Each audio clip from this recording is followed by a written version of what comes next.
Joe Biden. What are you voting for? She's supposed to be the change candidate. She's not. Here you go. You want to hear what change she's going to bring? I got it for you. Polling shows that a lot of people, especially independent voters, really want this to be a change election, and that they tend to break for you in terms of thinking about change. You are a member of the President's administration. Under a Harris administration, what would the major changes be? Yeah, tell me. What would stay the same? Sure. Well, I mean, I'm obviously not Joe Biden. I noticed. And so that would be one change. What? But also, I think it's important to say with, 28 days to go, I'm not Donald Trump. They all cheer. That's all we wanted to hear. Significance of what this next generation of leadership looks like, were I to be elected president, it is about, frankly, I love the American people, and I believe in our country. I love that it is our character and nature to be an ambitious people. Ugh. We have aspirations, we have dreams, we have incredible work ethic, and nobody else has dreams or work ethic, just America. And I just believe that we can create and build upon the success we've achieved in a way that we continue to grow opportunity, and in that way grow the strength of our... She literally didn't say anything. She said, I'm not Joe Biden, and they were like, oh, wow, I didn't realize that. And I'm also not Trump, and then they all just start cheering. Okay, I'm sorry. I'm going to say this. I have no qualms about it. I hope everybody on the left quotes me. Voting should be harder, okay? People who are voting on vibes should not be voting. All right, let's play a game. My house is on fire. We all live together. Who should make a decision about how to put out the firefighter? Rick, who's a firefighter who lives with us, or everybody else votes? Well, I guess the house is burning. Let's all vote. What are the vibes? Man, I don't want to go outside. It's cold. We vote to do nothing, man. Nothing at all. This is what we're experiencing in the United States. Kamala Harris offers up nothing. She literally says she will be no different. Here we go. Here it goes again. Well, if anything, would you have done something differently than President Biden during the past 4 years? There is not a thing that comes to mind in terms... Abby Gates, would you have handled all of our evacuations through Bagram Air Force Base instead of the municipal airport in Afghanistan? And I've been a part of most of the decisions that have had impact. So it's your fault. You're proud of it. You've learned nothing. I think the reality is, when you look at this, she doesn't know. I think the simple answer is she doesn't know what she is doing, okay? But part of me just thinks either she's intentionally sabotaging herself, or all of the problems we've experienced over the past 3.5, nearly 4 years now have been intentional. Would you do anything different? No. But the economy's not so good. Sure it is. Crime is up. No, it isn't. Let's talk the manipulation of stats, because we'll get into this. I do have a couple other segments. We'll get into this. Is the economy doing well? No. Wages adjusted for inflation, they're down. Grocery costs are up. The buying power of the American citizen is down. That means we're in a bad spot. But the economy's growing, sure, but wages aren't growing alongside inflation. Inflation's through the roof. So that's bad. What about crime stats? The FBI says violent crime is down. No, the FBI says reported crimes are down, and half of the police departments in big states, in the big cities, are not reporting. The National Crime Victimization Survey says crime is way up. They're flubbing the numbers, going on TV and saying everything is better than ever, and I would do nothing different. Stay the course. Fine. I say, Donald Trump, take this clip from The View, take the clip of her saying, I would do nothing different, and then just go, I am Donald Trump and I approve this message. Because when regular people see that, they're all suffering. Regular people are suffering, okay? If you are a middle-class person, your wages, adjusted for inflation, have been declining. I think it's something like 40% of people who were surveyed said that they've cut back on groceries because they can't afford them right now, or they can't afford to spend as much as they used to. It is not going well. Even Newsweek points this out. Check this out. Vice President Kamala Harris was asked by The View whether she would have done anything different. Not a thing comes to mind. Yo, I can come to mind many things. Many, many things. Let's start with the Inflation Reduction Act. Would you have voted for that? Well, there's an argument. I'm sure they're going to talk about things they actually liked that were in that, but inflation has been way up, largely due to the spending that the Inflation Reduction Act actually was contributing to. Would you support that? Would you perhaps maybe have visited the border early on, considering it's a weak spot for your campaign? How about Israel? How about Ukraine? We know about these conflicts and things that could have been different. Heck, I'd say, sure, I'd go back and declare a no-fly zone over the Donbass before the war started, putting Russia in a dangerous position where they would have to essentially declare war on us. Well, but they have Sevastopol. What about their forces down there? We put it over the Donbass region. We say that's just fine because of the conflict. We're working with Ukraine. Let Russia be the aggressor. There's a lot of things you can. I'm not saying it's a perfect plan. I'm saying we could come up with 1,000,001 ideas that could have been the things that could have been done differently. And she's saying outright to you, we will do the exact same. Well, in aggregate, my friends, you're going to be loving this for those of you that want to see Donald Trump win, which is probably most of you. The betting odd aggregate is 51.3 Trump, 47.5 Harris. That's massive. I mean, when you look at Polymarket, and Trump's got a 7-point advantage. That's massive. The only betting market that's got a tie is Smarkets. These are weird companies, I guess, but you got Betson, Bovada, BWin, PointsBet, Polymarket, Smarkets. Looks like Predicted is not considered in here for whatever reason. Let's take a look at where Predicted is at, actually, because they're not actually in there right now. Let's see. Will Kamala be the 47th president? Here we go. Right now, one of the only prediction markets Predicted is giving Kamala Harris the edge. I said it before and I'll say it again. There's something called betting arbitrage, where if two different companies are offering positive odds, then you're guaranteed to win. I guess it works something like if you bet $1 and you'll get back $1.10, or you'll get back $2 at least. So it's a 1-to-1 bet. If both are offering positive odds, then you can bet $1 on one side, $1 on the other. And if you win $1, it covers the cost of the other bet. So as long as they're above 1-to-1, if it's 1 to 1.1, then you're going to make money guaranteed. You make a penny or something like that.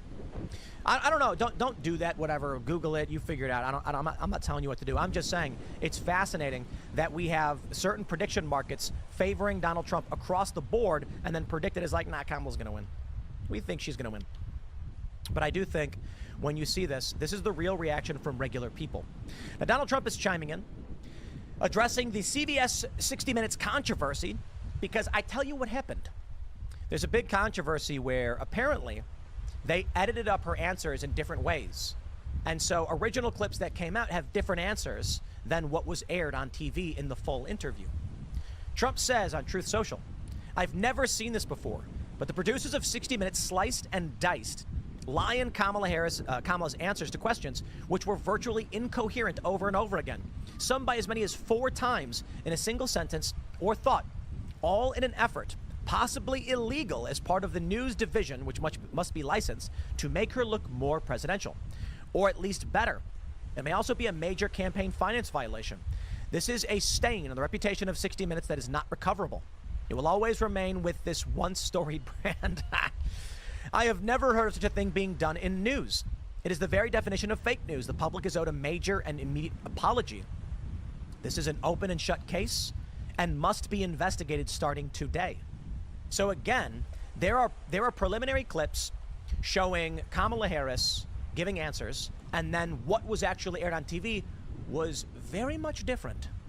Trump, of course, is upset about it. Now, the question, my friends, is with all of this being said, is Kamala Harris going to win? Well, we will see. We got a bunch more segments coming up in a very little bit. We're going to break up. I think what we're going to do is, for those that are big fans of the show, you watch often, I normally would do like half an hour, 20 minutes, 10 minutes, 10 minutes. But I actually think that does a disservice to a certain degree, and we're going to start cranking it up. And I've got another story coming up in just a second. Kamala Harris is struggling with the working class. This has leading many to believe that we are likely going to see her lose the blue wall states and Trump will win. So we'll jump into that in the next segment. But before we do, my friends, smash that like button, subscribe, share the show with everyone you know. Take the URL for YouTube, post it wherever you can. It really does help. And we'll grab some of your super chats. We'll do about 2 or 3, and then we will jump into this next segment. So we'll just start with the beginning. We got Veronica Claire saying Anna Kasparian has officially left the left. You should totally bring her on IRL. Also, what's the drink for today? Yes, indeed, I have a delicious lemon spindrift. Could not be healthier. I'm a big fan of Spindrift. They are based. I actually don't know if the company is based at all, but the fact that this is what soda is supposed to be, and we're not sponsored by them, I only wish. But this is Make America Healthy Again right here. This is RFK Jr. should be drinking these bad boys. So it's basically sparkling water with lemon juice. Those are the ingredients: carbonated water, lemon juice. I don't need 40 grams of sugar in my drink. Okay, we don't want none of that. Give me a little bit of lemon juice. Not so good for your teeth in the long run. Use a straw, everybody. All right, let's go. Stuart Votsberger says, like and subscribe. Vote's not up yet. Everybody, oh yeah.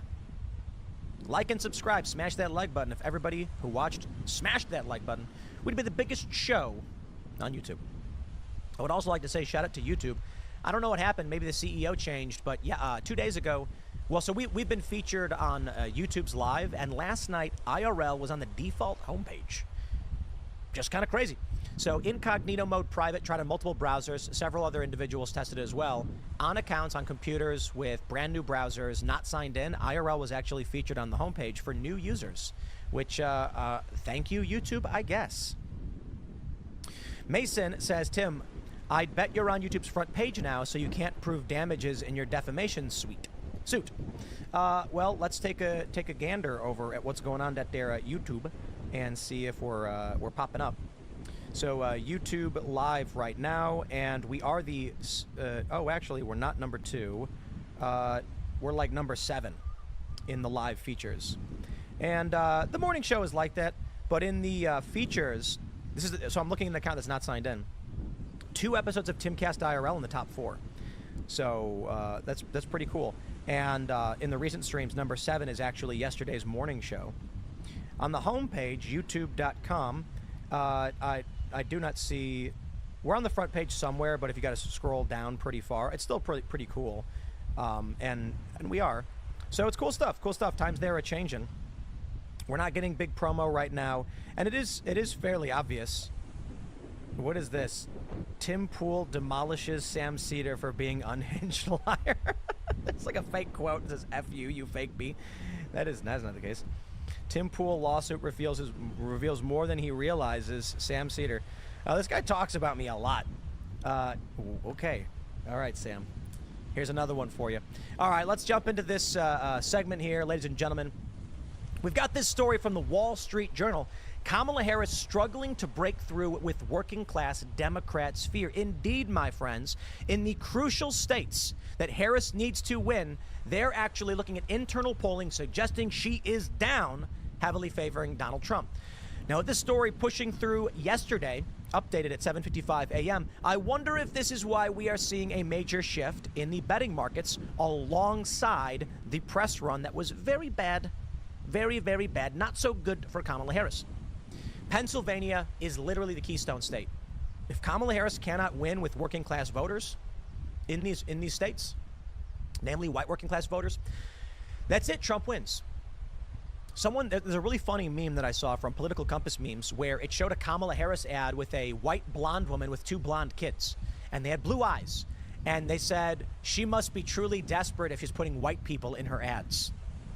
The Wall Street Journal reports Democrats have privately grown worried about Kamala Harris's standing among working class voters in the crucial blue wall states, particularly in Michigan. Donald Trump has assiduously courted union members and non-college educated white voters with a message focused on high costs, manufacturing, and the threat of China to the U.S. economy. Senior Democrats, including Michigan Governor Gretchen Whitmer, want a sharper economic appeal from Harris and have conveyed those concerns to her campaign. According to people familiar with the conversations, they would also like the vice president to spend more time campaigning in the state. Michigan Democrats have urged the campaign to make more overt appeals to auto workers and blue-collar workers by emphasizing the administration's work to grow the industry and build new plants. Others want Harris to make a more populist pitch, a message that was central to appearances around the state last week by Vermont Senator Bernie Sanders and United Auto Workers President Shawn Fain. During an event in Grand Rapids on Sunday, Sanders pressed for progressive goals such as higher minimum wages, an expansion of Social Security, and higher taxes on the wealthy and corporations, all under the banner of the party's need to elect Harris and defeat Trump. We have got to understand the billionaire class today not only has enormous political power, and that includes both political parties, Sanders said. So one of the things that we have got to do is create a political movement in this country led by trade unions, which tells the billionaire class that we are tired of their greed. I got to tell you, my friends, the whole tax the rich thing, it don't fly. It's not real. Bernie Sanders, your shtick isn't going to work here. Kamala Harris, she comes out and they say, how are you going to pay the bill for everything you want to do? And she goes, we're going to make the wealthy pay their fair share. Yo, the occupied generation has grown up, lady. I remember this. If you taxed every billionaire 100%, you'd pay the U.S. Deficit down by like a 0.5% or some nonsense. Not even. The amount of money that exists among the wealthiest in America wouldn't even fund this country for like a week. You need the collective of all of the people of this country in order to fund this ridiculous deficit. And you want to know what's going on? That's why they hired 87,000 IRS agents. So you get to pay the bill. I warn you this, my friends. One day you're going to wake up, a letter in the mail from the IRS saying you owe $300. And you're going to say, I can't afford groceries. I'm struggling to pay rent, my mortgage, my car payment, my insurance, whatever it may be. And you say, how am I supposed to pay $300? Oh, good luck. Call a lawyer, I guess. Now, there are services that can help you even with $300, no matter how small it is. But think about the time it takes. Most people are going to say, I'll just pay it. I know a lot of people, they've super chatted, they have chatted on this show saying that they are getting surprise tax bills that they did not expect. There you go. 87,000 new IRS agents. Now, in the meantime, they say recent polling shows Harris and Trump essentially tied in Michigan, Pennsylvania, and Wisconsin. Winning the blue wall along the Nebraska 2nd Congressional District remains her strongest path to the 270 electoral votes. But I got to tell you, if they're tied, that means Trump is winning. Because you got a few factors. Polling favors the Democrats, and Trump has got secret voters. You know, they say it's not true, but a lot of people don't want to admit that they are in favor of Donald Trump. I want to give a shout out to, I'm a big fan of Danny Way. You know who Danny Way is? He is one of the most famous skateboarders ever. Danny Way gaps 70 feet on a skateboard, launches up a 20-foot vertical wall, 40 feet in the air, comes down, bashes his ankles on the ramp, front flips, crashes down, shattering the bone. I'm being a little exaggerating here, but breaks his leg, gets back up, does it again, and lands it. That's who that guy is. He recently came out on his Instagram saying, I will never stop fighting for Trump. Screw the BS and the haters. This is my guy. I was surprised to see it because I know too many pro skateboarders who are scared to speak up.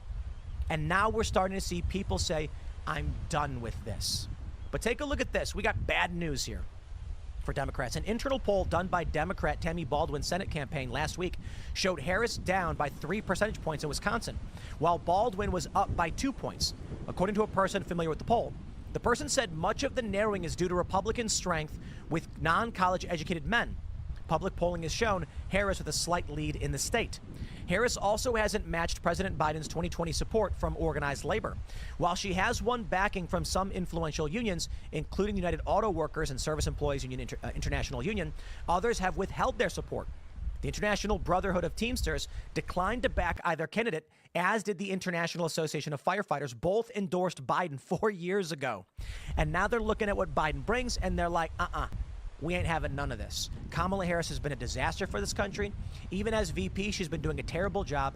And you only got to look at when her mouth opens. When she does more press, she goes down. And she keeps doing more and more press. She opens her mouth, and then she goes down. Her polls start plummeting. Some state-level Teamsters organizations did not endorse Harris, including in Michigan, Pennsylvania, and Wisconsin. The Harris campaign said she has regularly traveled to blue wall states and stressed the continuing outreach, including extensive advertising, that is focused on working-class voters. They also noted she has put out plans on issues such as price gouging and prescription drug prices that are aimed at these voters. The vice president made a manufacturing-focused economic speech in Pittsburgh last month. Republicans have targeted Harris over her past positions on EVs, electric vehicles, and on fracking. On electric vehicles, Harris said during her 2019 bid she wanted tougher emission standards. Well, I got bad news. The United Auto Workers, they are suffering. Michigan's already been in dire straits. The Rust Belt made cars. Now we're importing vehicles. We're sending auto manufacturing to Mexico. And with the increased emissions restrictions and a pressure to produce EVs, these workers are losing their jobs. Not to mention automation is increasing. These people aren't going to vote for Kamala Harris. Now, far be it from me to be a Luddite. I do think we have to figure out ways to transition these organizations and companies so people don't lose their livelihoods. But I'm going to tell you this. Kamala Harris coming out and saying, we want to get rid of fracking. We want to get rid of gasoline cars and go EV. You're talking about pipe fitters. What is it? Pipe Fitters Union. You're talking about Teamsters. You're talking about auto workers, and they're all going to say, you as president is the end of my family having food on the table. Good luck winning without the unions. But hey, maybe they don't need it because Democrats have shadow campaigns to assist. Trump advisor Corey Lewandowski said people around the country see Harris as the most radical, dangerous nominee of a major party in the history of our country. The people of Michigan know it. The people who work in the auto industry know it. Former Rep. Connor Lamb, who represented the Pittsburgh area district, said Harris has made headway, but still needs to argue her case to more moderate and independent voters in Western Pennsylvania. True persuasion of the last group we need, people who may vote for Republicans elsewhere on the ballot, I think is going to require more unfiltered messaging by the vice president. Town halls, interviews, Lamb said. The message is solid, but it's clear to me that there are still some skeptics who have to work harder to pull into our camp. My friends, every time Kamala Harris starts talking, her polls go down, her betting odds go down. So by all means, Connor Lamb, send in Kamala Harris to these town halls to open her mouth so we can see her polls go down. We can see her start declining and Trump will start going up. Trump doesn't even have to say anything. Trump's just standing there as Kamala Harris opens her mouth and then everything just turns up Donald Trump because she doesn't know what she's talking about. She has no plans. And it was clear when she cracked the beer and took that little sip, she doesn't have anything substantive to offer. Colbert asks her, what change do you bring if you're going to be the change candidate? Well, I'm not Joe Biden and I'm certainly not Donald Trump. Kay, you're a different person? No one. You literally said nothing. Ladies and gentlemen, why should you watch Timcast? Well, I'm not Steven Crowder, and I'm not Styx Hexenhammer, and I'm not Cenk Uygur, and I'm not Sam Cedar. Duh. Everybody knows that we are different people. I mean, it's a stupid thing to say outright. Kamala Harris is Kamala Harris. The question is, what policies will she enact? Nothing. So everybody who's witnessed this over the past 3.5 years, mark my words, you vote for Kamala, and you will get the same thing, if not worse. Ask yourself this question. Can we, as a nation, wait as the conflict in the Middle East is escalating, as the conflict in Russia is escalating, as the conflict in the Red Sea directly involving the United States military is escalating, as inflation is getting worse, as wages are not rising as fast as inflation, as the border is porous, as we have criminal gangs and cartels trafficking children? Can we wait 4 more years? Sorry, but the answer is no. Now, you come to me and you say, hey, Donald Trump. I say, listen, man, you don't got to like the guy. You don't have to. You don't. And honestly, I'd take Dave Smith. I would. Not everybody agrees, but Dave Smith isn't the guy who's running. He did not run for the Libertarian ticket, and he wasn't available. What do we have? We have Donald Trump. But Trump has invited in Tulsi Gabbard and RFK Jr. We have an eclectic bunch here, my friends. You know, Elad Eliyahu, who's a neocon, he comes on the show on IRL, and he says, no, I like Trump's policies. I don't like Tulsi Gabbard. I say, that's fine. I like Tulsi Gabbard's policies. I actually like Trump's policies, not as many as Elad likes, but I also like RFK Jr. on health. I think you vote for Donald Trump, you are getting a unity coalition. Trump may be somebody you don't like. Yeah, well, RFK Jr. and Tulsi Gabbard help fill in that gap, something fierce. Not to mention, I'm a big fan of Elon Musk. So let's get there, my friends. Smash that like button, subscribe to this channel, share the show with everyone you know. We really do appreciate it. We got many more segments coming up. We have a lot more to talk about. Let's see what we got over in the old, what do we have here? FEMA's plans to tout LGBT community for disaster preparedness. Is that what you thought? That's where we're going next, my friends. A lot of stories to cover today, so smash that like button, share the show. Follow me on X and Instagram. For those watching live, we will get your super chats now. We'll grab a couple of your super chats before we jump into the FEMA doing disaster equity. Oh boy, how fun is this one? All right, my friends, we'll grab a couple of your chats here. Veronica Claire says, if Kamala Harris was doing good, why should she so suddenly change her entire campaign strategy from hiding from the media to doing the complete opposite? Indeed, it's a real question. All right. Mr. Crane just says, Tim, don't get Trump steal it. Don't let Trump steal it. Enact voter ID. I love that meme. Conservatives are saying, don't let Trump steal the election. Require IDs, because Russia or something. All right. Lorenzo's Game Lounge says a woman in Tennessee went to 2 different Walmarts and employees were taking all the meat, eggs, and dairy off the shelves. When asked what they were doing, they couldn't provide an answer. Well, look, I don't know about that. For all you know, there was like all the meat and eggs. It could be the refrigeration truck failed and they were like, hey, these are probably spoiled. Could be that simple. Could be that simple indeed. But we're going to talk about the news, and we've got a lot of fun stuff to talk about, my friends. But how about this one? We talked about this one a little bit. Let's start here. You got to love the corporate press taking things out of context or pushing them to their most extreme.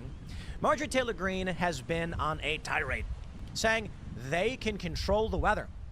Wired puts they in quotes as if to imply the Jews, when Marjorie Taylor Greene was literally just referring to the powers that be, which includes corporations, special interests, governments, military. Let me just pause for a second, my friends, and tell you definitively that it is entirely possible to manipulate the weather using science and technology. It has been done for a very long time. Operation Popeye was an operation in Vietnam where, without approval, CIA was trying to make it rain over the Ho Chi Minh Trail because they wanted to have the rain wash out roads and make it more difficult for the communists to mobilize. Now the question is, can you make hurricanes? I don't think so. And I got to tell you, my friends, while certainly that may be the implication that many people on the right are posting right now, we'll talk about this. I see you, Luke Rudkowski, posting on X. Do you think they can control the weather? I know what you're trying to say. Nobody's bringing this up in the context of a major Category 5 hurricane about to slam into Florida just after a hurricane slammed into North Carolina, Florida, Atlanta, South Carolina. And they're saying there's another hurricane that could slam in after Milton, Nadine. Okay, no one's saying this stuff right now to avoid the implication they think the government or some powerful interest or military is attacking us with hurricanes. I'll just put it this way. Guys, maybe, but I'm more inclined to believe that we just live in a constructed universe. And I say constructed because atheists are going to call it a simulation and Christians are going to say it's divine mandate, it's God's plan. Whatever it is, we'll call it God's plan or constructed. Like the idea that a month from the election, with early voting happening now, 2 crucial swing states would get slammed into by a hurricane, wiping out Republican strongholds. It's just, the odds must be astronomical, certainly. And then another hurricane forms in the Gulf, which is extremely rare, and starts heading east. Normally, hurricanes form off the coast of West Africa and start moving westward as they slam into the Gulf and this area. They strengthen over the ocean. We saw that from the Gulf, and it's possible. It's happened before, but it's rare. So here we go. I love the first thing they do in that they try to make it seem like people on the right who are bringing this up are talking about Jews. But let's do this. The New Republic. MTG's dumb hurricane conspiracy takes on a sinister, latching on to Rep. Marjorie Taylor Greene's conspiracy theory about Hurricane Helene. In the aftermath of the Category 4 storm, Jewish government officials have been targeted by anti-Semitic conspiracy theories, according to The Forward, a national Jewish media outlet. Homeland Security Secretary Mayorkas, Asheville Mayor Esther Mannheimer, and FEMA spokesperson Jacqueline Rothenberg have become targets of anti-Semitic abuse online. Now, what they're doing is they're connecting Marjorie Taylor Greene posting that weather control is real to the fact that anti-Semites attack people online. We do not know that they are related. Last week, Greene amplified a right-wing conspiracy theory that the government may have manufactured the deadly hurricane. Quote, yes, they can control the weather. It's ridiculous for anyone to lie and say it can't be done. She also seemed to imply that the government had been targeting Republican areas, which Donald Trump also suggested. I don't know that that's actually true, that Trump suggested that they're making hurricanes to target Republican areas, but I don't know, whatever. Not only is this theory outrageously anti-science, but it's also built on an explicitly anti-Semitic trope, notably Greene's outlandish suggestion that lacks any semblance of reason. I'm going to pause there for a minute. What Marjorie Taylor Greene is proposing is within the realm of possibility. She's not saying that leprechauns emerged from a rainbow and started casting curses upon the land. She's saying that we have weather manipulation technology, And there's an insinuation that hurricanes could be formed with it. Now, I believe she's incorrect. But it is certainly possible to manipulate weather. She's not wrong about that. She's also certainly not claiming Jews are doing it. They just love to do that because they have no real rebuttal. I'll give you a real rebuttal, and I'll be honest about it. Weather manipulation is real, but at this scale is an absurdity. Now, it's possible the military has technology that we don't know about, and they're much more advanced. They wouldn't tell us. The nuclear bomb was compartmentalized in the Manhattan Project. Hundreds of thousands of people worked on it. No one knew exactly what it was going to be. I've got the Life magazines. I have a big Life magazine collection. They're thinking it could be a death laser. It could be warships. It could be flying, big aircraft carriers in the sky or something. Some thought it could be a doomsday weapon. They weren't entirely sure. Information was getting out, but it was compartmentalized. That's a possibility. That being said, this hurricane, as far as I understand, is like, what is it, like 70 or 80 or how many miles wide? Let's pull this up. How many miles wide is Milton? 100? What do they say? It's the eye of the storm is 4 miles wide, and the hurricane itself is 22 miles wide. Okay, 22 miles. Look, Trump suggested, I don't know if this is true, but there's like a story where apparently like Trump was like, why don't we nuke this hurricane? And they were like, that would do nothing. The nuclear bomb would not put a dent in this massive 30-mile wide storm. I do not believe, even with whatever we have, we are going to have the energy output capabilities to create a storm of this magnitude. Now, I do think there's the possibility of seeding the beginnings of a storm or a depression. I don't think that's possible. You need what you need to make a hurricane involves all of the surrounding areas, and to direct it requires all the surrounding areas, meaning when the hurricane starts moving in a direction, it's because all of the winds surrounding it are creating a path for this based on high and low pressure. So if you want to believe that the U.S. government or somebody is controlling the weather to the point where they're creating hurricanes, you'd have to believe that they're controlling an entire hemispheres of wind patterns. And that's basically, in turn, the whole planet's wind patterns. Certainly there's some you could consider they can heat up an area, maybe. No, they're not going to heat up 50 miles of ocean to create the conditions to create a hurricane. I just don't believe that's reality. I've seen powerful lasers. We've seen the laser-induced plasma channel. That's where they have an artillery that can shoot a lightning bolt at you. We've seen amazing things. But the energy required to create a hurricane is tremendous. And a nuclear bomb doesn't even come close. My friends, I do not believe it's reality. But it would be stupid to try and claim that Marjorie Taylor Greene is talking about the Jews. So, not interested in your ridiculous, garbled, fake news lies. Okay? That being said, let's talk about weather manipulation warfare. It's real. Operation Popeye, as I mentioned. It was a military cloud seeding project carried out by the U.S. Air Force during the Vietnam War. The highly classified program attempted to extend the monsoon season over specific areas of the Ho Chi Minh Trail to disrupt North Vietnamese military supplies by softening road surfaces and causing landslides. The chemical weather modification was conducted from Thailand over Cambodia, Laos, and Vietnam, and allegedly sponsored by Secretary of State Henry Kissinger and the CIA, without the authorization of then Secretary of Defense Melvin Laird, who had categorically denied to Congress the program for modification of weather for use as a tactical weapon ever existed. It does. I also want to point out that The Guardian reported 13 years ago, firing laser beams into the sky could make it rain. Making it rain is not a hurricane. And laser-induced cloud seeding has been well known for some time. I was covering this. We were looking at stories for Vice back when I was there. This is a couple years later. Well known that University of Geneva had done things like this. Cloud seeding has been around for, like, I don't know what, since the 50s. They used silver iodide to cause the water particles in the atmosphere to condense, creating clouds, and then it rains. In Dubai recently, they had major flooding because they overdid it. Now, if you were to come and tell me that a major storm flooded a region and it rained for like 3 weeks and then said you saw planes that were dispersing chemicals or whatever, I'd say cloud seeding's real. But if you want to claim that one of the most powerful hurricanes we've ever seen in this region was created by some nefarious group, I'm just going to say, guys, I don't believe it. I just don't. I don't think there's anything wrong with speculating, asking questions about weather modification and weaponry, and I think it is the utmost absurdity for the media to claim Marjorie Taylor Greene is talking about the Jews. But let's just, nah, I don't buy it. Sorry, guys. I know, and a lot of people may want to believe that it's true, Believe whatever you want to believe. Tell me I'm wrong. You know, because I have people coming out and saying, what about this report? What about that report? But creating a hurricane? Nah. I'll tell you this. I believe God is real. I know, and now the atheists are yelling at me. The conspiracy theorist Christians are like, Tim, you are wrong. And then the atheist stoics and pragmatists are like, indeed, Tim, on their corncob pipes. And then I say, but God is real. And then the atheists are like, we're out. And then the conspiracy Christians are like, keep going, Tim.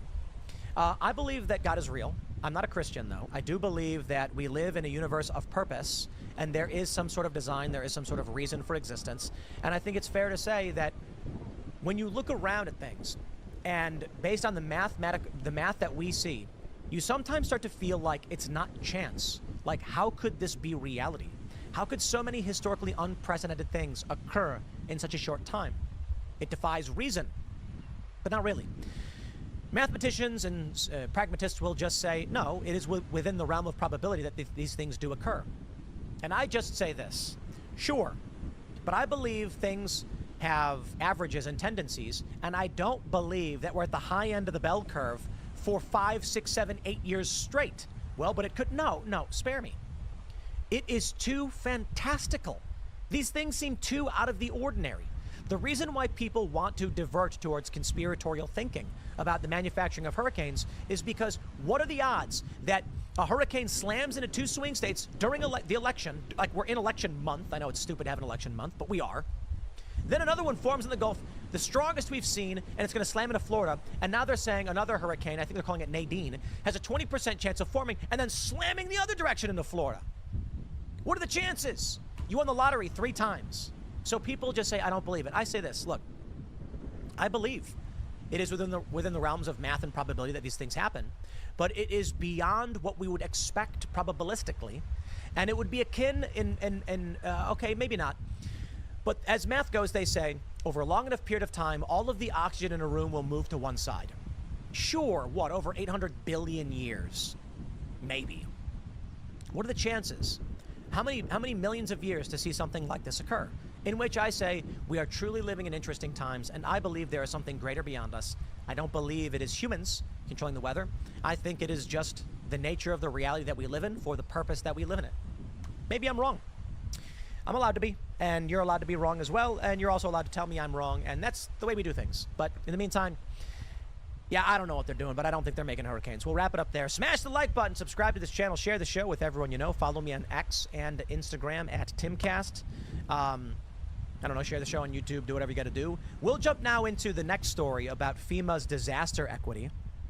So that'll be the next segment coming up for everybody else watching live. We're going to grab a couple super chats before jumping into this story. All right, my friends. Brandon K says the Donald went down to Georgia. Did you post that's a guitar, not a fiddle? It's supposed to be a fiddle. Also, I just like to stress that Devil Went Down to Georgia is one of the greatest songs of all time. And shout out to Nickelback for their guitar cover, because that was also pretty good. Though they cut the chorus, I'll give them what I can give them. All right, Pirate Skeleton says, they needed to introduce Kamala as late into the game as possible. They knew more time she was exposed, the worse she'd look. That is correct. James Hill says, Miller High Life is piss beer. I'm sorry, I agree. I'm not trying to rag on Miller. I mean, they're not like Bud Light necessarily, but at least Kamala didn't pull out a Bud Light. Although I do want to point out that she could have pulled out Yingling. I mean, they're on the East Coast. Yingling is entirely, why don't you do Yingling? And what do we have here right now? We're popping over and seeing what we got going on this here YouTubes. And no feature today. No feature today. What are you going to do? I think if you go to YouTubeLive.com live, I think we get the featured spot. No, I guess not. No, yeah, we're number 5. You can't win them all, can you? But we'll grab one more super chat, and then we'll jump into the next story. Amtrue says, chaos theory is a scientific principle describing the unpredictability of systems. Weather is a definition of chaos theory. Example, butterflies starting a hurricane on the other side of the Earth. Indeed, like dominoes falling over in ways we can't predict. But rest assured, my friends, FEMA is here. You need not worry. For when the disaster strikes and Milton is now approaching Florida, just know that if you're a white man, FEMA's got nothing for you. Sorry, disaster equity is taking over. From the post-millennial flashback, FEMA touted plan to prioritize LGBTQ community for disaster preparedness. That's right. Depending on who you enjoy lying in bed with, you are more likely to receive aid. Because as we know from this video that's gone viral, well, marginalized people were already hurting. And so, well, we don't need to give relief and disaster aid to those white Appalachians, do we? This is their plan. This is their ideology, and it's what you're going to get. Sparked a few things in my mind, thinking about preparedness and how you said, LGBTQIA people and people who have been disadvantaged already are struggling. They already have their own things to deal with. So you add a disaster on top of that. It's just compounding on itself. That's right. And I think that is maybe the why of why we're having these discussions, because it isn't being talked about. It isn't being socialized. We're not paying attention to this community. Thank you so much. Maggie. Thank you. Well, here you go. That's the gist of it. A recording of the Federal Emergency Management Agency meeting, seemingly over Zoom, shows to what lengths the agency has gone to promote diversity. The video, titled Helping LGBTQIA+ Community Before Disasters, Preparedness and Mitigation Consideration, is from a March 23, 2023 session available on YouTube. The meeting was chaired by FEMA employee Tyler Atkins, who seeks the advice and input of a number of LGBTQ-related experts on how disaster assistance should be assessed in light of the diversity concerns. At one point, Atkins noted how he was particularly impressed with the phrase, radical spaces of kindness and care. Said the meeting has sparked in my mind thinking about the preparedness and how you said, LGBTQIA people and people who have been disadvantaged are already struggling. Maggie Jerry, an employee of the federal government's Substance Abuse and Mental Health Administration, responded by saying, yeah, there are a couple of things that are intersecting in my mind here. One of them is the culture of emergency management as an organization, as an industry in the United States, specifically not abroad. The shift that we're seeing right now is a shift in emergency management from utilitarian principles, where everything is designed for the greatest good for the greatest amount of people, to disaster equity, she continued. But we have to do more, right? And so this topic is intersecting, I think, with a number of other topics where we have to look at policies and understand what extent they have disadvantaged communities that had less assets, communities that had pre-existing vulnerabilities, and accessing disaster-related recovery supports. Okay. I'm going to break this down for you guys, help you understand it, all right? There are a lot of people who want to tell you what woke means, and they want to tell you what the left and the right is. Well, I can give you one we don't hear enough of. It is bubbled up every so often. You may notice that academics use overly verbose language that seemingly makes no sense and doesn't need to be stated in that way. They could certainly keep it simple. Keep it simple, stupid, right? You could say something like, guys, there are people who are already poor. We want to make sure we get them aid first. The people who are impoverished and suffering need aid. It's triage. We want to make sure we get that to them before we go to the wealthier communities. I know they're all suffering, but we're going to triage this. It kept it simple, right? Well, the problem is, what you end up with is this academic lingo, where instead of saying that, they'll say something like, the economically disadvantaged individuals of economically disadvantaged areas historically facing marginalized oppression suffer from an equivocating response due to the overbearing nature of bureaucratic... It's just, what? It reminds me of the V for Vendetta quote. Let me see if I can... V for Vendetta, the V quote. It's actually great writing. When, for no reason, he says the stupidest thing ever. I don't know. Everyone probably loves it. Voila! In view, a humble vaudevillian veteran cast vicariously as both victim and villain by the vicissitudes of fate, the visage, no mere veneer of vanity. We get it, dude. You wear a mask and you beat up the bad guys, all right? Just keep it simple. But anyway, here's my point. What they're saying right here is they're trying to sound substantive and smart when they have nothing to offer. Because if you really wanted to have a FEMA meeting and you were like, this area's got a middle-class area, a working-class area, and a deeply impoverished area. I think we should apply FEMA aid for the impoverished areas first to make sure that they're getting relief because they're already in dire situations. And it's like, okay, agreed. In order to sound smart, they increase the complexity of language so that it sounds like they're saying more than they really are because they have nothing to offer. Thus,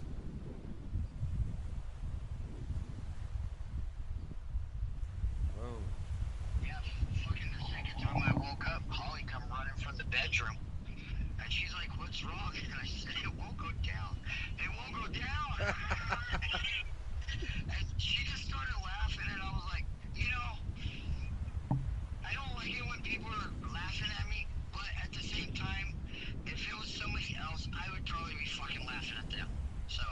that's I what. told her, I was like, I don't care if you laugh. Because she started apologizing. I said, I don't care if you laugh. Because if, like I said, if it was somebody else and I was watching it, I'd probably be laughing. I, dude, I laugh every day.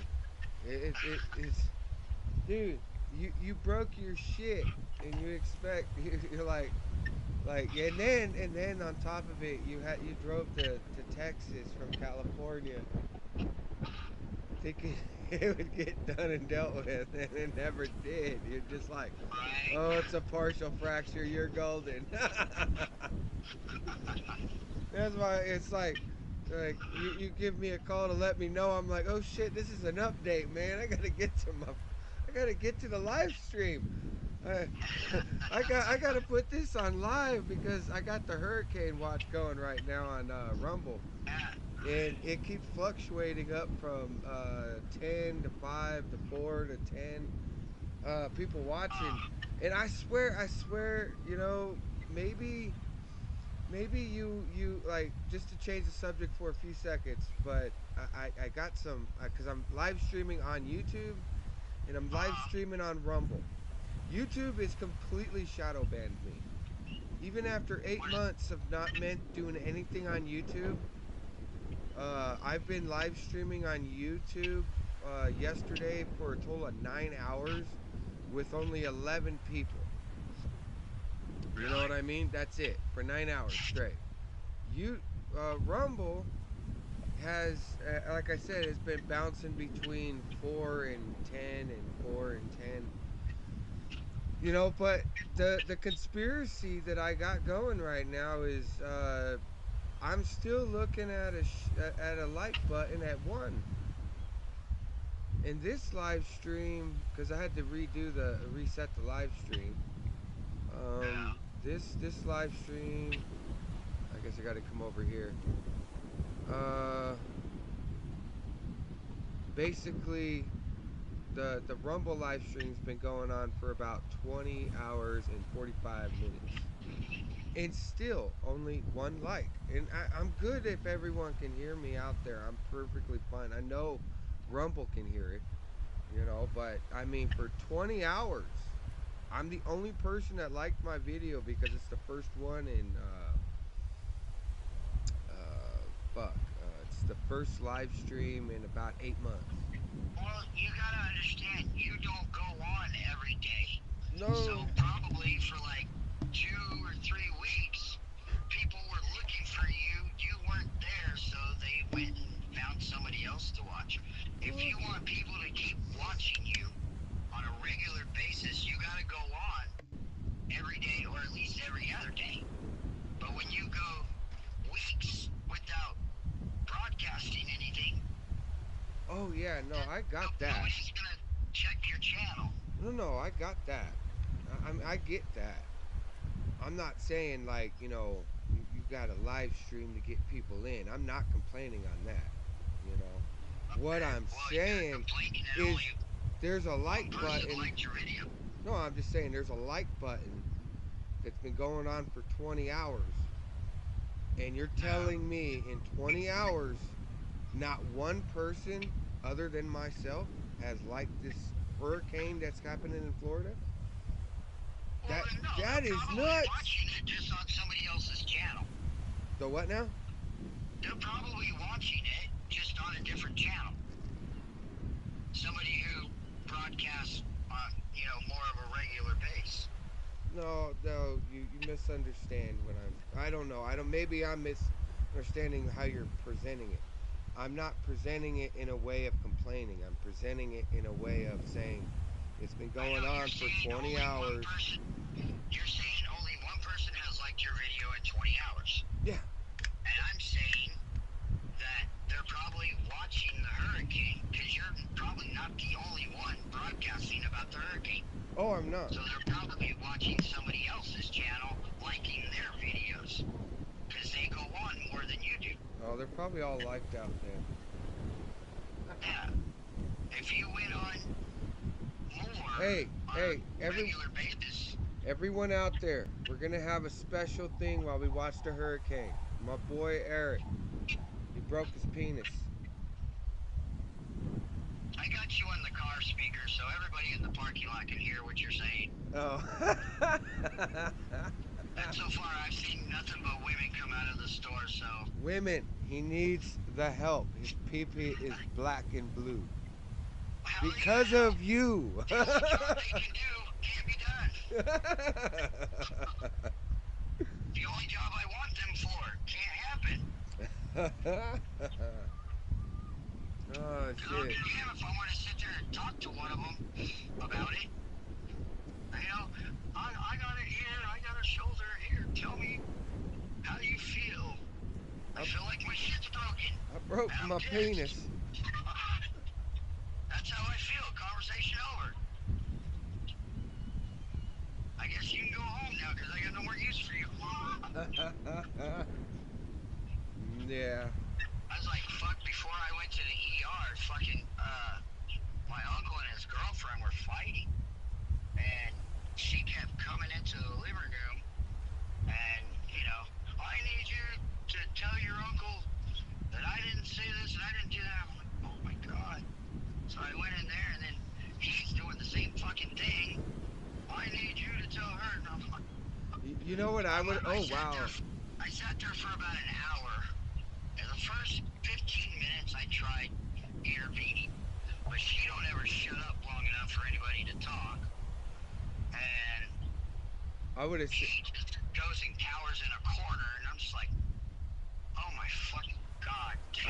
I I would've- just walked out of the room. I would have rolled up on my uncle, and I would have where she was in there arguing and just butt in real quick, and said, "Uncle, just do what she says because the next time you get it on, she's gonna break your shit." Well, that's mainly what the argument was mostly about. He don't ever do anything with her. Oh, well then that boy need to get some kind of pill. Well, he told me he don't like big women. He likes petite women. I said, well, then why the fuck did you move a big woman in with you? Because he needed If you to don't pay want a big rent. woman, then why the fuck did you? Well, I felt bad for her because she had nowhere to go and blah, blah, blah, blah. And I'm like, well, then tell her that when she moves in, that she's only there because she had nowhere else to go. Don't pretend to like her and then not touch her. Yeah, no, it's because he wanted rent to pay. He wanted someone to help pay rent. She don't work. She don't fucking do anything. Oh, And well, she don't get no money coming in. She just well then fucking yells all the time. she need to work out. Yeah, that's what I told her. I said, you know, go for walks. Go get a membership at a gym. Well, she's had 2 heart attacks. I was like, okay, I understand that one. I've had one, and when I tried to exercise after mine, it was really hard. You know, I don't know why, but when you have a heart attack, your body fucking gets tired real fucking fast. And, you know, after 10, 15 minutes of walking a treadmill or lifting some weights, I'm fucking exhausted. Yeah. And she's had 2, and she's older than me, so I imagine, you know, that's got to be harder for her. But she claims that she fucking loves him with everything she has, so if that isn't motivation enough to go to the gym and do your best, at least, Yeah. then I don't fucking know, you know? I finally just told him, I said, you both are fucking stupid, and I don't want to be involved anymore. Well, yeah. I would say, look, man, my shit broken, and that's more important than your guys' love life. I would be. I mean, it's not like I know anybody out here, so they're the only ones that I got to talk to. But for fuck's sakes, every time I talk to either one of them, all they want to do is talk about the other person. Yeah. That's like, because they don't talk to anybody else. And, you know, I don't understand why, because my Uncle Ron knows so many fucking people in Tyler. Like, why don't you go hang out with them? Why don't you go talk to them? Get the fuck away from her if she bugs you.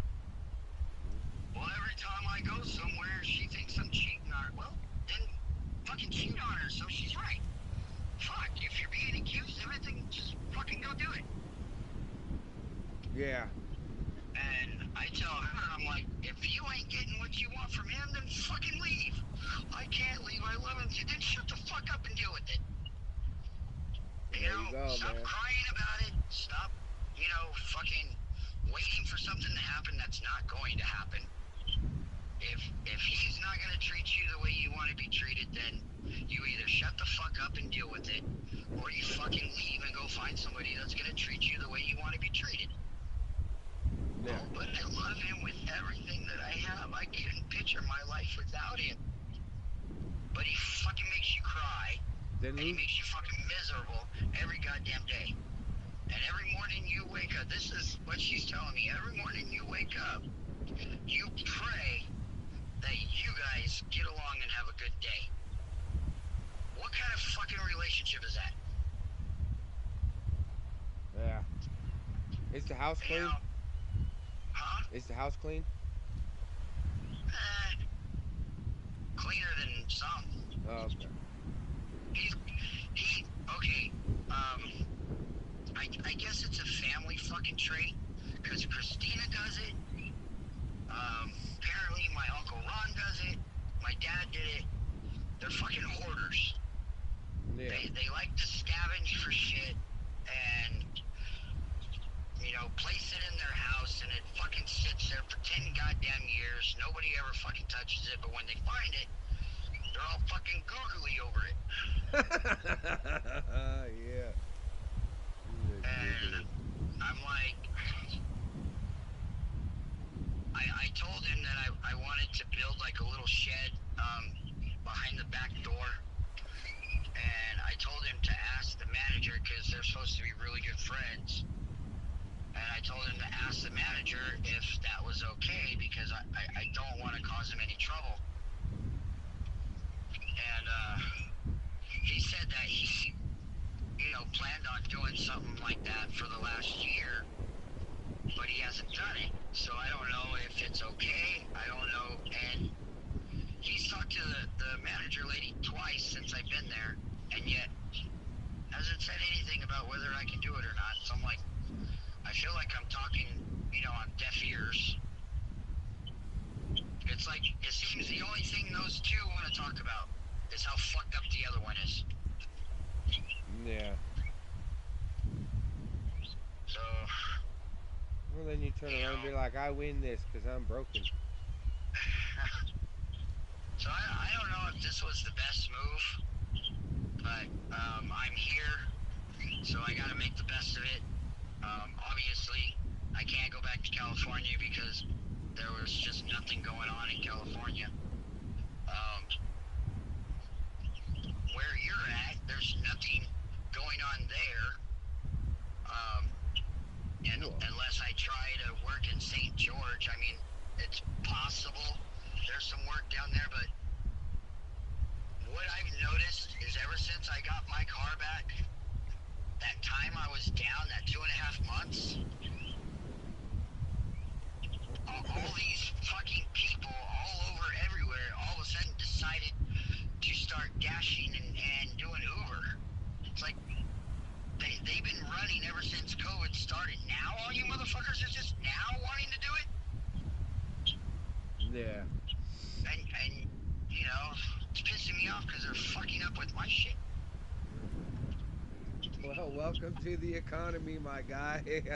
You're struggling like everybody else.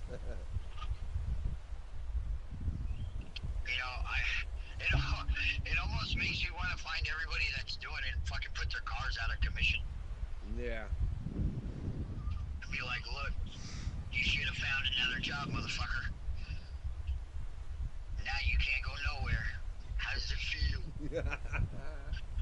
But then, after I think about that, then I think about, well, what happens if I do that and all of them want to retaliate? I'm going to be like, I'm going to have fucking a whole goddamn country chasing me. Yeah. So I figured it out. So I'll just have to drive into the fucking ocean and take my chances with the sharks. yeah. So I figured it out. So my live stream has been going close to 21 hours. Rumble has reset the live stream a few times because the new live stream has been going for about 4 hours and 50 minutes. So the live stream keeps going, but Rumble refreshes it and then resets the Okay. time. So Okay, so every time it refreshes it, do you keep the same followers, or do they have to, look at your page again? I don't live stream, so I don't fucking know how it works. To be honest, I'm not sure. I mean, like I said, I've been on the same live stream for 21 hours now, and it hasn't done anything. So it's just refreshing on the You know, the you would dashboard. have been excellent in the fucking military. Why you didn't go, I don't know. You got more discipline than I don't know how many people to say, but fuck, I could not sit there in front of a fucking computer for 20 goddamn hours. I'm not. I'm not sitting in front of a computer for 20. I went to sleep. I got the live So stream. I have it was the. still live streaming while you're asleep. You don't have to like keep checking it or anything. Nuh. I just went to sleep. You know, I yesterday when I started the live stream, I was out working on the building. You know, So why do you live stream if you're not there? because there's a hurricane going. I have the live stream going on a big ass speaker. You know what I mean? While I'm working Yeah. outside, so I hear everything. I come in like once every 30, 40 minutes and then pop in and say, hey. So if somebody comes on your live stream and types you a message, they're not going to get no response, so they're going to leave. Well, that's the thing though. There are no messages. I got messages there. If it refreshes every 4 hours, doesn't it, It doesn't. refresh messages too? I'm pretty sure it does, but I have 2 messages on Rumble right now. You know, Okay. so I got, hey everyone, thanks for watching. So got, live streaming is different than podcasting. yeah. I mean, you could podcast a live stream. That's fine. But at this point, I'm just live streaming the hurricane. You know what I mean? Okay, but podcasting is where you sit there and you talk. Yeah. So like right now, we're technically podcasting while I'm watching the hurricane. So like anybody watching your channel right now is hearing what we say. Yep. So when you talk about your pecker, everyone that is watching can hear you talk about your pecker. That's why I said. Awesome. That's why I said this is a fucking update. I gotta go. Oh, I love sharing news about my pecker with everybody. But you only got one person, so I'm not worried about it. No, right now, we dropped down to 1. So, where's this fucking hurricane and what's it doing? It's in Florida. Oh, and that's news? Yes, that's That's like- news. Dude, I got. A hurricane in Florida is like the fucking sun coming over the mountain every morning. That's not news. I got people walking at the ocean side, man. I got people walking at the ocean side over at this little pillar, and they're just standing there watching the waves crash over the breaker, and stuff like that. So Tell me when some actual news happens. A hurricane in fucking Florida is like, okay, that's like an earthquake in California. Okay, they happen all the fucking time. that is true. That is true. Like a tornado in fucking Oklahoma. Somebody tells me there's a tornado hitting Oklahoma. Okay, and them stupid motherfuckers keep living there. Their trailer gets tossed fucking 3 cities over. They just get a new one and put it in the same fucking spot. So Yeah, but when you buy if a land, fucking tornado's hitting their area, well then okay, all right, yeah, well that ain't no big news. when you buy land and stuff, you build shit there. You know, personally, if I lived in Tornado Alley and stuff, I'd be putting my house underground, and then Personally, put a if I house up moved to a above the house place- that's underground.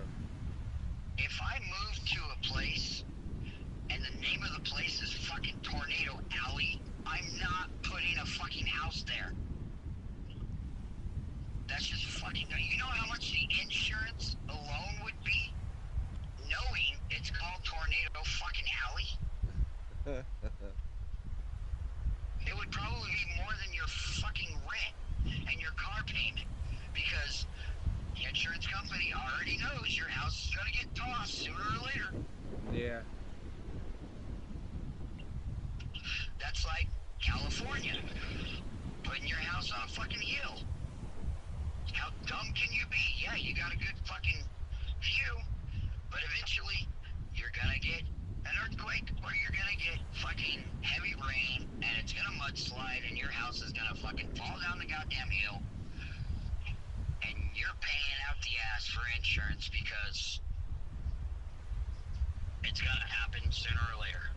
Yeah, well, You go down to Florida, buy a fucking house by the beach, you're gonna get hit with a fucking hurricane sooner or later.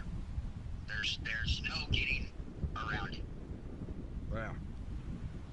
So I don't understand these people knowing this is going to happen at some point want to live in these places. Well, from what I understand, this is a storm that that everyone's hyping this thing up. Like, it's supposed to physically hit tonight or Okay, tomorrow. what level is it? Huh? What level? What level? Uh, 1, 2, 3, 4, 5. yeah, well, it started off at 6 and it jumped down to 5, and it's between 4 and 5 right now. So it's reducing itself the closer it gets. So why is everybody fucking worried? I have no idea. If But- it started out as a 2 and it's now a 5, then I would be crapping my fucking pants. But if it started out high and it's reducing it, by the time it hits land, it's going to be a fucking tropical storm. Yeah. So I got video of the Key West, Clean Water, Florida, Fort Myers, and Tampa, Florida. Tampa, Florida, it don't look like it's doing much of nothing but sprinkle. Yeah. The ocean at Key West at this live stream looks like it's smashing the breakers pretty good, but I don't know if that's normal or what. Key West is an island off the tip of Florida, so if the hurricane is on the South Florida end, Key West is going to get fucked up. It always does. Yeah, and then I got Fort Myers, which Florida, which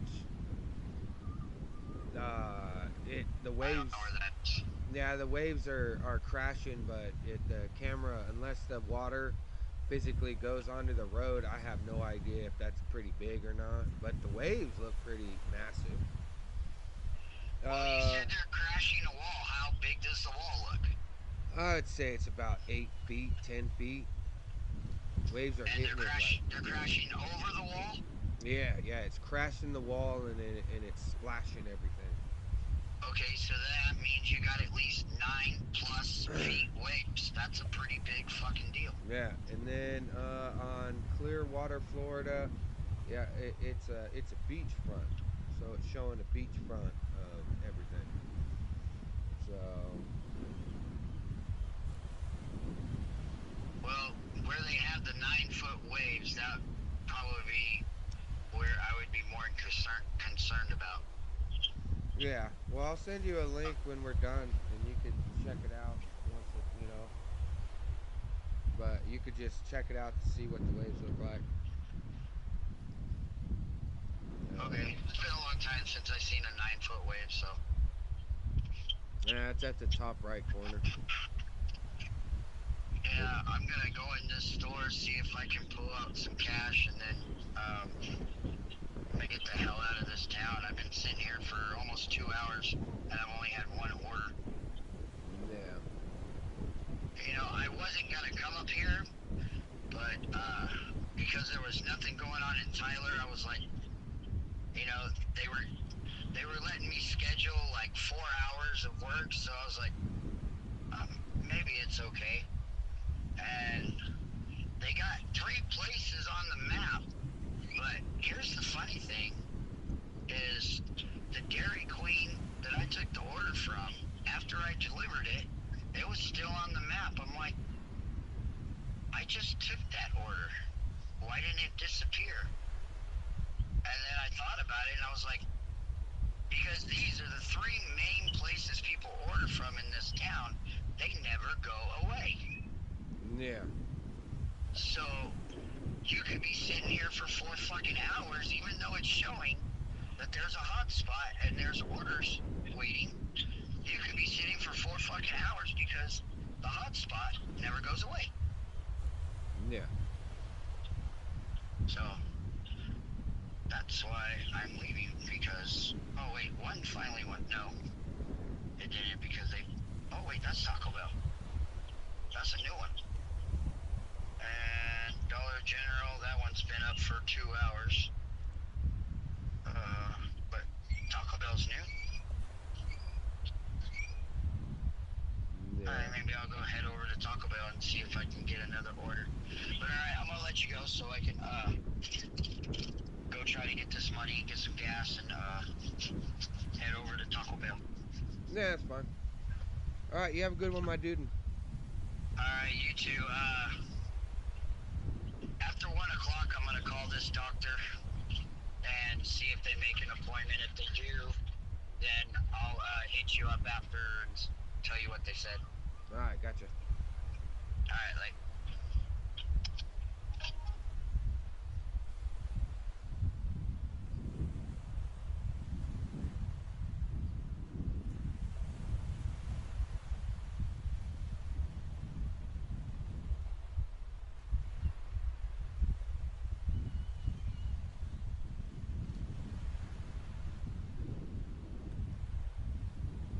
Space. Now, don't get me wrong. Wokeness has its origins. Leftist weirdo ideology has its origin in books and critical race theory. But the reason why these people are there is because they're trying to impress each other and one up each other. So they end up saying the most complicated, nonsensical things, which results in aid must first be delivered to transgender, disabled, non-white individuals who don't have wheelchairs and they're gay. It's like, why all of those things? Well, because they're constantly trying to one-up how much better they are than you to each other. And so they say things, and also I'll add a component of it, is they want power for themselves. I would make the assumption that the individual who's saying these things about LGBTQIA needing resources, who has his pronouns in his profile picture listed as he, they, what he's really saying, what I hear, is him going, I want to make sure that I get stuff before you. And they go, oh, yes, indeed. And then they have to play a Prussian Olympics to justify why they get to have more than you. This, in practice, wokeness, at FEMA, this is the end of the United States. And that's why we got to vote this stuff out. Now, I do think we're winning. We've had tremendous strides over the past couple of weeks. We've seen some amazing cultural victories. Matt Walsh's Am I Racist? Masterfully done, Matt, and the Daily Wire. We have seen Timcast News and Timcast IRL featured on the front page, Timcast News on the live page, and Timcast IRL yesterday was on the default front page of YouTube. This is cultural victories. Many people are starting to realize you're not going to make money, you're not going to buy food, and things are getting bad. How bad do they have to get before you break from the narrative and say, enough of this insanity? It is absurd.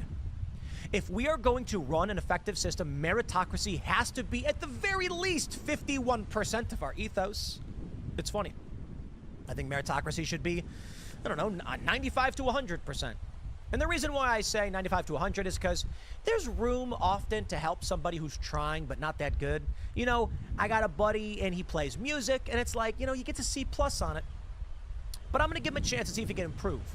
Whereas pure meritocracy, which is still typically what I aim for, is, look, you're not really good at this, dude. Maybe you shouldn't be playing music. I like to tell people, I can break down why communism won't work, right? Let me explain to you why this ideology, but in the greater picture of communism, doesn't work. Okay. The question is this: how many people do you know who play the guitar, right? I'm willing to bet you know a lot of people who play the guitar. Hey, look at me, I play the guitar, right? I can play the guitar. Okay. How many of those people that you know would want to be a professional musician? And therein lies the problem with communism. Of those people, how many of them could actually be a professional musician? Now, I'm sure you're saying, like, well, actually, John is really good. If he had the money and the resources, he probably could be a great musician. And then most of you are going like, dude, almost every person I know who plays guitar is just not that good. This idea that the left has on equity in these spaces, they genuinely believe that in communism, they get to just do whatever they want. But I assure you, dude, when you show up to the commissar and they say, what are your skills? And you'll say, well, I'm actually real good at playing the guitar. They're going to say, oh, okay, well, to each according to their need. From each according to their ability, to each according to their need. And you're going to be like, that's right. And I play the guitar. And they say, play for us. And they're going to go, you're really bad at this. I mean, maybe you get a C+, but I got a better idea. You're not good enough to be a professional musician, young communist, sir, but I got a pickaxe, and you can break rocks. Anybody can do that, right? If you are not the best of the best, or you're not built and trained for it in these systems, you will do what you are told to do. There will be no reading books, playing video games, and walking through fields. They'll say your only value is in breaking rocks. And if you have bad ideas, they'll send you to go break rocks simply to get you out of the way. When they start trying to implement this garbage in disaster relief, the hurricanes are going to flatten everything. But maybe as I say, I'm of two minds of this. The intentional, controlled demolition of the United States for the purpose of avoiding Thucydides' trap. We don't want to go to war with China because the economy over there is expanding rapidly and it's bad news. Or victims of our own success. We have let for too long insane ideas run rampant and insane people hire other insane people. But just maybe, in the latter, eventually when the systems break, only those of true merit can recover them, and it's an ebb and flow. That is to say that when these disasters strike and FEMA abandons people for being, I don't know, a straight white Christian male or something, the strong survive, and the weak do not. And when the weak fail to maintain their lives, buy food, and live and have kids, well, a couple generations later, you're going to have a very Christian conservative nation. But who am I to say? Who am I to say? I do think that's the direction of where we're going, but we shall see. So I'll wrap this one up there, my friends. Smash that like button once again and subscribe. Follow me on X and Instagram at Timcast. More segments coming up from this show. We've got a lot of fun stuff to talk about. Let's grab the... I definitely want to jump over to the Anna Kasparian leaving the left. And then we've got... this is big. And then we also have a major influencer saying that they have been paid, they've been offered $15,000 to promote Kamala Harris. For everybody watching live, however, we will grab your super chats now. Let's grab a couple, and then we'll talk about Anna Kasparian's transformation from left-wing, and this is from September 30th, by the way, so it's been about a week. All right, here we go. Backwood says, Weather Warfare, History Channel 09. You can watch it on X. Internet is getting a little hiccup, but, you know, I think we're popping back up. There are all the Fs in chat. I can see the Fs in chat. That means the stream is back, my friends. But, you know, I'll send word to the crew to let them know the internet is breaking, and we have a bunch of backups. We have Starlink and stuff, but there's only so much you can do, you know. So there you go. But let's jump to this next story, my friends, and we'll talk about Anna Kasparian's gradual shift from left to right. It's a story from 2023. April 19th, the awakening of Anna Kasparian. But more has happened since then. Anna Kasparian of the Young Turks, who is a progressive, has posted this, independent and unaligned, September 30th. The result, of course, is Cenk Uygur being pressured to fire Anna. He says, for extreme leftists, or whoever you are, and whatever you'd like to call yourself, who would like me to fire Anna Kasparian for being open-minded instead of agreeing with you 100% of the time, as you demand, here's my answer. No. F off. Bravo, Cenk Uygur, sir. You know, Cenk Uygur's an interesting guy. I used to have a lot of respect for him. My respect for him went down, and I'll tell you why. Because I saw him at Politicon, like, I don't know, 7 years ago or something. He had run on his channel a smear of Dave Rubin. Whatever. They used fake news to justify their smear of Dave Rubin, for which their thumbnail had my name in the middle of their fake smear piece. It was like this bunch of red lines connecting people and stuff and conspiracies. And so I saw Cenk because I know him and have known him for years. And the last time I talked to him, we were very friendly. And I was like, hey, Cenk, you posted this video thing or whatever, and it's got my name. I've been trying to reach out to you and just say, like, I don't know what your beef is with Dave Rubin, but I just really don't want to be involved. And he just blew up at me and started yelling at me. He's yelling at me in the middle of Politicon. BBC runs up there filming, and I was like, why are you yelling at me? And he's like, you're a MAGA guy, blah, blah, blah. And I was like, what are you talking about? That's nuts, because this was like 2017. I had not endorsed Donald Trump. I was speaking out mostly against him, critical of him, just not lying, I guess. And so then my respect for him went down quite a bit. But in the past couple of years, he's been coming around, and largely Anna Kasparian has been coming around. She has this post. She says, after Trump came onto the political scene, and especially after he was elected in 2016, the us versus them mentality immediately took shape. Anyone who refused to resist Trump was seen as a threat to the country, and I was fully on board with that mindset. It all felt righteous at first, but eventually the tactics deployed to fight Trump became repetitive, boring, and ultimately fruitless. Polling shows that he has increased his support among Black and Latino voters despite wall-to-wall coverage on his unsavory, racist, and bigoted remarks. I'm going to pause there and say, which ones? Because I'm not familiar with those. Several years of media raising alarm over Trump's threat to democracy has only resulted in a tight presidential race between himself and Kamala Harris. I can't help but acknowledge that the only thing that was accomplished by resisting Trump was less understanding and more division among Americans. I personally became reluctant to challenge my side or engage with voters who disagreed with me. In turn, I became less knowledgeable about the people and world around me. I saw Republican voters as an evil monolith, and that was a big mistake. My evolution started in 2022 when I was sexually assaulted by a homeless man in my neighborhood as I was walking my dog. That horrible experience alone didn't change me politically, but the treatment I received from the far left and some progressives after sharing my story did. I was told that by publicly sharing what had happened to me, I was stigmatizing my unhoused neighbors. Others accused me of feeding into racist tropes because they assumed that my attacker was black. But I never even disclosed the man's race. He was white. Not only did I suddenly see the flawed thinking of some of the left, I also witnessed their cruelty and hypocrisy in real time. These terrible traits that I had associated solely with my political opponents were obviously not exclusive to their tribe. I was stupid for ever thinking that was the case. That doesn't mean everyone on the left thinks or behaves in the way this small group of lunatics do, far from it. But it does mean that there are factions and flaws on both sides of the aisle, and no one has a monopoly on truth.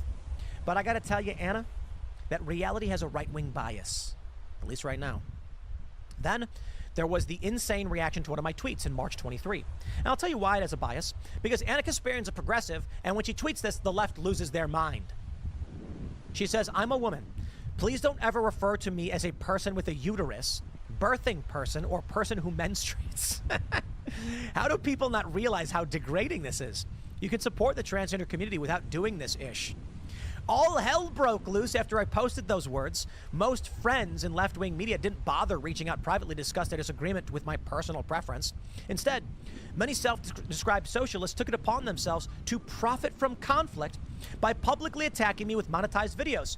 Hey, Young Turks, remember when you did this to me?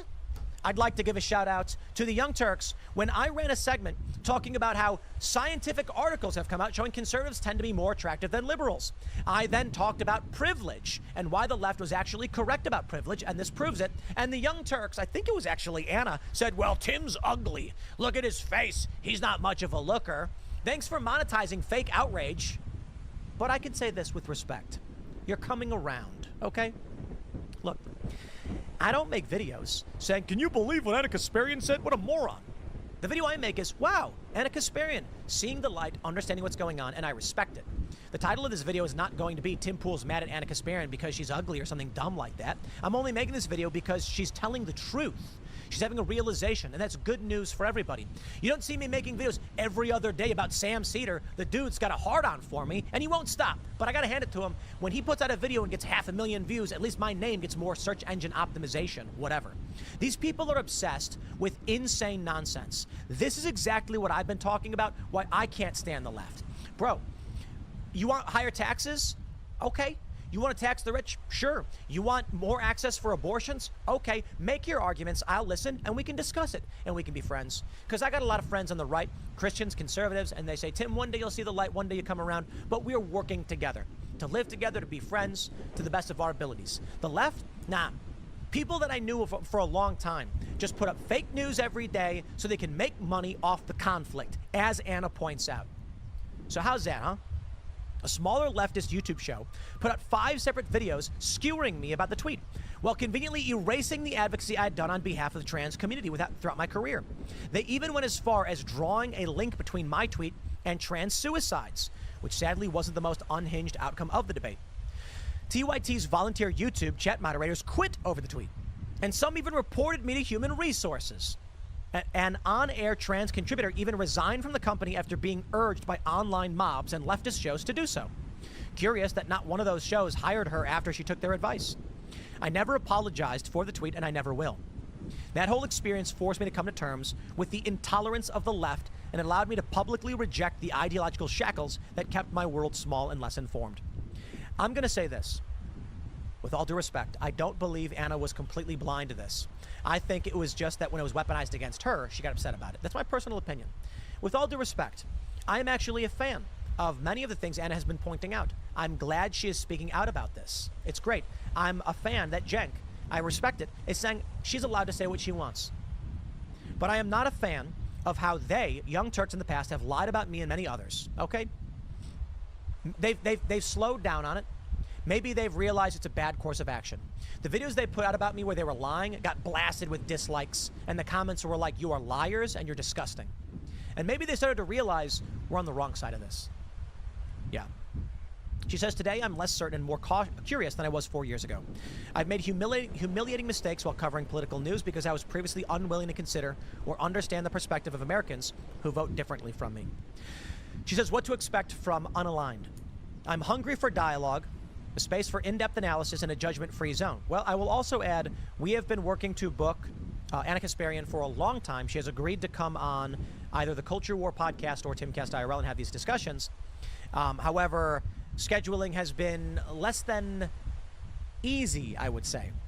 As it goes with many on the left, they are resistant to actually coming on the shows, while the right, I gotta be honest, there's probably a right-wing dude outside, like Benny Johnson, he's outside right now knocking on the door being like, Tim, let's do a show together. I'm kidding, Benny, you're great, but he's not here. My point is, I can't walk 10 feet, figuratively, without some conservative being like, you want to do a collab? And I'll be like, let's see what we can do. We get requests to come on the show all the time. We booked this young liberal dude for the Culture War, started planning everything out. He said, yes, I'll do it. And then, of course, the last minute he goes, I won't come. Not coming. Bye. Why not? Because they can't handle it. They know they can't handle it. Now, shout out to Cenk Uygur. He came on Culture War podcast. He was running for president. He came on the show. We had a debate. It was a big show. Got 500,000. These are the shows we want to do. We want to have these conversations. But liberals don't do it. Now, Anna Kasparian's unaligned. Well, yeah, I mean, so am I. I'm not a Charlie Kirk conservative. I'm not TPUSA. I don't wear a suit. I don't have a tie. I wear jeans. And this is the closest I'm... This black shirt that I'm wearing is a Volcom shirt. It's a skateboard brand.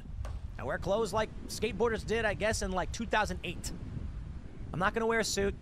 I don't go to church. I'm not a Christian. I'm not an atheist. But this is what it means to be politically homeless or unaligned. This is a new faction. And I got to tell you, Anna, we're voting for Donald Trump. We can criticize Donald Trump, and I don't get people throwing pie in my face. Now don't get me wrong. Trump's most ardent supporters will smack talk periodically.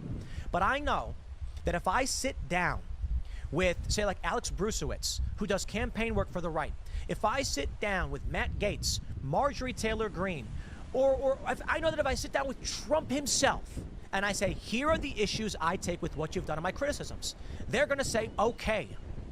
They're not going to scream at me. They're not going to say, you can never hang out at my party again.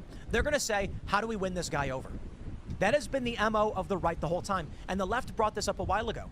Back in like 7 or 8 years ago, they said that the right is love bombing people. Fine. Let it be love bombing. I can sit down with the most ardent Trump supporter and we will smile and laugh together and shake hands, even when I say I'm critical of Trump over 59 Tomahawk missiles fired in Syria. They'll probably say, you know what, we agree with that. I'm going to say, I don't like that Trump launched the 2 weeks to slow the spread, the beginning of the mandates. And they'll say, yeah, you're probably right about that. Donald Trump himself at his rallies totes Operation Warp Speed, and they boo him. Look the video up, it happened. Because Trump supporters are not a monolith. Trump supporters are not a cult. But the left will cast you out like they did the moment you even say, please don't call me a birthing person. They go, how dare you? You will be called what we tell you you are called. The changes, well, they're welcome. She goes on to say the point of this new project is the pursuit of intellectual freedom and open-mindedness. I want to nurture curiosity without fear of offending the sensibilities of loyal partisans. I reject arguments about the evils of platforming people who are considered too naughty to converse with. I want to facilitate dialogue. I don't know what my political identity or label is. I'm not even sure I want to be pigeonholed. This is my effort in pursuing extreme honesty and humility in the quest for common ground and truth without the constraints of tribal identity. Hear, hear, ma'am. You know, I was a big fan of the Young Turks back in the day. And then I feel like they chased after this ridiculous cult-like mentality. You ready for this one? Over on Reddit, Ask a Liberal, what are your thoughts on the Young Turks host Anna Kasparian leaving the left? She now claims to be an independent unaligned. One of the reasons why she left is because of the extreme politics of the far left eating their own. Unchecked wokeism from progressives and hypocritical leftists. I think the two things that most stuck out to me were, and then posts this paragraph, an interview with Jillian Michaels. She went on to talk about some people on the left disempower and infantilize minorities. Is Anna just being a reactionary to personal negative experiences and painting the left with broad brushstrokes? Or does she have a valid point that we in the left don't do enough to criticize the negative aspects of our big tent party? You're not a big tent party. Nice try. When disaffected liberals and post-liberals are lining up with Trump supporters and RFK Jr. and Tulsi Gabbard and Elon Musk and Donald Trump, we're the Unity Party. You are the weird cult. Here you go. This person says, I haven't watched TYT in years, but I checked back a few months ago after seeing that Jimmy Dore was hanging with Alex Jones now. Can't say I'm surprised. This one says, seems performative as the left isn't something you have to declare your allegiance to or independence from. It's not a political party. Just let your views speak for themselves. It's a good indication that professional outrage farmers on either side aren't doing it because of deeply held beliefs. Changing your mind about something can be good, but changing your mind in conjunction with a new media venture is transparently grifty. Uh-huh. Sure. Well, I'll just wrap it up by saying shout out to Anna Kasparian for speaking some truth and realizing what's going on. I respect it. I'm going to wrap this segment up there, so smash that like button, subscribe, follow me on X and Instagram at Timcast. We got more segments coming up for you, my friends. There are some great articles here that we're not going to be able to get into, but I've got a lot of stuff lined up that we should be talking about. The bake and the cake stuff we could probably get into. What do we have here? We definitely got to do the violent crime. Debunking the lies from the left on violent crime will be the next segment. For those that are watching, that segment will be coming up shortly. For everybody else, we will grab your super chats. All right, here we go. We got Kate C, a.k.a. Snake Plush Kitten. Tim, we should start calling this gobbledygook what it really is, condescending elitist pig Latin. Agreed. Keyboard says, Tim, try to get Chris Webby on IRL. He was a secret Trump voter and now rocks a MAGA hat in music videos. Listen to his new song, Back on My BS. Interesting. Peter Gerard says, Tim, as you're live, my work just called a company-wide meeting to inform us 22 employees have been laid off this morning. We are a manufacturing facility that previously had a workforce of about 325 people. Thank you, Kamala. Yikes. Open to Truth says, I noticed this undertone in the movie Am I Racist? People are being paid to intensify the division. Yup. Chaos and Cloud says, get Anna on IRL. Anna is welcome to come on IRL literally whenever she wants. It's a question of when does she want to. And I think the culture war would be the first step. Anna should come on the culture war on Friday and then IRL at night. And so that way, on the culture war, we have the bigger discussion about the left, progressivism, cultism, the right, MAGA, Trump cult, whatever you want to call it. And then we have Anna simply react to news articles. Because the funniest thing about doing IRL, and the reason why liberals won't come on, is because, my friends, what is Timcast IRL? Much like the morning show, we don't have any other guests or hosts, but I pull up a series of news stories, read and comment on them. Pretty dang hard to maintain the lie when I'm sitting here reading the Washington Post and it says, Biden does thing. And they're like, that's fake news, that's not true. I go, I don't know, you saying Washington Post is lying? And when they say yes, I'll say, okay, well, what should I look up to counter this? Where's the evidence? You know, I'm not saying it doesn't exist, I'm saying, like, let me grab it for you. And they don't have it. Because this is what we do. We pull up the news stories and we fact check. There's been a bunch of stories that have gone viral and I'll look into and I won't report on them. And it turns out it was bunk or something like this. But now we got to talk about what's going on in Seattle, my friends. Let's grab this segment. We got this story from the Post Millennial. Nord Stream CEO says Seattle area is worst market for violent retail shoplifting in the United States. Quote, I think brazen is the right word. And with that is acts of violence. The amount of shoplifters who are weaponized, it could be a gun, knife, pepper spray a lot of times, but also just using their fists. Okay, I'll break it down for you. This is a Democrat stronghold, and violent crime is on the rise. The media has been lying to you about it, and I'm going to prove it. This is the harsh reality of what is actually going on in this country. Most of you have experienced the crime. Most of you are wondering why it is that a CEO is going to say Seattle has such massive violent retail crime. Getting beaten, windows smashed. I had somebody from Chicago tell me they erected barriers in front of department stores, in front of the storefronts in downtown and Gold Coast, because cars will slam into them, run in and grab whatever they want and leave, and the cops do nothing about it. So why are all these stories emerging? Yet the media and the Democrats keep saying violent crime is down. Everything is fine. Who are they talking to? You're experiencing it, right? Certainly you are in Seattle. Let's start here, because Seattle is a Democrat stronghold. And this is the result of their policies. King County, Washington is the worst market for retail theft at Nordstrom in the entire U.S., according to the company's CEO. Eric Nordstrom told the first King County Public Safety Summit on organized retail crime last week that the retailer's King County stores make up only 3% of the department store's global footprint, but manage to account for 10% of its company-wide losses due to theft. There are more than 360 Nordstrom and discount rack stores. According to the Puget Sound Business Journal, Nordstrom told law enforcement officers, politicians, and prosecutors at the summit held on Microsoft campus in Redmond to bring together the groups to better combat organized retail theft. We're born and raised here, and huge homers when it comes to anything local. Unfortunately, King County is our worst area for this. It's a big financial headwind. According to the National Retail Trade Group, the Retail Industry Leaders Association, retailers across the U.S. have reported a spike in theft since 2020. With organized retail theft groups stealing tens of thousands of dollars of goods from multiple stores at one time. In 2021, such theft totaled approximately $3 billion of merchandise losses in Washington state. Multiple retailers, including Goodwill, Target, Nike, Lululemon, and Starbucks, have cited losses from theft when closing stores in Seattle, Nordstrom added. I think brazen is the right word. And with that is acts of violence, the amount of shoplifters who are weaponized. It could be a gun, knife, pepper spray a lot of times, but also just using their fists. He continued, having trained security guards, there's more that they can do, but we don't want bullets flying around. If the bad guys are willing to push it past the level that the retailer or security guard is willing to go, that's tough. It's hard to know what to do with that. You want to know what they used to do back in the day? And it's terrifying, but it's true. When the bad guy came in to steal something, they put a bullet in him. We are in dense urban environments where we can't sustain that. That's not going to fly. You can't have security guards shooting in a city, so the density creates a problem. Criminals know that so long as crime is up, crime can go up further. It is a dangerous snowball rolling down a hill.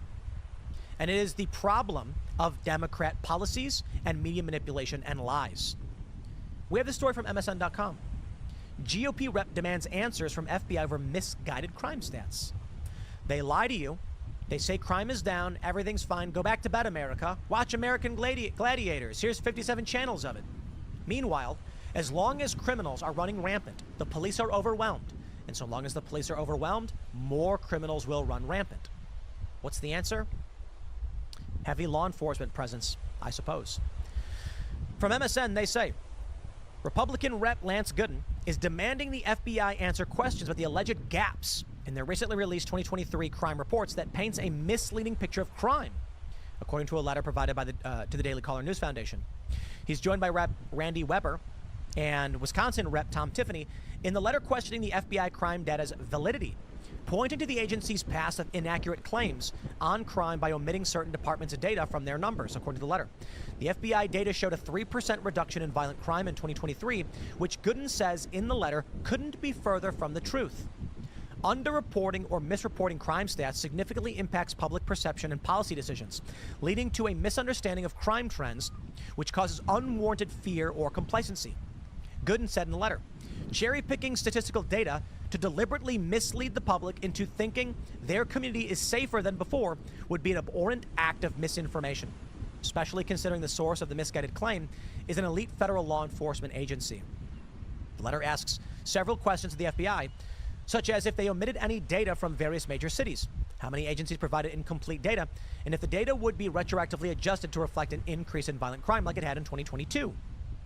In 22, over 6,000 agencies did not report data to the FBI, accounting for 32% of all police departments in the U.S. The same is true for the numbers in 2023. Now let's talk about it. They keep saying in the press, let me show you this. The Meridian Star, election year rhetoric on U.S. crime doesn't exactly match the numbers in crime data. They say the most recent crime data from the FBI shows that violent crime and property crime dropped in the U.S. after rising in the pandemic years. The FBI's latest national crime report shows murders and intentional manslaughters were down 11%, while property crime is down 2.4%. Overall, the FBI reports crime is down 3%. Violent crime has become a major issue in the presidential race, with Donald Trump claiming crime's been through the roof. You see the game they're playing. This is what stupid and evil people do. I question, did this man actually read the FBI crime reports and do the data, do the digging? Well, I did, and it wasn't that hard. From the New York Post. Violent crime has increased under Harrison-Biden admin after ABC's David Muir disputed Trump's claim that crime is through the roof, DOJ report. The DOJ's survey from the Bureau of Justice Statistics is self-reported instances of violent crime over the last 6 months, meaning that it includes crimes that may have not been reported to the police. The annual National Crime Victimization Survey showed total instances of reported violent crime, including rape, robbery, and aggravated assault, is up from 5.6 per 1,000 to 8.7 per 1,000 in 2023. The highest rate of violent crimes was 2022, when the survey tracked 9.8 instances. The rate of rape increased from 1.2 to 1,000 in 1,000. 1.2 per 1,000 in 2020 to 1.7 in 23. Well, robbery went up 1.6, et cetera, et cetera. You get the point. Now, I do want to stress, saying that things have gone down from 22 to 23 is one of the ways they say, see, everything's fine. Crime is going down. But what they're not telling you, as it pertains to the FBI crime data, is that according to the Trevor Project, many of these jurisdictions did not report the crimes that they had on the books. Many of these police departments were not sending the data. So what the FBI is actually saying is not that crime is down. They are saying overall, reported instances of crime has declined year over year. That doesn't mean crime is down. When you do the crime victimization survey, asking people, were you a victim of crime? And they say yes, it means they did not report it, or the police departments didn't report it. But asking directly shows crime is up. The question of whether crime has increased in the Harris-Biden administration compared to Trump's was a major point of contention in Philadelphia Tuesday night. President Trump, Muir said, as you know, the FBI says overall violent crime is coming down. The 2024 quarterly FBI report that Muir was likely referencing does not account for crimes that go unreported to police, but does show that violent crime decreased 15.2% when comparing the first 3 months of 23 to the same period this year. The FBI stats include murder, rape, robbery, and aggravated assault under violent crimes, but was far from a complete picture as only 72% of law enforcement population participated. Trump took a victory lap on Friday after the report was released, citing the Bureau of Statistics report during a press conference in Southern California. He says, you remember where David Muir tried to correct me that crime is rampant like never before? Trump told reporters. I guess the DOJ probably watched the debate and they heard this foolish man, this foolish fool, make that statement to me. The National Crime Victimization Survey also showed other forms of crime were up from 2019, including stranger violence, violent crime with a weapon, etc. Motor car theft has also increased from 3.9 from 2019 to 2023. I think it's fair to say the propaganda game being played here is multifaceted. What the Harris campaign is going to say is from 2022 until 23, crime has declined. What Trump is saying is, under your administration, crime is through the roof. For Trump, crime was lower. For Biden-Harris, crime is up. Trump, I believe correctly, is comparing his administration to their administration. They're comparing their own administration to their own administration. If the argument is we have presided over a massive increase in crime, but it's getting better, then okay, we can assume that if Kamala Harris is to get elected again, it will continue to decline if this is the path they're taking to a certain degree. But we can also conclude that if we vote for Trump, the crime stops overnight, because under his administration, crime was way down. But more importantly, I think the biggest factor here is that NCVS shows crime is up when you ask people, and that the FBI data has been heavily criticized for omitting data or at least just not having it. So it's an incomplete picture, and the media is going to tell you that crime is down. Relative to what? And why are they saying it? It benefits the Democrat narrative. I want to give a shout out to our good friends over at Reason. Reason is trash. Sorry, guys. I used to like Reason. Not so good. Violent crime fell by 3% last year. Dude, guys, please Google search, okay? Because we get it. But here's your breakdown for you. The Democrat policies in these cities have resulted in what businesses are telling us is a catastrophe. So spare me. We can see it. And by all means, if you want to say overall violent crime is down, what? Does that mean like rapes are up, but people getting assaults are down? Is overall violent crime down, but extreme instances of violent crime are up? When we see people slamming cars into buildings, looting and robbing things, smashing ATMs with sledgehammers, fighting in the streets, we say something bad is happening. Maybe muggings are down, but merciless beatings are up. Is that what's happening? Well, overall, only 3 people were victims. They were killed, and last year they were robberies, but, you know, it's getting better, right? No, it's getting polarized. Don't believe the hype, don't believe the lies, my friends. We'll have to figure this one out. And you're going to have to figure it out for yourself. But I can tell you one thing. I don't care about the data. You know why? Because you feel it and so do I. I go to D.C., okay? We're not that far, about an hour out. And I see what's going on there. I see the homelessness. I see the mismanagement. You do too. You see the price increases. You see the boarded up windows. Okay? We just had an employee get robbed, get a car burglarized. So spare me when you say it's not happening. Because we're experiencing things we never felt before. Maybe certain areas are seeing it going down and certain areas are going up. Either way, people are pissed about it. And we want something new. I'm going to leave it there. We got that next more segments coming up later today. So smash that like button and subscribe to this channel. For everybody else watching live, we are going to grab your super chats now. You can follow me on X and Instagram at Timcast. Become a member at timcast.com, and we'll see y'all in the next segment. We'll grab a couple super chats here for you. Let me see if we can pop that open. And real quick, going to do some preliminary work here. All right. Elijah Borges says, your ability to offer both praise and criticism to people like Anna is incredibly mature and vital. Thank you. We, the audience, also appreciate the shout-out you gave us last night's IRL. Love from Toronto. I want to give that shout-out again. Last night in Timcast IRL, Yolanda and I were having a deep discussion about foreign policy, strength, peace through strength, interventionism.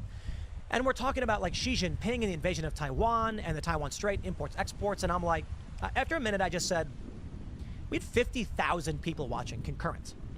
And, you know, I was deeply impressed with everybody watching. Because for the life of me, I often felt that people just cared about the Grammys and celebrity gossip. And were we ever really going to get an informed populace that deeply cared about the issues? And so I said, I want to say this to you guys that are watching. You guys are amazing.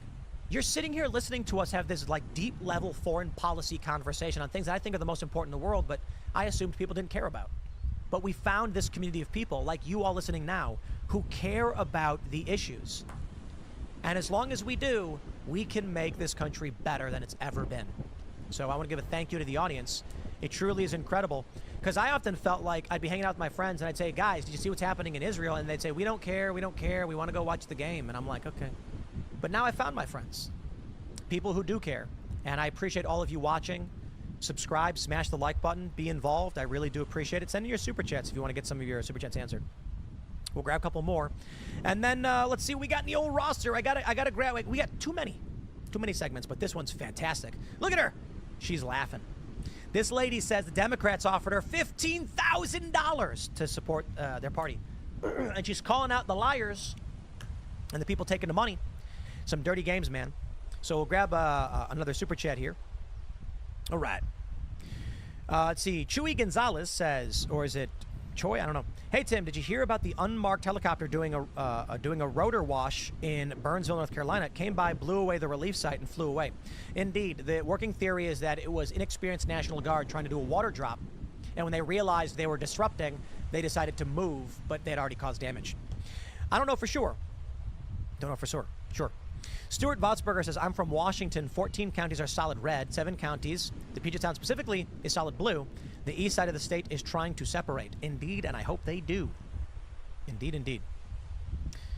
Gunface says, speaking of violence, have you seen the video of a University of Kansas professor saying men who don't vote for Kamala need to get lined up and, woo, harmed? I'll just say harmed. Wow. How do I find that one? University of Kansas? Let's do a Google search. University of Kansas professor Kamala vote. Let's see what we find on this one. Nope, we're gonna have to go x.com, right? Because that's just giving me weird stuff. Let's see if we just do. I'm gonna have to search X for that one. Because that seems crazy. I don't see it. I don't see it. Professor Kamala shot. Let's see if we can find that video. X has got everything. Oh boy. Yeah, we got libs of TikTok with this one. Yowza. He then asked the line to be cut from the recording so the dean doesn't find out. Holy crap. You know, the other thing we're going to be doing is we're going to be ramping up our shorts production. And so I think I've got like, I don't know, like 8 or 9 small short segments that'll be going up today as well. We'll make those. But let's jump to this story. This is massive, my friends. In a viral post on X, we've got this Madeline. I can't read her name because the well, we'll read her name in a second.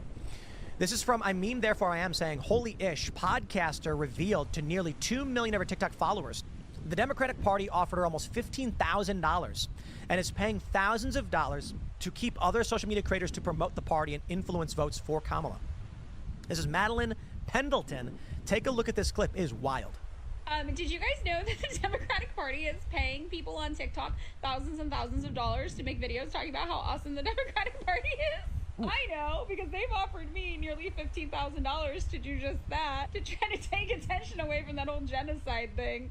And I also know because I've unfortunately had to follow mutuals who started posting content suspiciously in line with the pitches I received to do just that within around 48 hours of me receiving those pitches. And suspiciously, nobody is disclosing on TikTok that they are getting paid to make videos just like this. So, since nobody wants to tell you the Democrats are paying them thousands of dollars to talk about how awesome the Democrats are, I'm going to tell you, you guys should be aware that when you see videos like that, the Democrats are actively paying people to talk about how awesome the Democrats are. I've received 2 pitches so far to date. I received one that was to make ongoing videos monthly leading up to the election. And I received another one that was to fearmonger specifically about Project 2025 and the Heritage Foundation. If you follow me, if you listen to my podcast, you know I have 4 hours of content talking about the Heritage Foundation and Project 2025, okay? It's not good. It's all ass. But I resent the way that the Democrats are trying to fearmonger like it's something new and some unique horror you need to be terrified of in order to coerce you into voting for them with bad information. The Heritage Foundation has been asked since it was incepted in the 1970s, and Project 2025 is just the newest name for the Mandate for Leadership, which is their document that comes out every single election cycle and has since 1980, trying to influence Republican politicians on how to vote. And you also should probably know that Heritage Foundation trustees are actively endorsing both Kamala Harris and Donald Trump. Whoa, this is based AF. Calling out the Democrats and then giving the real facts on Project 2025. Shout out. And that Barack Obama famously worked with them in the past for policy. Are they conservative? Yes, but they're not exactly super partisan, and that probably also is why Kamala Harris is saying that she will definitely want to seat a Republican in her cabinet. I keep saying, you know, so... Yo, basically it's like she's implying Kamala Harris is going to bring on a Project 2025 guy. Socialists are punching right, and the Democrats are standing there. Why are you standing there? Anyway, since people making videos online aren't disclosing to you that they're getting paid thousands of dollars to do so, I just want you, consumers of media, to know that people are being paid thousands of dollars to make those videos. Wow. Yeah, you should be aware. And it's a lot of money. It's a lot of fucking money. When I realized it was like, I could have made $15,000 in 4 months if I was just like, you know what, really, guys, the Democrats are pretty cool. I think they're pretty cool. I think you shouldn't worry about the genocide thing. They're so awesome. Hey, They're what's so up, awesome, everyone? really. That shit blew my mind to realize. It blew my mind to realize. And I'm here to tell you that you should be ashamed of how you vote or who you vote for or whatever. As far as I can tell, every single American is making a horrible shit-ass decision under coercion and duress, right? It's not great. But I am here to tell you that people on your phone are being paid thousands of dollars to give you some of those political opinions. We knew it. I heart Democrat. Since they won't tell you, I feel it is my obligation to tell you. That's what's been happening behind the scenes. My favorite part of one of the pitches, hold on, I'll show you. Do not directly say vote for Kamala Harris for legal purposes. Wow, look at that. What are the legal implications at play here? Huh? The question I then have is, are they legally allowed to make the request warning them not to say vote for Kamala Harris? That's concerning. concerning. I'm concerned. I'm a little concerned. Hell of a country we've got here. Hell of a country.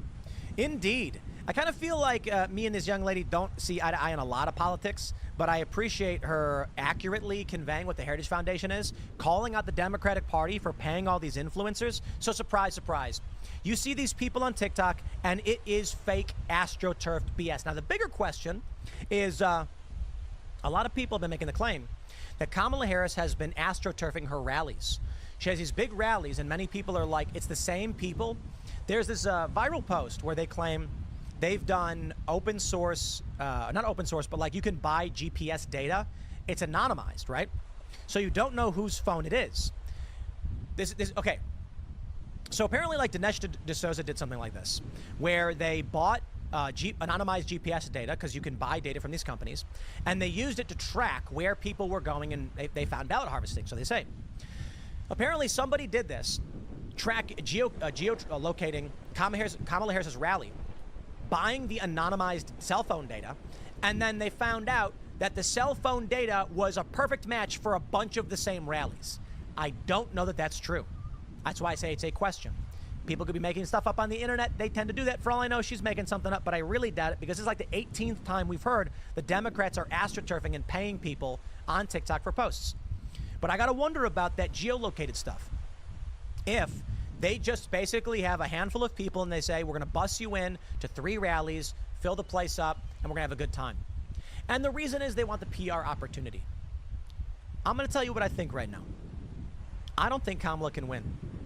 I think the polls, I think everything she's working on is astroturfed. I'm not saying I think all of the people attending her rally are fake or anything like that. I'm saying she's using media manipulation to try and prop herself up, fake it till you make it. But how? How could Kamala Harris beat Trump? Shadow campaign? That I get. But my point is this. If they ain't paying TikTokers to promote Kamala, ain't nobody doing it. I mean, there's the grifters, sure, but few and far between. Even the young Turks are breaking from the left. I kind of feel like the only way Kamala Harris maintains some image of a legit campaign is by astroturfing. And the reality is Trump is much more popular than people realize because of the astroturfing. On top of that, I'd like to say, I cannot imagine Kamala Harris winning. Not that she's going to lose. I don't know. Maybe she wins. I'm just saying. With everything we have seen this year, what I would refer to as historical iconography, how does Trump lose? The photo of Trump shaking hands with RFK Jr. with explosions behind him. It's like, what? The photo of Trump on the ground at the podium after being shot with his hands up and the shocked expression on his face, blood pouring down. He stands up raising his fist. These images are not indicative of a losing campaign. Historically, we look back at all of these things and we were like, look at the tremendous nature, the charisma, the challenges. Do you remember Mondale? I mean, I wasn't even alive. But do we remember the losers? Do you remember John Kerry's campaign? John Kerry was boring. Mitt Romney was boring. Al Gore was boring.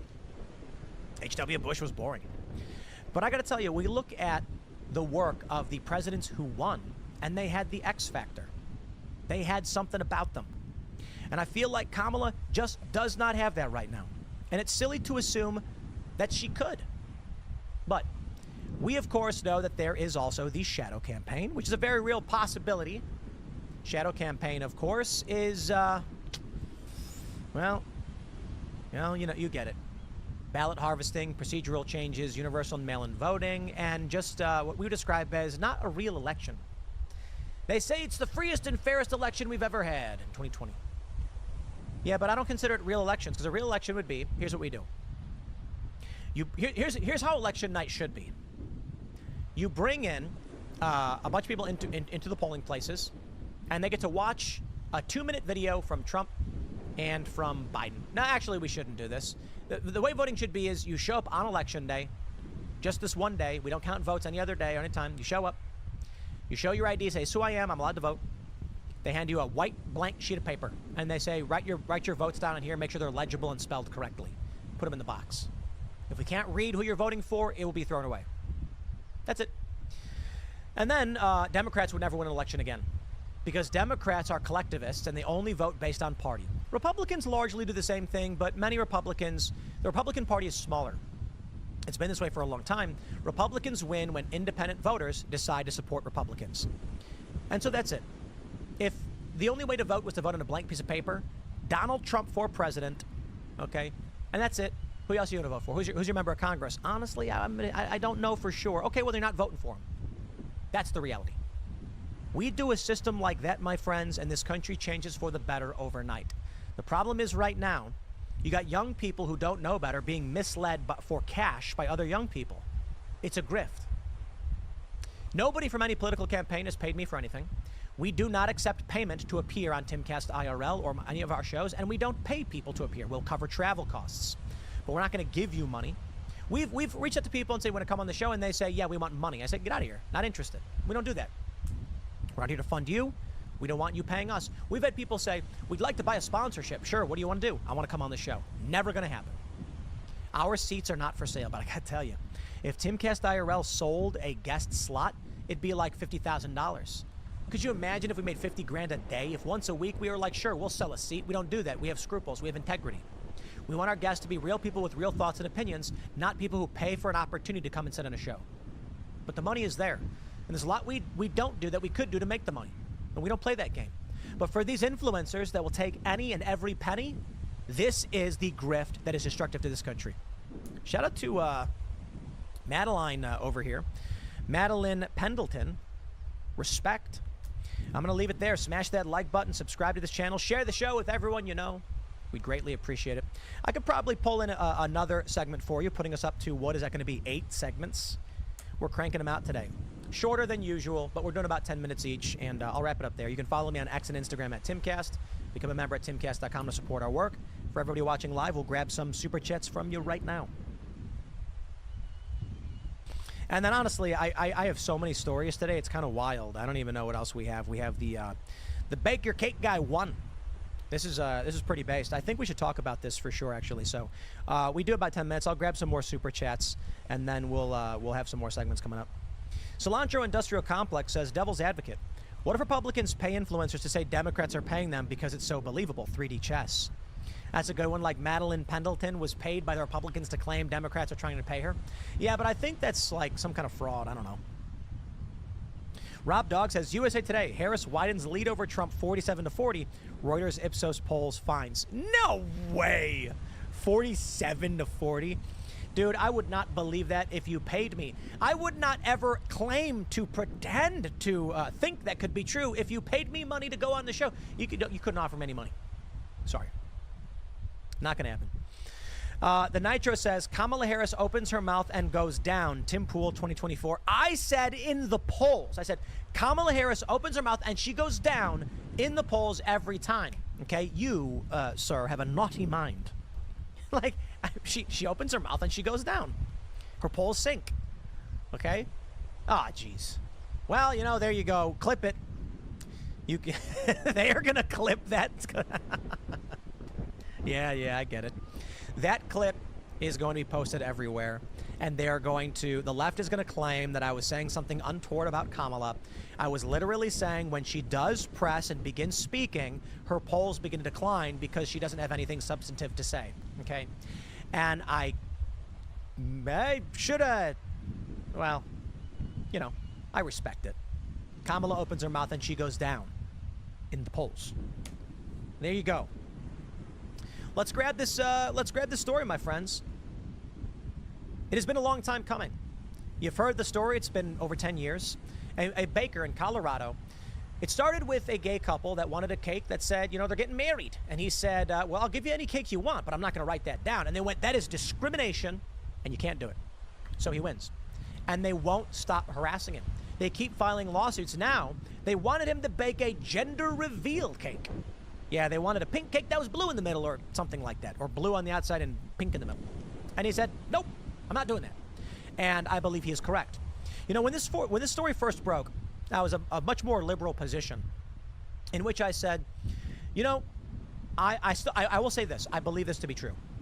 If you have a building in the commons, in public spaces, on our roads that we pay taxes on, and again, I'm not a libertarian, anarchist, or staunch conservative, I think that you should not be able to bar someone for arbitrary reasons. It has to be within good reason. And it is difficult because people can just lie, right? But we want to try and navigate this. So so I'm part Asian, right? I do not believe that if I walked into a bakery and the guy said, hey, you Asian man, you get out of here. I'd be like, that's BS, okay? I pay taxes so that you can have water service too, so that the police and the fire department are here. I didn't do anything wrong. I didn't say anything bad. I didn't break any laws. I'm a member of the public. I do not like the idea that you can be kicked out for that. That being said, you know, someone could come in smashing things and then say, oh, he kicked me out for my race or whatever. But in this instance, that's not the case. So when the story first came out, the left lied. Of course they did. And my understanding was that a gay man said, I'd like a gay cake. And he says, I'm not serving gay people in my store, and kicked him out. It's not what happened. He said, I will give you any cake you want. I'm just not going to write that down because it goes against my beliefs. You can't make me speak. And they sued him over it. And I think at first he lost and ultimately won. They're trying to do the same thing. The reality is the baker is correct. He says service is not being denied. Speech is being denied. In fact, if I were him, I'd say, listen, I'll make the cake for you. I will give you the icing, and you can write it down. I just won't do it, and you can't make me. How's that? I'll give you an icing pack in the little bag with icing, and then you can take it home, and you can write your gay wedding stuff on it, and we got no problems. Well, they sued him. So he wins, and then a trans person tried suing him next. They're targeting him on purpose, knowing he's Christian. The Post-Millennial reports. Colorado Supreme Court dismissed a discrimination case of Christian baker Jack Phillips, who refused to create a cake for a sex change. Phillips had previously been ruled by lower courts to have violated Autumn Scardina's rights by refusing to make a pink cake with blue frosting because Scardina identifies as transgender, Reuters reports. Phillips had previously been the subject of another cake-related controversy after he refused to make a wedding cake for a gay couple. That case went to the Supreme Court, where it was concluded that requiring him to make the cake would infringe on his First Amendment rights. Very interesting. The Colorado Supreme Court sidestepped a significant legal question by ruling that Scardina, a lawyer, could not sue the baker under the Colorado Anti-Discrimination Act in 2019 after having gone through a previous administrative process. Scardina originally filed a discrimination complaint with the Colorado Civil Rights Division, claiming that Phillips declined to make a cake for a birthday in celebration of Scardina's identity as a transgender woman. Scardina asserted that Phillips refused the order over Scardina's gender identity. The commission would reach a confidential settlement with Phillips without Scardina's participation. Justice Melissa Hart wrote that Scardina should have challenged that decision in an appeals court rather than file a new lawsuit. In a dissenting opinion, Justice Richard Gabriel called the ruling troubling due to it throwing Scardina completely out of court. I am concerned that Masterpiece and Phillips will construe today's ruling as a vindication of their refusal to sell non-expressive products with no intrinsic meaning to customers who are members of a protected class here, he wrote. Phillips' lawyer of the Alliance Defending Freedom said in a statement that the ruling brings with it the end of harassment against Phillips. In 2018, the U.S. Supreme Court ruled in favor of baker Jack Phillips, but the decision was based on narrow grounds, steering clear of establishing a significant precedent that would permit individuals to claim religious exemptions from anti-discrimination laws. There are limits. If you can just say, I don't have to provide you any service based on my religion, well, then you may as well not have any civil rights law at all. In the inverse, if gender identity is defined as literally any kind of expression, then anyone, for any reason, can demand you make them a cake. Let's play a game, ladies and gentlemen. I've talked about this quite a bit. I covered the story back in 2018. New York civil rights law in the city. They cover 31 specified genders, but the law also states that gender expression is self-expression. The clothing you wear, what you call yourself. It does not have to match your ID. Hence became the story of Vociferon, Herald of the Winter Mists. I said, imagine this scenario. A guy comes in a Starbucks, and he says, I would like to work here. Looks great. What do you want to do? I'll be a barista, I'll make coffee. And they said, can you start tomorrow? Everything looks good. You know, we'll call your references, but I think you're fine. The guy shows up the next day in a full fursuit of a glistening, beautiful wolf with a very long, bushy tail. A fursuit. Okay, and they go, can we help you? And he's like, I'm here to start working. I'm here for the job. I'm, so-and-so. And they said, who? Well, I applied yesterday, but yesterday I went by Rick. Today I go by Vociferon, Herald of the Winter Mists. The law in New York explicitly states you have to use someone's full name if they request it. They're allowed to wear whatever they want, whenever they want. and you can't fire them for it. So what would happen in this scenario? Oh, I can get real dark with it too, and we will. But let me wrap up the vociferon point. I said, what happens if the manager says you can't wear that in here? Well, you can't tell me what I can't wear. I'm allowed to express my gender identity any way I want. There are certain uniform principles that you can require, like you can't make women wear skirts and men wear pants. It has to be equal. So women can wear pants, men can wear skirts. We can wear, as long as you're long skirts, anybody can wear them. Now, the guy says, I'm wearing the full uniform, the shirt and everything, but I'm in a fursuit. That's my self-expression. That's my gender identity. And there's actually been arguments that people have tried to make that furry is a gender identity. Whatever, they try. So what could you do? So I called human rights lawyers and I asked them, and they said you'd be laughed out of court. I said, why? And they said, because no one's going to take that seriously. A judge is going to laugh at you. We know what the law is intended for. It's for trans people. I said, okay. So a 6'3" guy who's massively ripped with bulging muscles shows up wearing a dress and lipstick and says his name's Janet and that he's a woman, and they fired him because they didn't want him walking around the store like that. And they'd say, well, sure, that's what the point of the law is, I guess. And I said, what if a judge laughed him out and said, come on, no one reasonably believes you're a woman? And therein lies the point. He says, well, yeah, I guess a judge could do that. Probably wouldn't, because the law's intention. I'm like, right. Judges interpret the laws, which ultimately means the law in the book doesn't matter. Only the judge does. Because you got a bunch of crazy laws in the books that don't make sense, and they just don't get enforced. Only until a judge says, well, the law is on the books. Here's where it gets really dark. Imagine if you showed up to, like, I don't know, Harlem at a Starbucks applying for a job, and you show up dressed like a Southern plantation owner with like a white suit and a cane, and you start, come on. Is anyone going to really tolerate that? And you're going to be like, hey, nah, I'm the way whatever I want. And they're going to be like, dude, that is deeply, like, the words you're using, I'm not going to say these words, but like, imagine, people are going to be like, hell no, that's racist. The law says you can't tell me what I can or can't wear, but will you get laughed out of court? The argument then, of course, is if they can laugh you out of court for wearing a fursuit, they can laugh you out of court for wearing a dress. Therein lies the problem with the left's argument and why we will never get a real resolution to things like this cake story. Sure, this guy just won, but you think it ends here? I'm willing to bet they're going to come after this guy any minute. They say, okay, next thing, someone else is going to come in. They're going to come in with some other non-binary identity, or they're going to come in and they're going to try and find a way to needle him. To say, so you don't want it, you're not going to do the trans stuff? Okay. They're going to come in and they're going to demand he write something down that is deeply offensive or racist or whatever, and they're going to press his buttons. They've been doing it. Now, of course, Steven Crowder has this really viral story that he did a long time, a video series, where he went to Muslim bakeries and tried to get them to make these cakes, and they refused, and nobody cared. Where was the left? You know, it's largely due to the fact that the anger is not so much about religion, because they'll defend Muslims, but it's about who controls the reins of power. This country has largely been Christian, and the left is a chaotic, destructive force targeting those on the right, and that is largely Christianity. This is where we currently sit. How much you want to bet in the next coming week or month, a couple weeks or months, they're going to sue this guy for something else. They're going to go to him and they're going to demand he do some other weird cake because they've been attacking this guy for a decade. The culture war is not over. While I do believe that we are winning, my friends, certainly we're going to see many, many more stories like this, and I don't think it ends here, because the laws are on the books. And so long as those laws are on the books and ideologue judges are willing to enforce them, excuse me, you're going to have these stories. But we'll wrap it up there, my friends. Smash that like button, subscribe to this channel, share the show with everyone you know. It's the best show, everyone agrees. You can follow me on X and Instagram at Timcast. And of course, we're live every night at 8 p.m. at youtube.com/TimcastIRL. Thank you so much for watching the show. And we will see you all in the next segment. For everybody watching live, we'll grab some super chats from you. We're just about at 12. Look at me cranking out 8 different segments today. And we will grab a couple of your super chats. Firmer says, if Jesus was real, his followers would never justify bombing kids in foreign or domestic nations. They would never be able to laugh about war or death. But my question, I suppose, to you, sir, is are you talking about real Christians or people just masquerading as Christians? Because a lot of Christians don't do enough. They don't.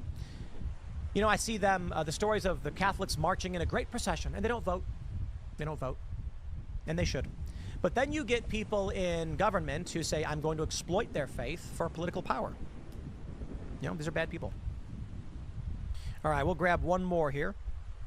Meme says, first off, how was Pittsburgh? I worked there and lived there at one time and was wondering how you thought it was as a visitor. Also, Elon might be doing something over here, possible comeback for Pitt. Pittsburgh's only 3 hours from where we are now. In fact, I think it's 2.5 hours. So I've been to Pittsburgh 3 or 4 times. It's great. I love it. Good food. They got skiing and snowboarding not too far out, 40 minutes from the city. So it's fun. You know. All right. We'll grab one more here. Wolf on the plane says Tim, Colorado is trying to pass ranked choice voting, guns and ammo taxes, and bail exceptions for first degree, ending someone. Dark days indeed. Yikes, man. Yikes indeed. My friends, please consider leaving a good review on Apple or wherever you listen to your podcasts, because we do need them. And I never asked before, but we're going to start asking now. It really does matter. Share the show with everyone you know. Follow us. Become a member at Timcast. That's the most important thing. It's election season. It's the most important season for us every 4 years, and this election really does matter. With your help, if you guys like the content and smash the like button, subscribe, super chat, all that stuff, the engagement, the comments, then we'll keep doing the work. So long as you want us to, we will be here, especially now with the election coming up. Thank you all so much for hanging out. We'll be back tonight at 8 p.m., and Terrence K. Williams will be joining the show. We'll see you all tonight. Again, thanks.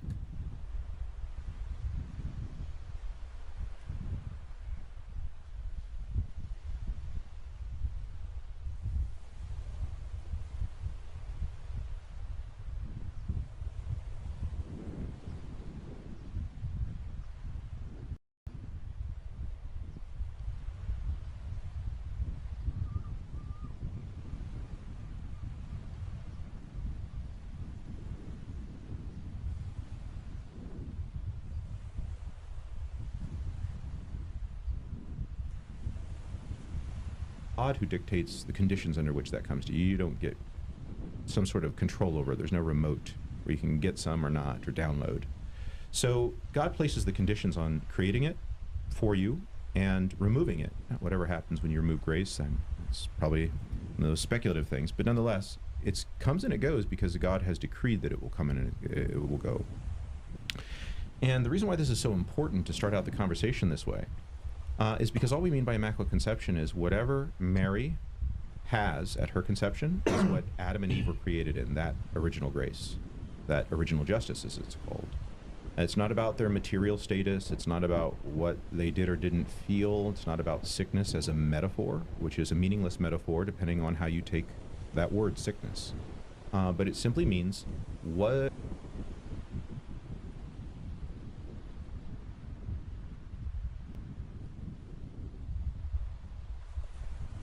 as long as some of the other ones have.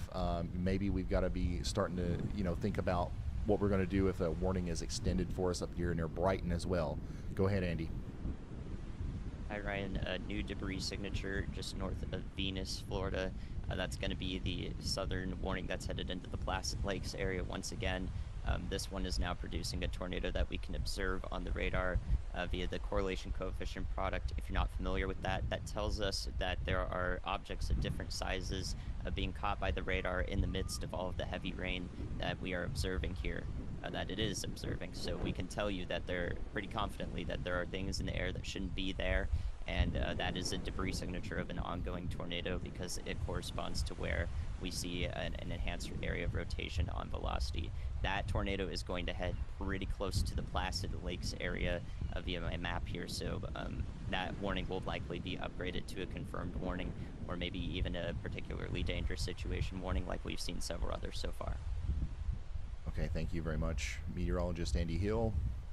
Tornado on the ground near the J.H. Hendry Farms Airport, moving up Highway 27 towards Arkbold, Childs, Placid Lakes, and Parker Island. I'm so sorry. Tornado We've been talking about you guys a lot today, and this is once again a situation where we need to get to shelter extremely quickly.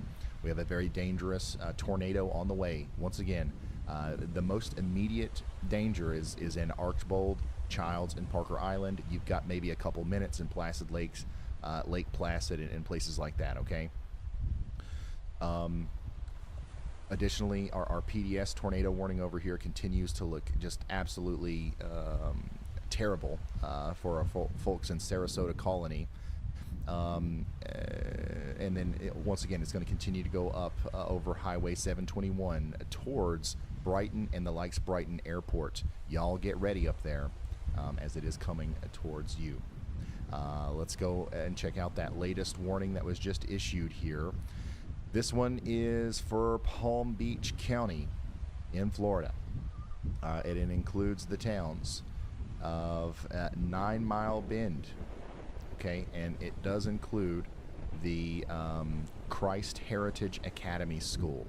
So if you know where that is, or the recreation area number 6 that is along Highway 98, then you know about the area where we suspect the tornado may go.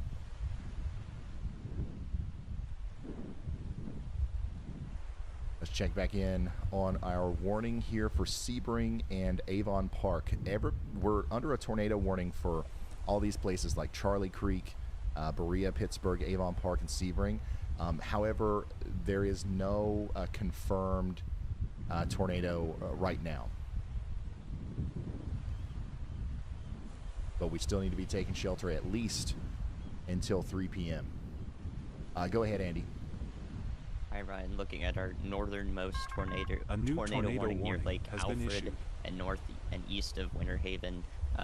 There's a pretty consistent area of a mid-level jet that we're looking at that's kind of coming into where the hook echo is. It's kind of consolidating like that. So I think we're seeing a little bit of an acceleration that may interact with this, the tornadic part of the storm, and maybe lead to a tornado in the imminent term right near Lake Alfred and the Highway 17 and 92 junction east of Auburndale. That would head up towards Polk City and the I-4 area right there. The storm is in the lowest amount of instability out of all of them that we're tracking right now. However, I think it has a chance to produce a tornado, even though it hasn't yet, as it's tracked all the way past Dundee and up to the north and west of Dundee, now near Lake Alfred. Hasn't yet produced a tornado to my knowledge, but I think there is a chance that it may have a dynamically induced instance of a tornado here. So please continue taking shelter in our northernmost tornado warning here in, oh man, you'll have to relay the county, I can't see it, Northern Polk County. Okay, thank you so much, meteorologist Andy Hill. Polk City, Auburndale, Lake Alfred, Holiday Manor, anywhere near the Garner Landing Seaplane Base. This is a dangerous storm for Polk County. Take shelter now.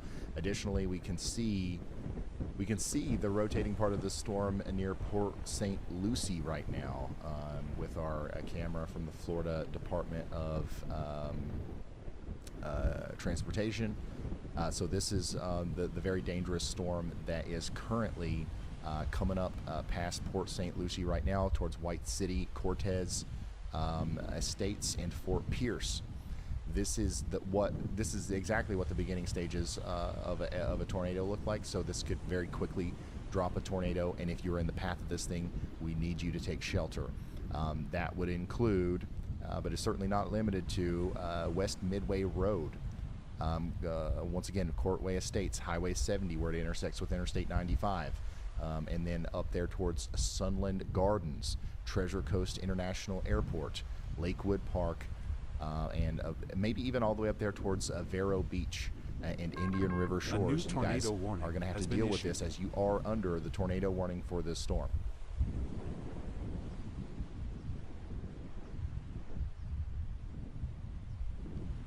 Go ahead, Riley. Hey Ryan, we were keeping an eye on our cameras here near the Fort Drum storm, which has a very deep CC drop right now, and every single camera in that area just went offline. I'm pretty sure it's safe to say that there's a very strong tornado on the ground there, so if you're in that area, please take shelter. All right, thank you, Riley. Fort Drum, you are still under that PDS tornado warning over here in Okeechobee, Indian River, and Osceola counties. The actual rotation for that storm is also moving up in the general direction of Ossawal Junction. So y'all get ready for that. I'm really concerned about our folks in Sunland Gardens, Lakewood Park here. Hopefully everybody's listening and getting into their safe spots over there.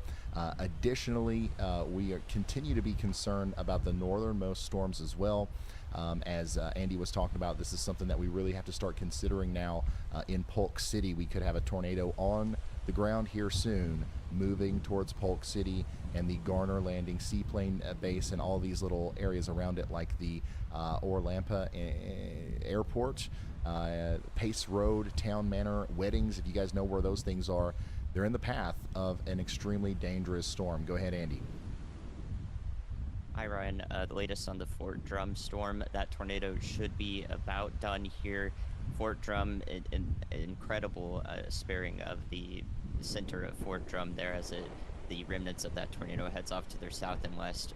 From the Melbourne radar, you can see that massive debris signature. However, if you look closely, you'll see that new hook to the north and east of this storm. Given its northwest track, this is a mesocyclone handoff to the north and east, which means it's our new area of focused rotation from the upper level part of the storm connecting to a vorticity tube in the lower level part of the storm. So I think that we will see a new tornado here on the north and east side of Fort Drum that will parallel Highway 441 up to the east of Yeehaw Junction. That tornado is not ongoing yet. However, that's an extremely favorable interaction we often see in supercells, not often in tropical supercells, I can tell you that. But I can tell you that I'm very confident a new tornado will form, and we'll likely see a new warning for that, perhaps from the National Weather Service. That would include Yeehaw Junction and areas just east of Yeehaw Junction for western Indian River County. So if that forms, that's the reason why. Thank you so much, meteorologist Andy Hill. Yeah, this right here is, I mean, it doesn't get much more clear than that. This is likely going to produce another tornado here near the Lake Montaza Airport. It's going to go on up into the Yeehaw Junction vicinity. We should even be getting ready up here near the Mills Ranch Conservation Easement. As this is going to be a long-lived storm, I do believe. So we're watching that. We had the storm go by Fort Drum. I am concerned about our folks in High-Lolo as well. I don't know if we've gotten any news from there, but it looks like that a new PDS little bitty town got hit has been issued from the storm. So hopefully we'll start relaying some news here soon. Go ahead, Andy. Yeah, Ryan, I'll let you cover that PDS warning right after this. The Port St. Lucie storm that we've been covering, I think, is getting compressed by the cell to the south of it. So the northwestern hook echo within that warning is of concern. It might produce a brief tornado just west of I-95, west of White City, and west of Fort Pierce that would head up to the west of I-95 and parallel it. Not sure if that will happen or not, but there is an updated look at a tornado that might occur before, an updated look at it before it might occur. That would be the reason why. In addition, there's a chance that the supercell that's impacting it to the south may also wrap up a tornado that would be dangerous for folks on I-95 as well, west of White City and River Park. Thank you so much, a new meteorologist Andy PDS Hill. tornado warning has been issued. PDS tornado warnings coming out, one right after another. Glades County of Florida, you're under that PDS tornado warning until 3 p.m., okay? And we've got places like the Brighton Indian Day School in the direct path, as well the Likes Brighton Airport. If you know where those are, near Brighton, take shelter now. If you're close to those, you're in an extremely dangerous situation. Additionally, that newest PDS tornado warning is going to be for Indian River, Osceola, and Brevard counties, and it's associated with that new area of rotation that we've been talking about, north and east of Fort Drum, east of Oswald Junction, right next to the Lake Montaza Airport. Big tornado now coming down, moving up towards areas hopefully just east of Yeehaw Junction, but we need Yeehaw Junction to take shelter as this is also coming up towards the Middleton Fish Camp. Go ahead, Andy, or Riley. Hey Ryan, our camera in number 2 that is in Port St. Lucie looking northbound, it looks like it just had a funnel there a couple of minutes ago. It's now gone, but it was it looks like there's 2 bases on there. It was that one that was on the right side of the camera that had some sort of something coming down from the bottom of it. That could have been our tornado. All right, thank you so much, Riley. I know we got a lot of people watching over here. We're keeping an eye on you guys along the I-95 corridor between Fort Pierce, Lakewood Park, Vero Beach. This is where this is going, okay? So we've been keeping an eye on this storm for a while. It's produced a couple tornadoes. It's going to produce more as it goes up towards Lakewood Park. Please take shelter now if you haven't already. Wow. There's just there's a lot going on. If you're just now tuning in, 12 tornado warnings right now, 3 separate PDS tornado warnings. And whenever you hear us talk about a PDS tornado warning, what we're talking about is a particularly dangerous situation. This is not your average tornado warning because the tornado associated with the storm is not your average tornado. We're talking about new tornado big, warning has been nasty issued. tornadoes today that do significant damage. So if you find yourself under any tornado today, especially one of these PDS warnings like you're under in Yeehaw Junction right now, just know that this is a life-threatening situation and you got to seek shelter now. A new tornado warning has been issued.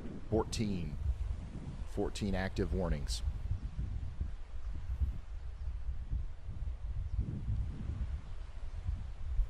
So our confirmed tornado warning here in Indian River County, Florida was confirmed by emergency management. Our most recent PDS tornado warning is looking incredibly bad on radar here. The one that's going to the north and east of Oswald Junction. This is a beast of a tornado, and unfortunately it is going to come close, I think, to Yeehaw Junction and the places just to the southeast of there along Highway 60.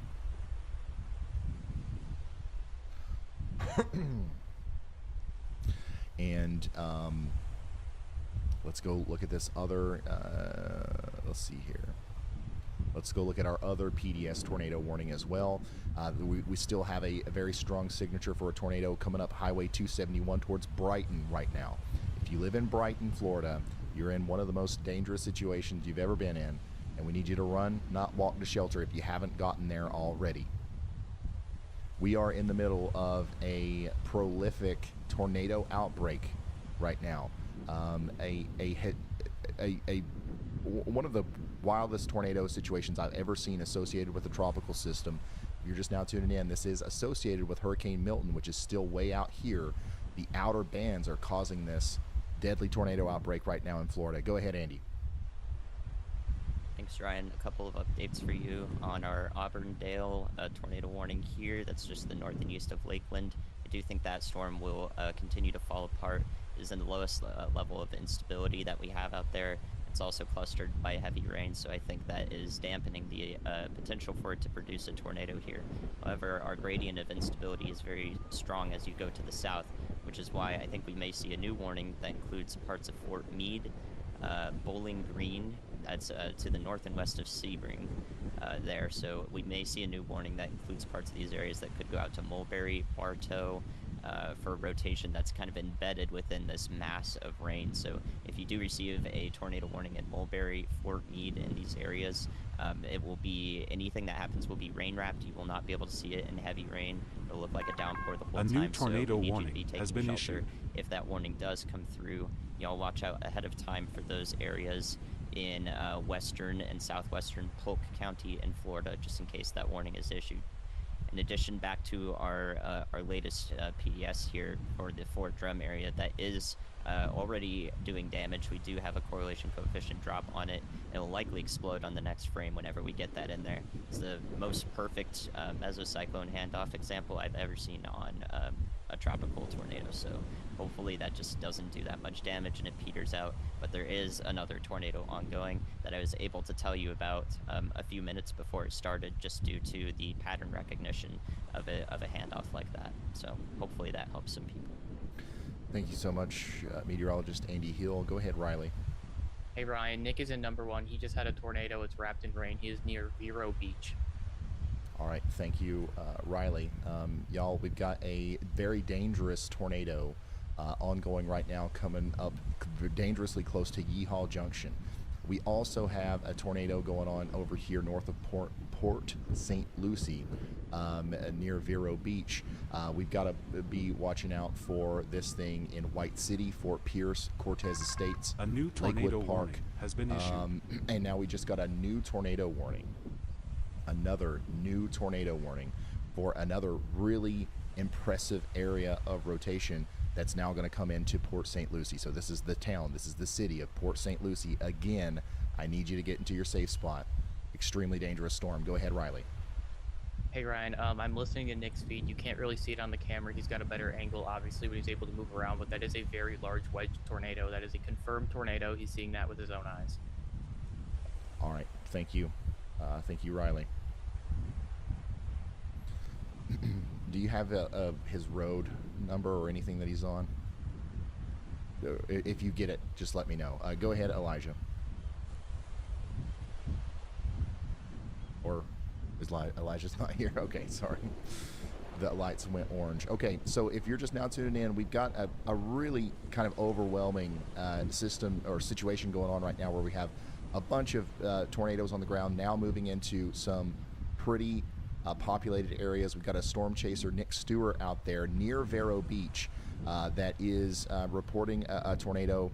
This could be near Lakewood Park, Fort Pierce, Vero Beach. Everyone here needs to be in their safe spots. An even more impressive looking zone of rotation is moving into the town of Port St. Lucie right now. So please, you guys need to take shelter. Go ahead, Riley. Hey Ryan, so it seems like his location's a little messed up on the overlay, but this is a tornado by Yeehaw Junction. Okay. Yeehaw Junction. Okay. He is on 60. Okay, thank you, Riley.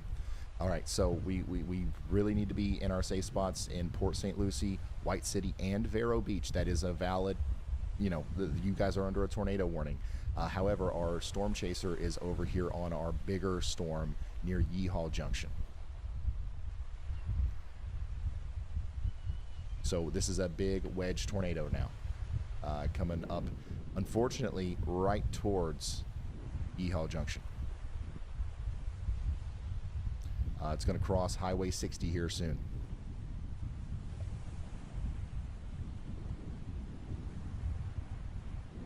Middleton Fish Camp. It's going to hopefully it goes between Yeehaw Junction and Middleton Fish Camp, but it also could literally go right up into Yeehaw Junction. Hey, how many people live in Yeehaw Junction, Florida? Ryan, Yeehaw Junction is quite the small community. It's home to just a handful of people, with the last count being under 300. Not much competition for parking spaces there. Thank you. So we've got a small town here, Yeehaw Junction, maybe in the path of an extremely destructive tornado. So all the 300 people in that town, if you guys know them, if you guys know anybody that lives near there, now would be the time to call them. We just had a visual confirmation of a wedge tornado from a storm chaser, and it's kind of paralleling that highway up towards Yeehaw Junction.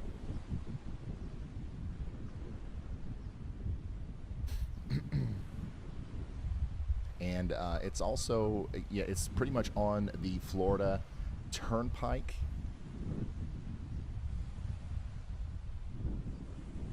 And if you're just now tuned in, you haven't heard us explain this yet.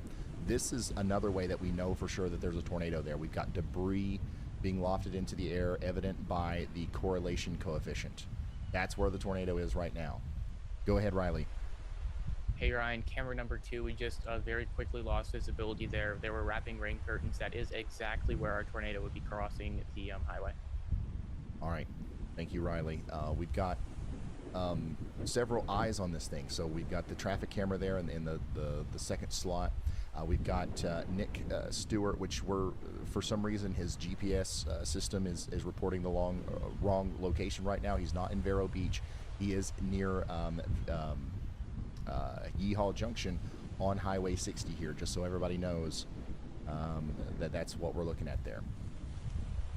So a large, dangerous tornado coming up into Yeehaw Junction right now. Beyond that, it is going to go up towards the Mills Ranch Airport, so y'all get ready for that. Additionally, we have currently 13 tornado warnings. We're kind of hyper-focusing on this one because we know exactly where it is. We know, where it's going, so we need to do everything that we can to communicate that to the people out here. A new tornado warning has been that are in issued. the path. Go ahead, Andy. Hi, Ryan. We've had a couple of reports on I-95 west of Port St. Lucie and southwest of that confirmed tornado flipping vehicles and trees down on there. So there's a confirmed tornado flipped a truck on I-95, and we have that current warning for a different cell that is now moving through the same area, unfortunately moving right through densely populated areas, right through Port St. Lucie. So I just want to give you guys another warning has been issued. reason to take action, another stimulus to take action here and take shelter in the interior-most room of your house and on the lowest level of your house in Port St. Lucie, White City, and Fort Pierce and St. Lucie, all these areas up to Interstate 95. If this circulation continues to intensify, there could be a tornado that goes right through here, even though we don't have a confirmed warning yet, and you have received a warning already. Sometimes one warning isn't good enough of a stimulus for people to take action, so I want my words to serve as another one, and I want, if we get a confirmed warning, to serve as yet another one, just to take action, because it makes the difference. So please be sure you're telling people about that in the Port St. Lucie areas and north along I-95. If you know anyone there, make sure to call them. It's worth it. Absolutely. Thank you, meteorologist Andy Hill, for bringing our attention back down here. We're kind of bouncing around between the two of these warnings. We've got a little town, Yeehaw Junction, with 300 people in it, in extreme danger. We've got a live view of that tornado there from Nick Stewart. We've also got a much larger population zone here, also under the threat for another tornado. We were getting reports of damage from an original storm. Now we've got more areas of rotation coming into the Port St. Lucie area. Right now, if there's a tornado down, it would be near the North Fork St. Lucie River Aquatic Preserve. It's going to go right by, or right up near, the New Horizons Mental Health Center as it goes past Port St. Lucie here over River Park. Take shelter if any of those places that I just called out are where you live or near where you live. Go ahead, Riley. Hey Ryan, I know we're really busy with tornadoes right now, but one important thing that I needed to mention is our hurricane's like 4 to 5 hours from making landfall, and we're receiving reports that there are people on the beach waiting for the storm surge. I don't even know how to communicate how bad of an idea that is. You're not going to survive it. So if you are on the beaches in Tampa right now, get off. You don't have that much time. Our hurricane's moving much faster than what we thought it was going to. So you need to leave now. Okay, Riley, and have somebody, if you have access to the overlay or Kinsey, whoever does, let's update that landfall countdown to be a little bit more accurate, since we've got updated data. Thank you, Riley. And yeah, get off the beach, y'all. I don't even know what to say about that. Big tornado here though in front of Nick Stewart.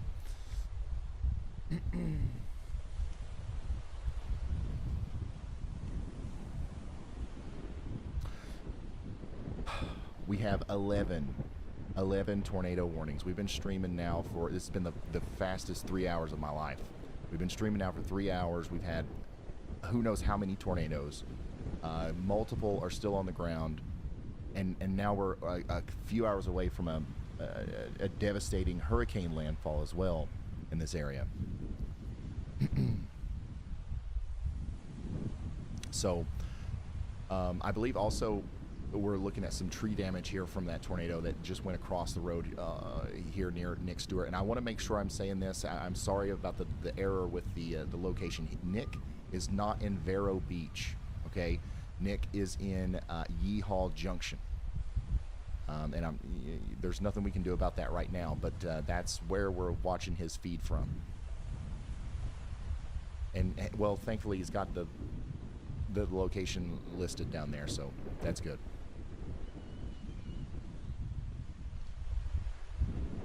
All right, coming back over here to the radar, Andy's got an update for us. Go ahead.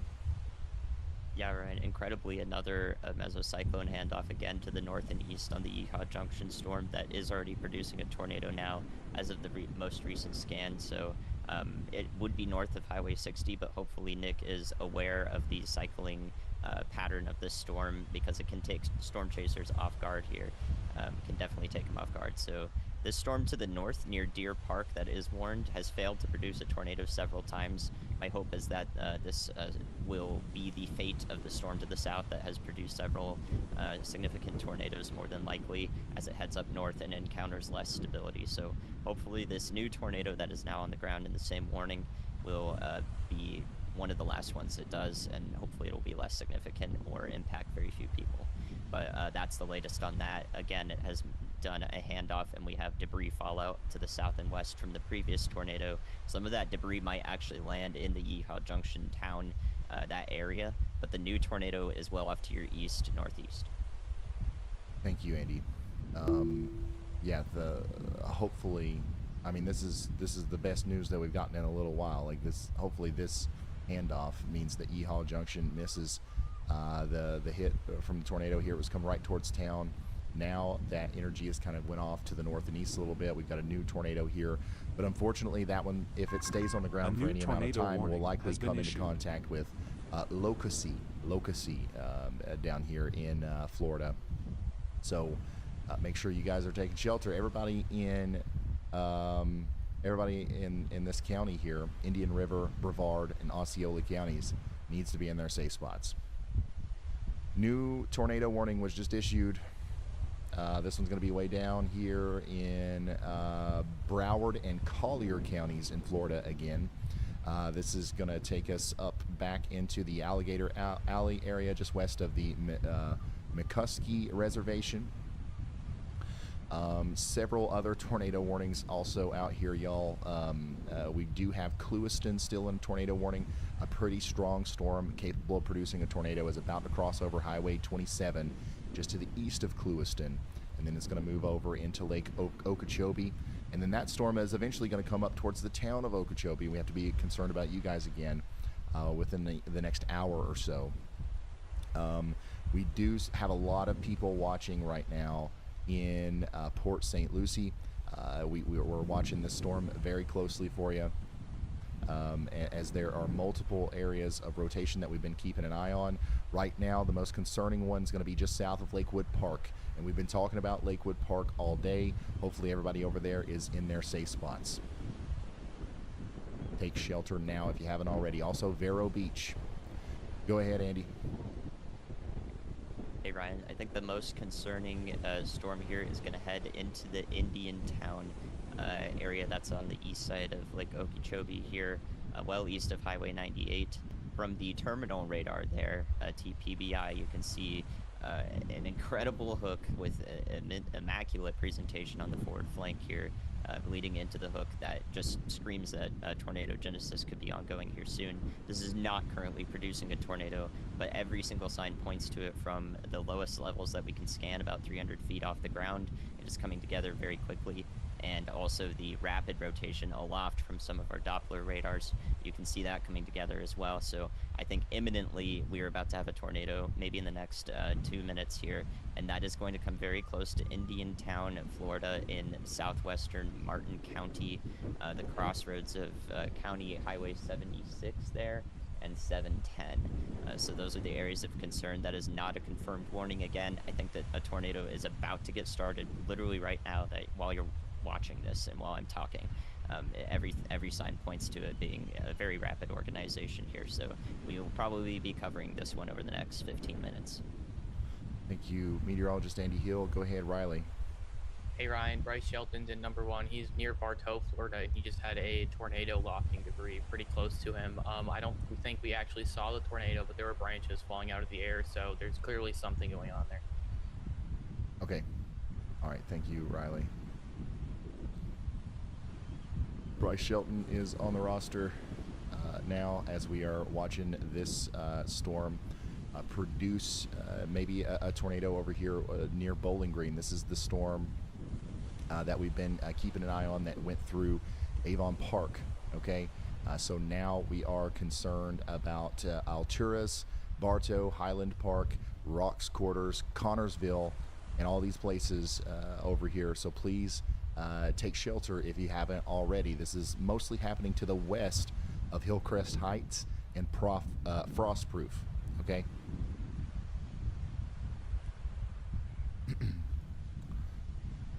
All right. So if you are just now tuning in, we are covering all these tornado warnings. Allie, what was that? You say you did update it?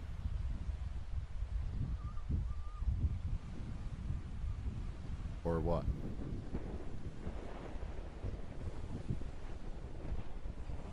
Hello? Oh, okay. All right. We're tracking the hurricane landfall, okay, which is going to happen here soon. We're going to update that countdown for you right here in a moment. But we're also covering a tornado outbreak that's getting ready to get even more intense here, as this storm, which Andy pointed out to us not too long ago, is looking like one of the most impressive tornado-producing storms in a tropical system that has ever been recorded on radar. This is wild. So if you're in Indiantown, Florida, please take shelter immediately. This is going to be a very, very dangerous storm for you. Additionally, we still have a PDS tornado warning out here for Yeehaw Junction, but a miracle has happened here, and it just literally has dissipated right before it got into town. The rotation is still with us, and it might, impact some areas near Lokoski and the Mills Ranch Conservation Easement, but I think that the threat with this has died down significantly. Just look at this. Big tornado heading right for Yeehaw Junction. It lifts, another one forms, and now it's gone. So I hope we're done with that storm. We are not done with this storm over here north of Port St. Lucie, though. This is coming up towards Lakewood Park. We've got a potential tornado here that's coming in soon. Actually, we should just go ahead and say that is a tornado, and let's assume that's the case and take shelter in Lakewood Park and West Vero corridor. Bryce Shelton's got something here. Or it looked like he did for a second. Or actually, was it Nick? Remember, Nick is not in Vero Beach. His actual location is going to be in the bottom right there, closer to Yeehaw Junction. But both of these guys are on storms that have produced tornadoes and will likely produce new tornadoes here soon. But yeah, Lakewood Park, Vero Beach, we got to get you guys into your safe spots. White City, you guys as well. Port St. Lucie, there's another rotation coming up right towards you. So take shelter immediately. 10 tornado warnings right now. And then our most impressive one is the one that's coming up towards Indiantown right now. Or it has the ability to be our most impressive one, I should say. Hey, how many people live in Indiantown, Florida? Indiantown, Florida has a population of about 6,000 people. It's a small but growing community with a rich history and a close-knit atmosphere. Go ahead, Riley.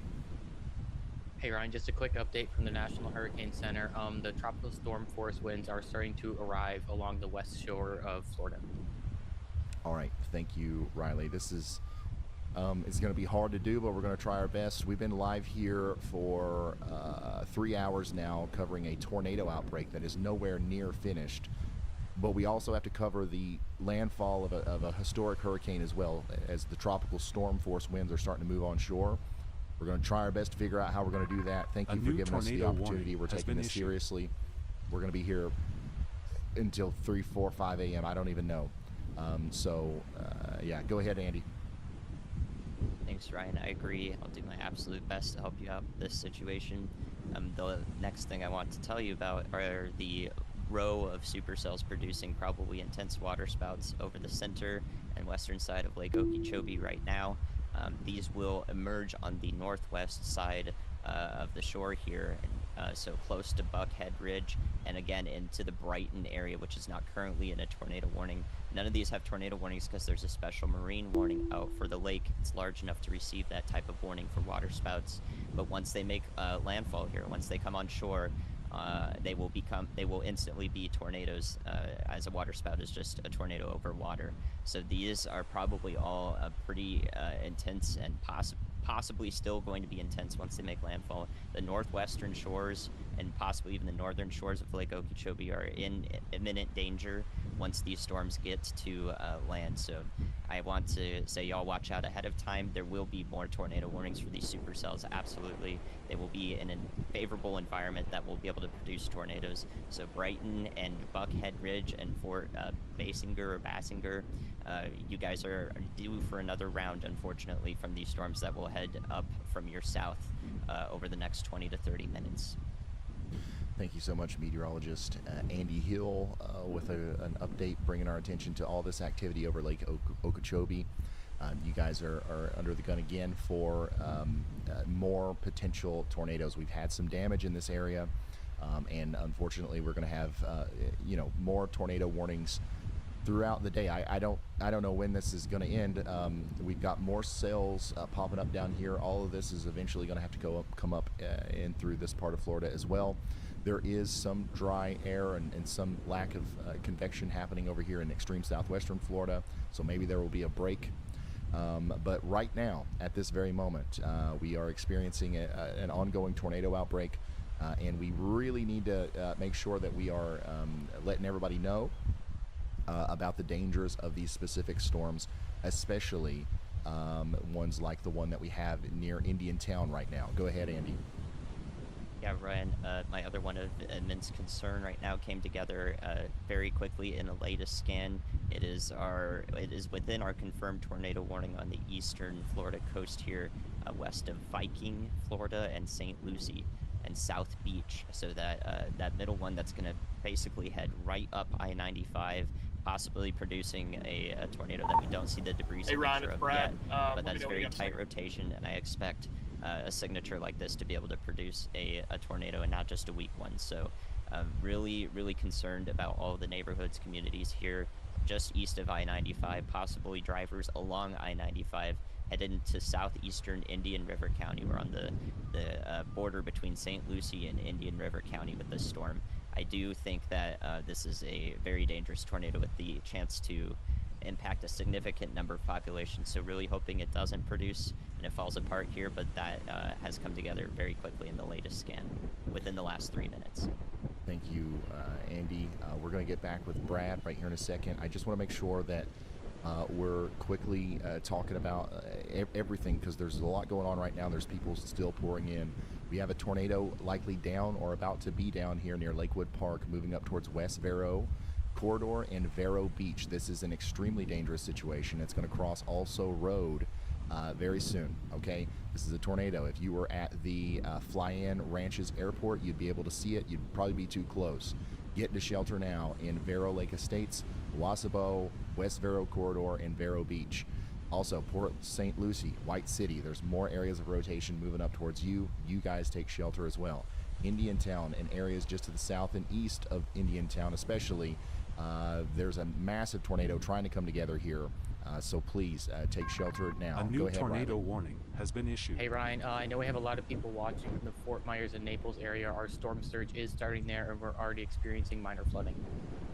Thank you, Riley. The storms, by the way, it feels like we're just talking about a tornado outbreak here, but this, we've got a huge hurricane coming in as well, and we're about to have to cover a devastating, potentially catastrophic hurricane making landfall, causing damage around Sarasota, Fort Myers, and all these places on the west side of Florida. And we're going to try to cover that and this ongoing tornado outbreak at the same time. Go ahead, Andy. Yes, Ryan, just a timeline for you guys. The tornado watch currently is set to expire late this evening into the early nighttime hours, so we will be able to transition to full tropical coverage as well if we have less tornadoes to deal with, but I'll be here all day, all night, relaying those. And speaking of the two new debris signatures, two new tornadoes going on right now, the one north and east of Yeehaw Junction now does have a new debris signature with it. Actually, two different tornadoes ongoing at the same time there. With the previous one to the south and west, it has a really light velocity couplet there, but actually has torn up a few trees.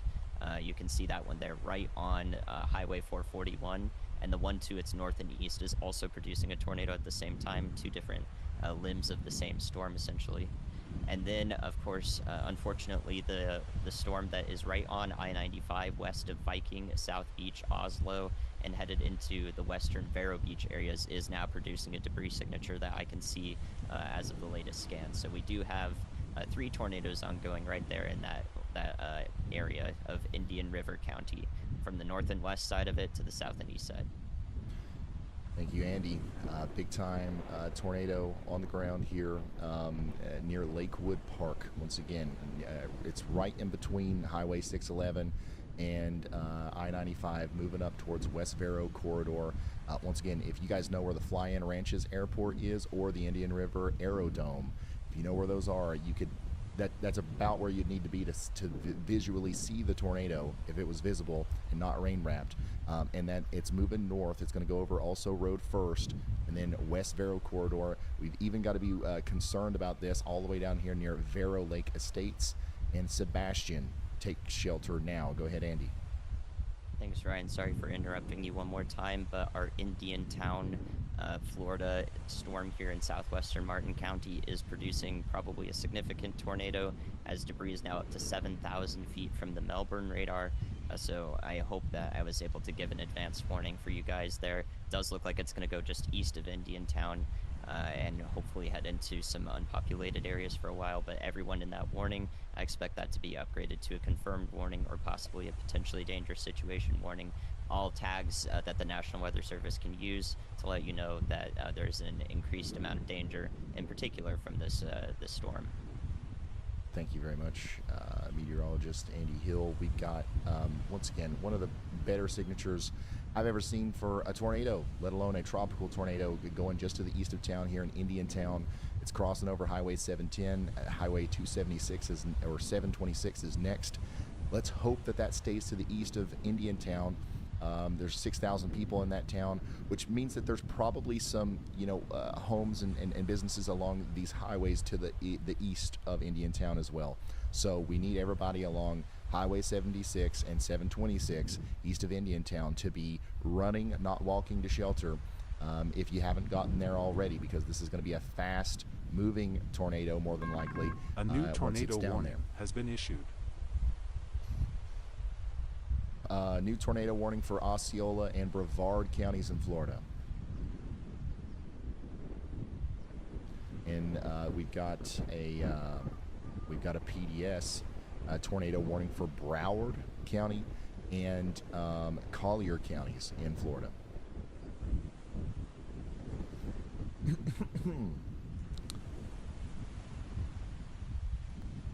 And anytime we mention a PDS tornado warning, there's lots of new people in here. You might have never heard of that before. It's a next level up from a tornado warning, where we know there's a tornado on the ground, and we know that it's a damaging one. It's a big one. So if you find yourself in one of those warnings today, you've got to do everything you can to protect your life and property, and especially just yourself. And remember, take a helmet into your safe spot with you. A lot of people don't think about that. Make sure you're wearing closed-toed shoes, not flip-flops or Crocs or something like that. You might have to evacuate your home in a situation where there's splintered wood, glass, or whatever on the ground. You want to, especially if we're calling out your town, 30 minutes before the storm gets there. If you're at the end of one of these polygons, if you are, if we're talking about maybe there's a storm near you that might come close soon, go ahead and take care of those things now. Put on the shoes, get your go bag ready. That way you're not scared, but rather prepared in a worst case scenario where you have to actually take action. Go ahead, Riley. Hey Ryan, on one of our cameras just west of Port St. Louis or whatever, or Lucy. Sorry, there's a lot going on. We just had it looks like a tornado crossed the road. There's a bunch of first responders in the area, so I think it's probably going to be safe to say that interstate is going to close. That is on 95 northbound. All right, thank you, Riley. He's likely, looking at what just happened here west of Lakewood Park. Remember, tornado ongoing here. It's now on its way to West Vero corridor. West Vero corridor. This is going to be an extremely dangerous situation for people on the western side of Vero Beach. and Vero Lake Estates, you guys are next. Additionally, we have more areas of rotation approaching Port St. Lucie right now. The greater Port St. Lucie area is currently under 4 or 5 tornado warnings at the same time. And there's just a bunch of different areas of rotation kind of around the Port St. Lucie area. We've had the damage reported for many of them. One of them we know for sure is on the ground near Interstate 95 near Lakewood Park. There's another really concerning, spinning zone that is south of Interstate 95, closer to Tropical Park. And this is the one that we've been talking about down there closer to Indiantown, that also might impact places near Port St. Lucie here soon. Port St. Lucie is one of the more dangerous places you could possibly be right now. We need everybody to take shelter. Go ahead, Andy. Yeah, Brian, two things of concern here. The Indiantown storm has been warned, and you can see the new warning that is a confirmed tornado warning is going north, and this is going to pass extremely close to where that previous tornado went through that bend of I-95 there west of Palm City and Stewart. I do think that we might have emergency response there, responding to the previous tornado, since we had a flipped truck there on the interstate, and this tornado is going to get very close to them. I know a lot of EM watch us, so if there is a way you can communicate that to the people who are responding on that curve of I-95 to the previous tornado's damage there west of Stewart and Palm City, and if you want, Ryan, we can get exact exits as well to help out with the location there. They do need to get out of the way of that potentially dangerous tornado, because it is doing a significant damage. Again, we can see the debris up to 6,500, 7,000 feet above the surface on the radar here, so we know there is a strong tornado headed toward that same area where emergency response might be ongoing, so we need to make sure they are safe as well. Absolutely. Thank you so much, Andy. Go ahead, Riley. Hey Ryan, yeah, talking about that emergency response, that's actually our camera number 3 right now. We can see that there is a lot of traffic piling up on that highway. This is going to become very concerning as this next tornado gets closer and closer to them, because they're basically just sitting ducks on the highway. It was really important that we get the message out to people in the area that you're going to have to find some way off the highway as this tornado comes closer. Thank you, Riley. Guys, there's 300,000 people watching right now. Message somebody you know that lives out here. Let's do everything we can to get the word out. There are people probably in the path of this next tornado that were just hit by or are impacted in some way by the tornado that just went through here that don't know another one's coming. Help us spread the word. Call a family member, a loved one, a friend, a coworker, somebody you know that could be out in this area, and just tell them to call the next person, and we will get that information where it needs to go. Once again, if you're just now tuning in, a tornado warning is in effect for currently there's 13 different tornado warnings right now in Florida, and we have a really concerning one barreling down on Interstate 95 in a spot that was just hit by a tornado not too long ago. We've got traffic backed up, we've got emergency services out here responding, and it's just one of the more dangerous situations you could possibly think of. It's happening right now. Additionally, all of these other tornado warnings, they're all happening out here in the central part of the peninsula of Florida. Now more so on the eastern side of Florida. We just had over 1 million people evacuate from southwestern Florida into this area to try to escape the hurricane. Now we're talking about a potentially very memorable tornado outbreak impacting all of these places. So that's why we're honing in so much on the tornado aspect of this storm. We've got a huge water spout going on right now over Lake Okeechobee that is barreling down towards Okeechobee. We've got another big tornado up here to the north and east of Whittier, moving up towards Bull Creek Swamp. And that is, something else that we're watching. And we've got another update from meteorologist Andy Hill. Go ahead. Thanks, Ryan. Speaking of that, Kenansville tornado there along Highway 441 that you're looking at now. Again, another cycle, another mesocyclone handoff to the north and east with that new hook sticking out. It's going to give us another tornado for sure because of how dynamically put together it is already. So a Deer Park, expect a confirmed warning, perhaps even an upgraded one. But the more important message here is that the previous tornado that you can see there to the south and west of that new area of rotation is still together and it's occluded. So it's following the lowest level of winds, which is pushing it west, close to Kenansville. So even though they may be in an obtuse warning here, the rest of the storm is moving north. This tornado is moving much more westerly and will maybe impact parts of the highway in Kenansville in Florida here before it runs out of steam. So this is what happens to tornadoes. They can detach from the storm and then be guided by the lowest level of winds, which moves them in a different direction. So we need to make sure that everyone in this warning is taking shelter, especially in Kenansville, as a result of this. This is a very identifiable pattern, and I do think there's a possibility that this town could be impacted while the rest of the storm moves on to the north. Thank you, Andy. We've got a handoff happening. A new tornado is coming together up here, but Kenansville, you are not out of the woods. This one right here, the original tornado, could be coming right up towards you. Please take shelter. That also includes the little towns like Whittier and places like that. So some more places that we need to be watching out in as this continues to be another big tornado that we're keeping an eye on include the Herky Huffman Bull Creek Wildlife Management Area, and pretty much every little place that you can think of along Highway 441 in that zone. That includes Little Scrub Park, that includes the Forever Florida Airport, and maybe all the way down there towards Bull Creek. This is going to be an extremely dangerous storm. We have two tornadoes essentially. One of them is going to go over towards Kenansville. The other one's, who knows where it's going to go, but it's going to go somewhere up here in the Bull Creek area.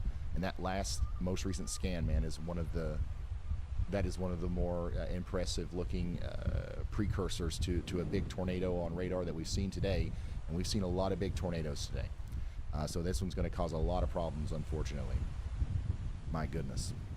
So remember, Kenansville, we got this one coming up in towards you in Gap Creek Swamp. But a much bigger one is now forming over here near 10 Mile Road in Florida, moving up towards Bull Creek.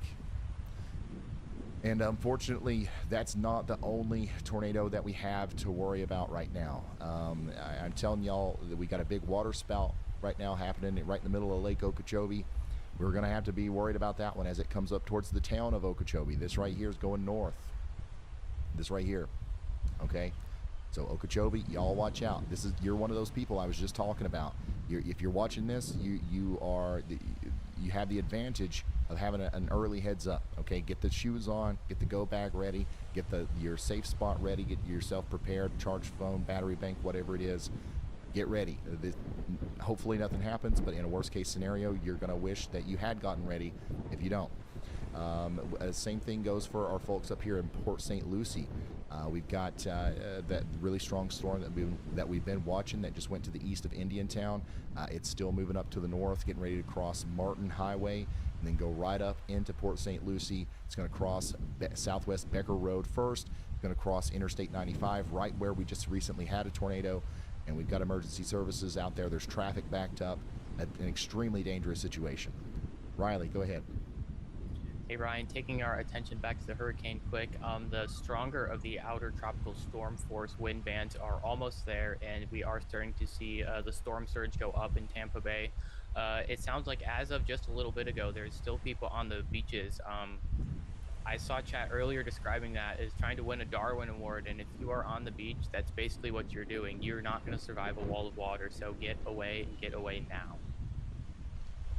Thank you so much, Riley. Yeah, this is, if we've learned anything today, this is not the storm to play around with. This is, if the tornadoes are any sort of, indication as to how powerful the overall storm is, like this is definitely something that we want to take extremely seriously for all the residents that are involved here in Florida. And my goodness, just this big area of rotation right here is going to be a giant tornado coming right up towards Little Scrub campgrounds within the next little bit.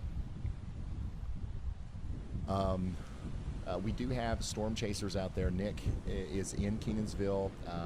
Bryce Shelton's near Bartow, Florida.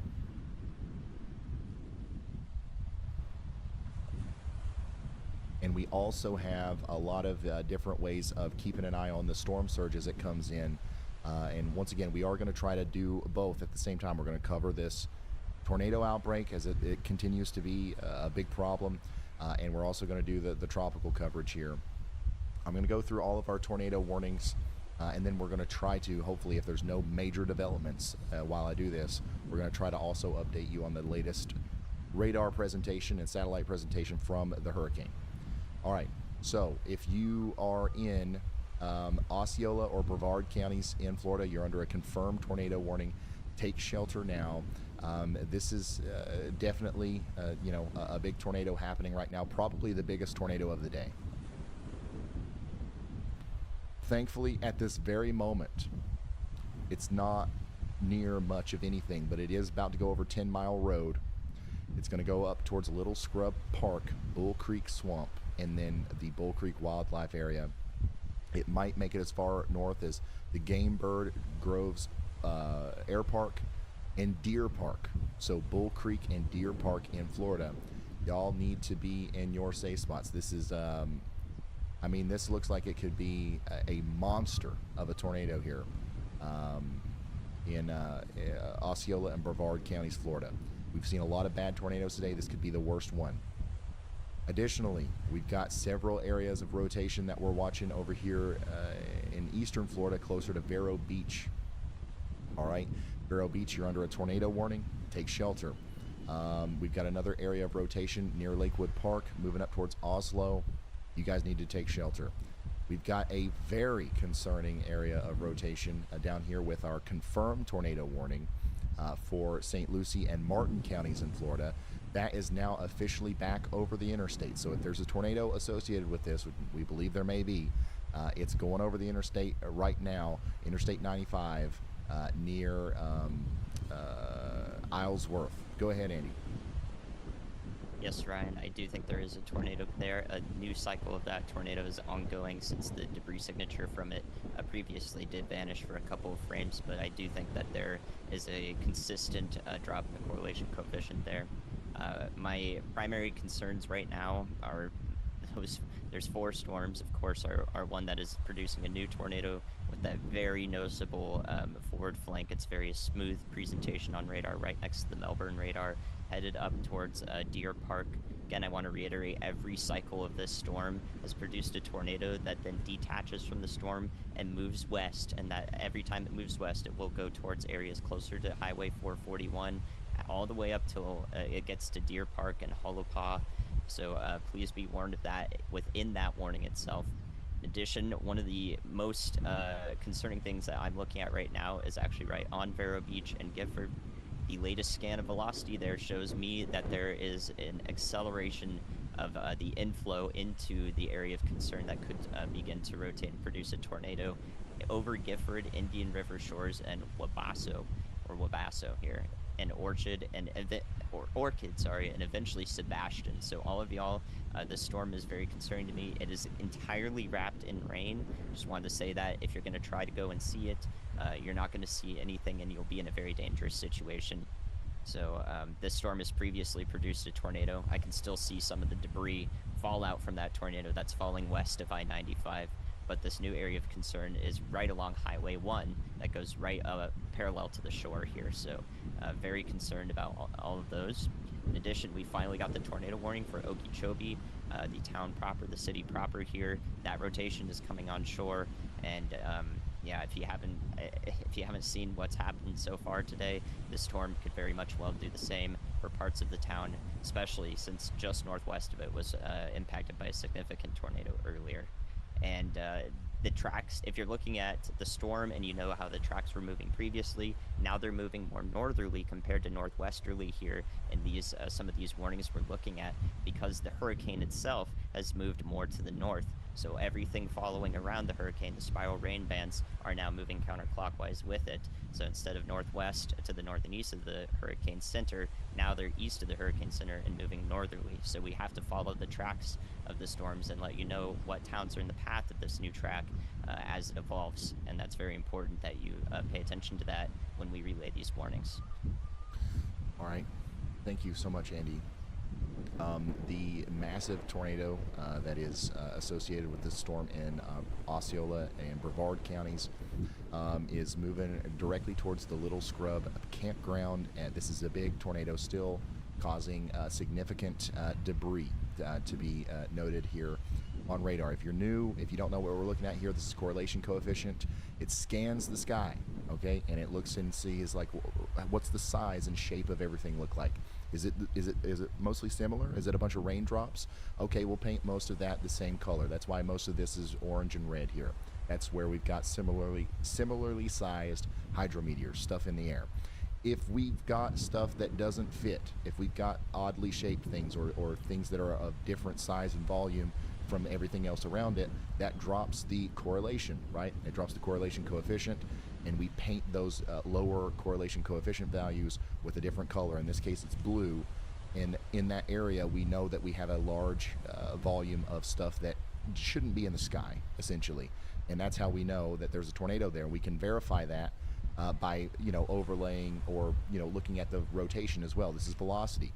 This doesn't show the size or shape of what's in the air. It shows the speed and direction. So we've got counterclockwise rotation here, very evident, and that's what's happening right here. A tornado lofting debris in Brevard County, Brevard County, Florida, moving up directly towards that Little Scrub campground, and eventually Bull Creek. Bull Creek, please take shelter now. This is going to be, a dangerous storm. We don't want to mess around with it. Okay, they've officially issued our tornado warning for Okeechobee now. Okeechobee County and the town of Okeechobee is under a tornado warning as that big water spout that we had earlier is going to try to come onto shore, maybe as a tornado. We need to take shelter just in case. In Sherman, up the Grove Beach, Okeechobee, and of course Dixie Ranch Acres, and maybe even as far inland as Eagle Island. Take shelter immediately. The newest tornado warning, which it sounds crazy to say this, but we only have 9 right now. Well, never mind. We got 10. Our newest one is going to be down here near South Bay, Bell, Clad, Runyon, and Hinoki. You guys are all under tornado warnings right now. We've got to get you into your safe spot. And what keeps happening here is we've got a ton of new storms still trying to pop up. All of our tornado warnings that we've been tracking are up here, right? And those are eventually going to maybe go out to sea or get oriented in a way where there's not going to be causing as much of a tornadic problem. Hopefully that's the case anyways. But even if those stop producing tornadoes, look at this. We've got a set of supercells forming just to the north and west of Miami. These have really gotten very organized in the past little bit. This storm right here is a good candidate for a tornado warning. I can tell just by looking at the reflectivity. Velocity doesn't show much yet, but if it organizes even just a little bit more, areas just west of Andytown could be under a tornado warning here, and we're going to watch that storm as well as all of these other ones that are popping up over here in southeastern Florida. So currently we've got 9 or 10 tornado warnings. Our confirmed tornado warnings include the tornado warning for Osceola and Brevard County. We've been talking our faces off about this, but there's also the Port St. Lucie and Martin County, Florida storm that is a confirmed tornado warning. So for the 18th time today, I need to remind everybody in Port St. Lucie to take shelter if you haven't already. I hope everybody in that town is in their safe spot and they haven't come out in a while, because you guys have been under a lot of tornado warnings. Go ahead, Riley. Hey Ryan, back to the hurricane real quick. All 25 Waffle Houses in Tampa are closed. All right, thank you, Riley.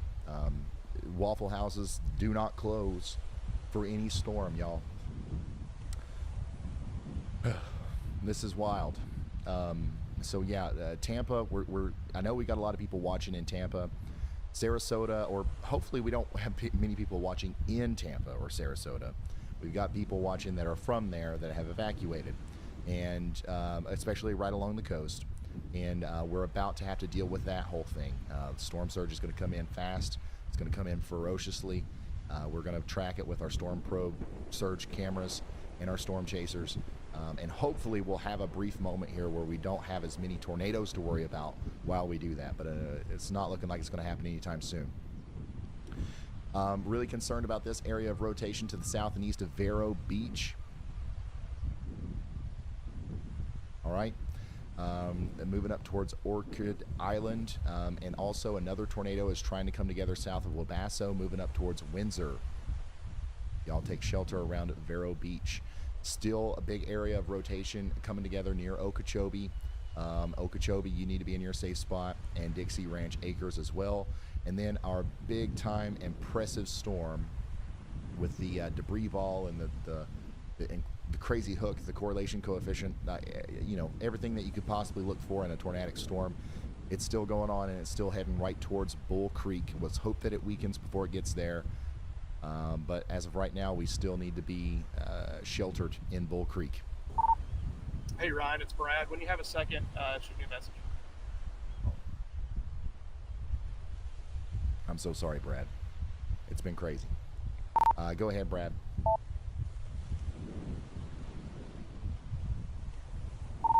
Hey Ryan, hey, I just wanted to let you know, so had to drive all the way down to Naples, Florida to be able to get gas, which is crazy that you have to drive all that far, but we were able to get gas. So I'm watching that tornado threat, but I don't know if you're noticing this. I mean, I'm sure that you are, but it really looks like this storm is moving a lot quicker and coming in a lot faster than we were initially anticipating. I mean, moving at 60 miles an hour, 65 miles away from shore, you do the math on that, and it's not going to be midnight or so before landfall. It's going to be much earlier than that. So just want to let you know I'm headed to Punta Gorda right now. That's where I think a huge surge is going to happen. So that's where we're going to ride it out. If you remember, that's where we rode out Hurricane Ian, which was obviously, you know, a catastrophic event for this area as well. So just want to let you know, headed to Punta Gorda, and we'll be there in about 5 minutes.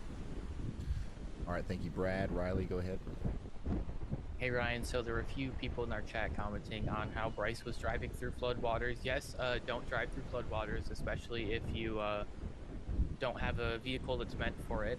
But Bryce actually, he storm chases a lot. That's what he does, and his truck has a snorkel on it, and he's got a lot of experience with that. He's been a first responder for a very, very long time, so he's actually been trained in scenarios like that. So don't replicate what you're seeing there. He knows what he's doing, but as we see more rain from this, obviously we're under that high risk of extreme rainfall from the Weather Prediction Center. Don't be driving through those floodwaters. It's never worth it, and the worst case scenario is that your car gets hydro-locked in the middle of water, and then you have to be rescued by someone, because that's putting your life at risk and the lives of the first responders at risk. Yeah, thank you. And speaking of flooding, we've gotten a bunch of flash flood warnings out now that include Tampa all the way down to Port St. Lucie. And we're going to see a lot of that today. I think that some places, maybe including Orlando, the main thing that we have to worry about with this storm for you guys is going to be the flooding, okay? Unfortunately, we are about to see some tornadic storms come into the area. But man, the rain with this thing is going to be crazy. We're going to have life-threatening flash flooding from Tampa all the way over to Palm Bay and Orlando. So y'all get ready for that. And of course, we got another tornado warning here. This one's for Indian River and Brevard counties in Florida. Let's go fly over to it. This one it still includes Vero Beach,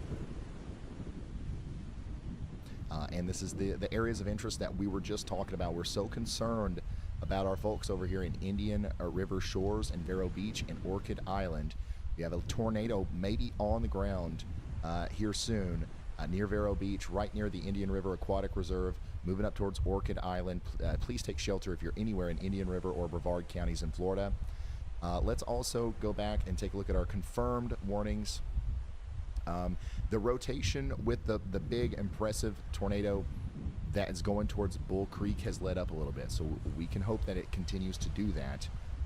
If it doesn't, though, you know, hopefully we've gotten everybody in Bull Creek into their safe spots. I don't know how many people are there. Hey, how many people live in Bull Creek, Florida? Ryan, Bull Creek, Florida is a small, rural area, not a major population center. The entire community probably numbers in the hundreds, if that. Okay, thank you. Go ahead, Andy. Ryan, I just wanted to talk a little bit more about that cell as it heads off to the north and west, since it's now impinging on northeastern Osceola County and getting into parts of Orange County in Florida. I just want to say that the Kissimmee and Orlando area sits right on what is essentially a warm front here that is serving as our limit for instability, where enough instability exists for these storms to be able to produce severe weather and tornadoes like this. I think that this storm A new near tornado Deer Park, warning Bull has Creek, been issued. Hey, Ryan, when you got a here second. will have the chance to do one or two more tornadoes here that may be slightly weaker. However, I do think that most storms are going to struggle to produce tornadoes as they approach the Orlando metro, and that doesn't look to change much with time as we go through the evening. That really looks like it's going to be a stable boundary that doesn't shift much. So I think that, or a stationary boundary, I should say. So I think that, and I hope that, for the most part, the everyone in the Orlando metro should not see too much of a tornado threat, a significant one at that. There will still be tornado warnings for the area more than likely as we go through the afternoon and evening. But if there aren't any, or there are very few, and they don't produce tornadoes at all, that's the reason why. And I'm hoping the best for you guys that that stays and holds true. Thank you, Andy. Go ahead, Riley. Hey Ryan, if you want to take a look at cameras 4 and camera 6, we can see the surge starting to come up on camera 4, and then on camera 6 we can see someone who's deciding to look for shells right now. I don't know how many times we need to say this, but get off the beaches. The surge is coming, and it's coming fast. Yeah, thank you, Riley. The storm surge is going to come in very, very fast, especially since now we understand how fast the storm is moving. The water is going to come in very quickly. We're probably going to see this, completely washed away. This camera is going to be feet underwater potentially. Same thing with this one. That shed over there, we're going to see it potentially get washed away. So just imagine if you're walking along that beach, how far inland do you got to get away from the water to avoid that? Like if the water is 10 feet high, it can go several miles inland. You got to start walking, hours ago to get where you need to go. So, just in case anybody is watching this that happened to stay behind and you're in a place that is expecting storm surge, if you are alive today, whoever ends up getting the worst of this storm, if you're alive today, I promise you've never seen anything like it in this area. There's not been a storm that's made landfall in this area with this level of storm surge during anybody's lifetime that is alive today. Okay, so just take it a little bit more seriously. It's better to be safe than sorry. Go ahead, Riley. Hey Ryan, and just another note about storm surge for everyone who's watching. We're probably going to see more intense surge than what we would have thought yesterday, just because this system's moving faster. The faster the hurricane moves, the more water gets pulled along with it. So we might be just a little bit over that 15-foot mark at the peak. Either way, it's going to be really, really significant. So we've been talking about how bad it's going to be, but just know that it's going to be even worse than what we thought it was going to be a couple of days ago. All right. Thank you, Riley. So things are happening fast here. We are still covering the tornadoes, but we have to start focusing a little bit on the tornado aspect as well. I'm going to try to update that time there if I can, just to make sure that it's a little bit more accurate to what we think is going on here. A new tornado warning has been issued. Well, that was a little bit too much.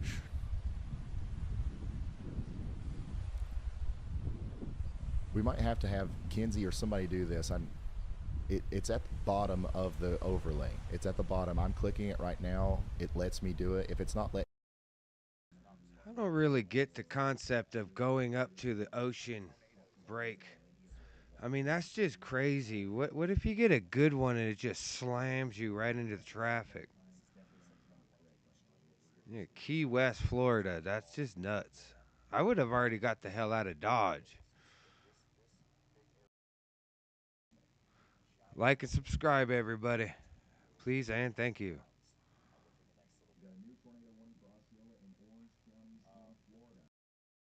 Let's go look at it. Does anybody else have access to the overlay? If it won't let Kenzie do it? What is it? Okay. All right. All right, so we just got that new tornado warning for Harmony and, oh my gosh, Econolakahatchee River Swamp. If you know what if you know this area near New Eden, you know what I'm talking about. I know I didn't say that right, but that's where the new tornado warning is. This is that big storm that we were gawking at earlier that was gone through Bull Creek.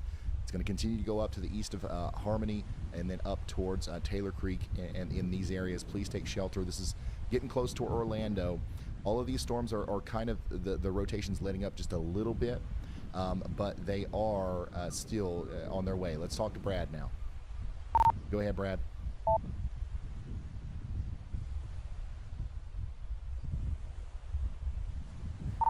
Hey, I just want to let you know we are in Punta Gorda right now. You can see Charlotte Harbor right here. This is where we actually saw Hurricane Ian come in. The water is up, but it's not surging yet, obviously. One thing that I did notice that I had big concern with, there is still a ton of debris that it looks like people have just cleaned out their house. You see dressers and mattresses and headboards, a lot of furniture that is out on the streets. I know they were going to try to clean up a little bit of it, but they have not gotten all of it, not even close. Those are going to turn into projectiles, Ryan, that are going to cause a lot of damage as well. That was my biggest concern coming down here. It looks like that has come to fruition. There is no getting rid of it now. We are in it now. So just want to let you know there's a ton of debris that is already here from Hurricane Helene. So we're going to have to watch that as well. All right, so that's Storm Chaser Brad Arnold, who is going to be taking us through the hurricane. Like, we've got these guys right here in the area that's going to get hardest hit, so that you guys that have evacuated don't have to, worry or be in the dark about what's going on out here. We're keeping an eye on it for you, and we've got a lot of different angles to show you how the water comes in. Go ahead, Andy. Hi, Ryan. To the best of my ability to tell, it looks like the most concerning storm is the Vero Beach storm here. It does have a tight velocity couplet and could produce a tornado over Gifford, Indian River Shores, and Wabasso in a brief moment here. And in just a general observation, some other storms that haven't yet produced tornadoes just on their own are ones that tend to be moving north or northeasterly, whereas the Vero Beach one still has a westerly component to it.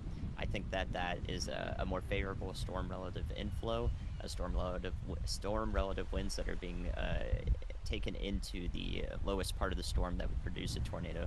So I think that the Vero Beach and Gifford cell has the highest potential to produce a tornado given the track and what seems favorable for tornadoes at this moment. So I think that the Okeechobee storm may not have produced a tornado.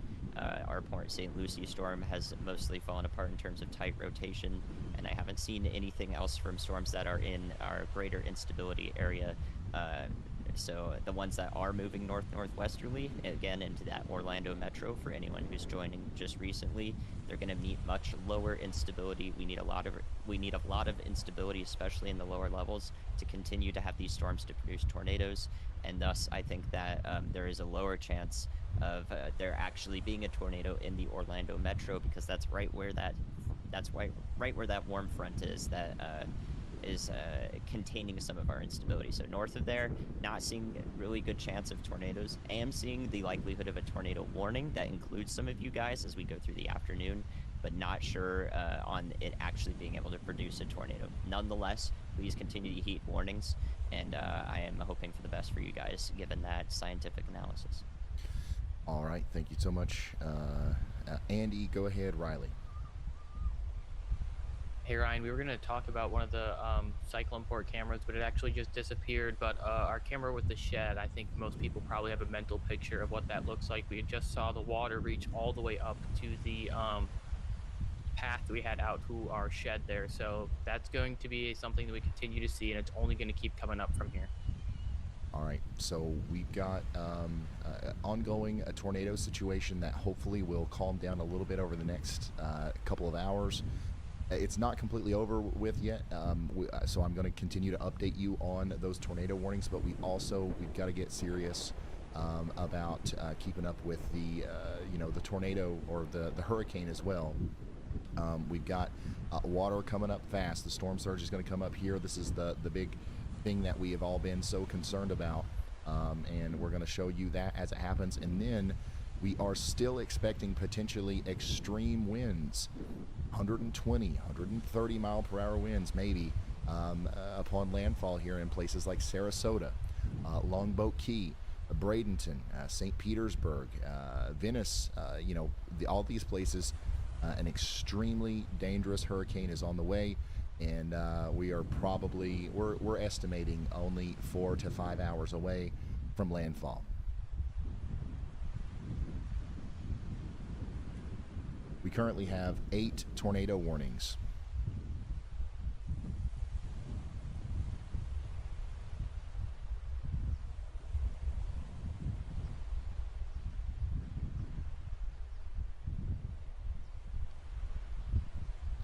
Eight tornado warnings. Let's go through those. First of all, like Andy was just talking about, a lot of the rotation and like one of the stronger storms that we've been keeping an eye on is this one here near Gifford and Winter Beach and Indian River shores. We need you guys to take shelter now. We just got that new warning, which once again includes Port St. Lucie. Port St. Lucie, you guys are under a new tornado warning that also includes Lakewood Park, Fort Pierce, and St. Lucie Village. Take shelter. There's 2 more areas of rotation here that we are watching, unfortunately. A new tornado warning has been issued.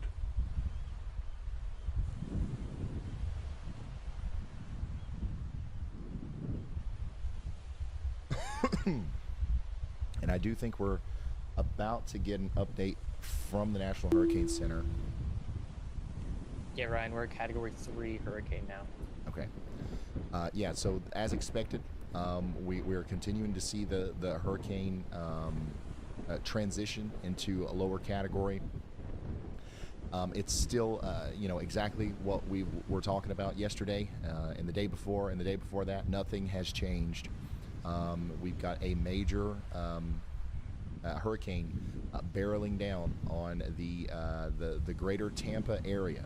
I think that the places that are kind of most poised, I guess, to get a direct hit right now still remain to be somewhere around Sarasota. So Sarasota down to Inglewood, Bradenton, this area might be some of the hardest hit from this storm, and that's kind of the area that we're honed in on right now. So major hurricane Milton is barreling down on the southwestern side of Florida. We're starting to see some of those stronger winds, especially around Tampa, Bradenton, and Sarasota, and we're still dealing with all of these tornado warnings over here on the other side of Florida. Right now we've got a tornado warning for Osceola and Orange counties in Florida. We've got another confirmed tornado warning for Broward and Palm Beach counties in Florida. Look at these supercells. These look pretty nasty. And this one right here is confirmed warning. Just crossed over Highway 27. It's going to keep going up farther north into Broward County. Wouldn't be surprised at all if we saw another tornado warning for Weston and areas near Andytown in Florida associated with this supercell that looks like all the other ones today that have tried to produce tornadoes. We got another tornado warning up here for Okeechobee. Thankfully, that storm is moved away from Okeechobee now. Hopefully they'll allow that warning to expire. We have another tornado warning up here. We've got another tornado warning back here for Port St. Lucie. The rotating part of that storm just went over town. Now it's moving towards White City, Fort Pierce, and St. Lucie Village. Y'all are next. Take shelter now.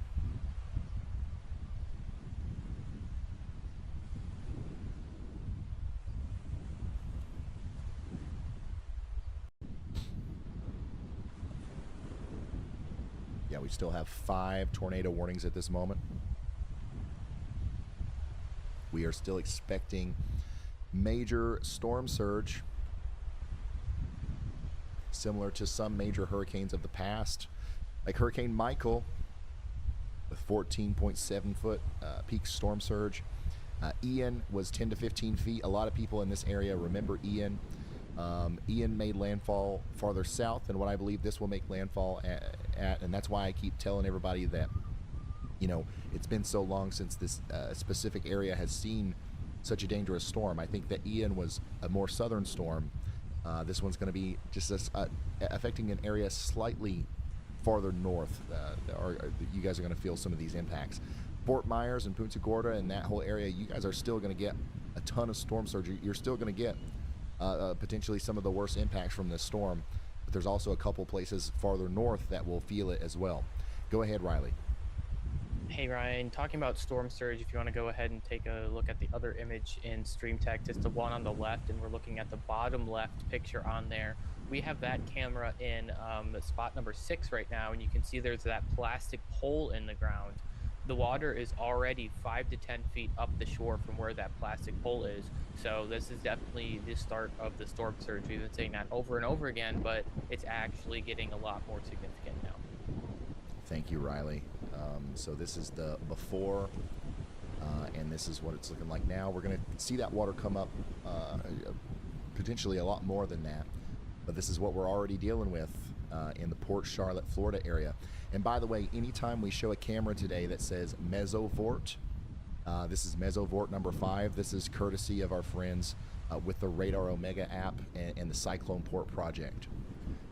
So they've got some awesome probes out there that we're keeping an eye on, as well as we're keeping an eye on some of the HAZ cams as well. So we've got literal waterproof cameras duct taped and ratchet strapped to palm trees out here in some of the hardest hit areas that will show you the water as it comes in, literally until these cameras get washed away.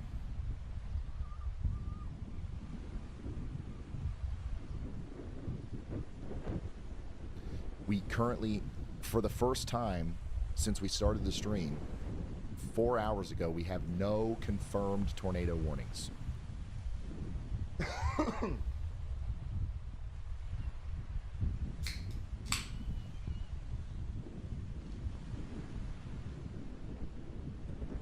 And please excuse I think I'm losing my voice. It's not good. We still have several hours to go, but we'll be all right. Give me just a second.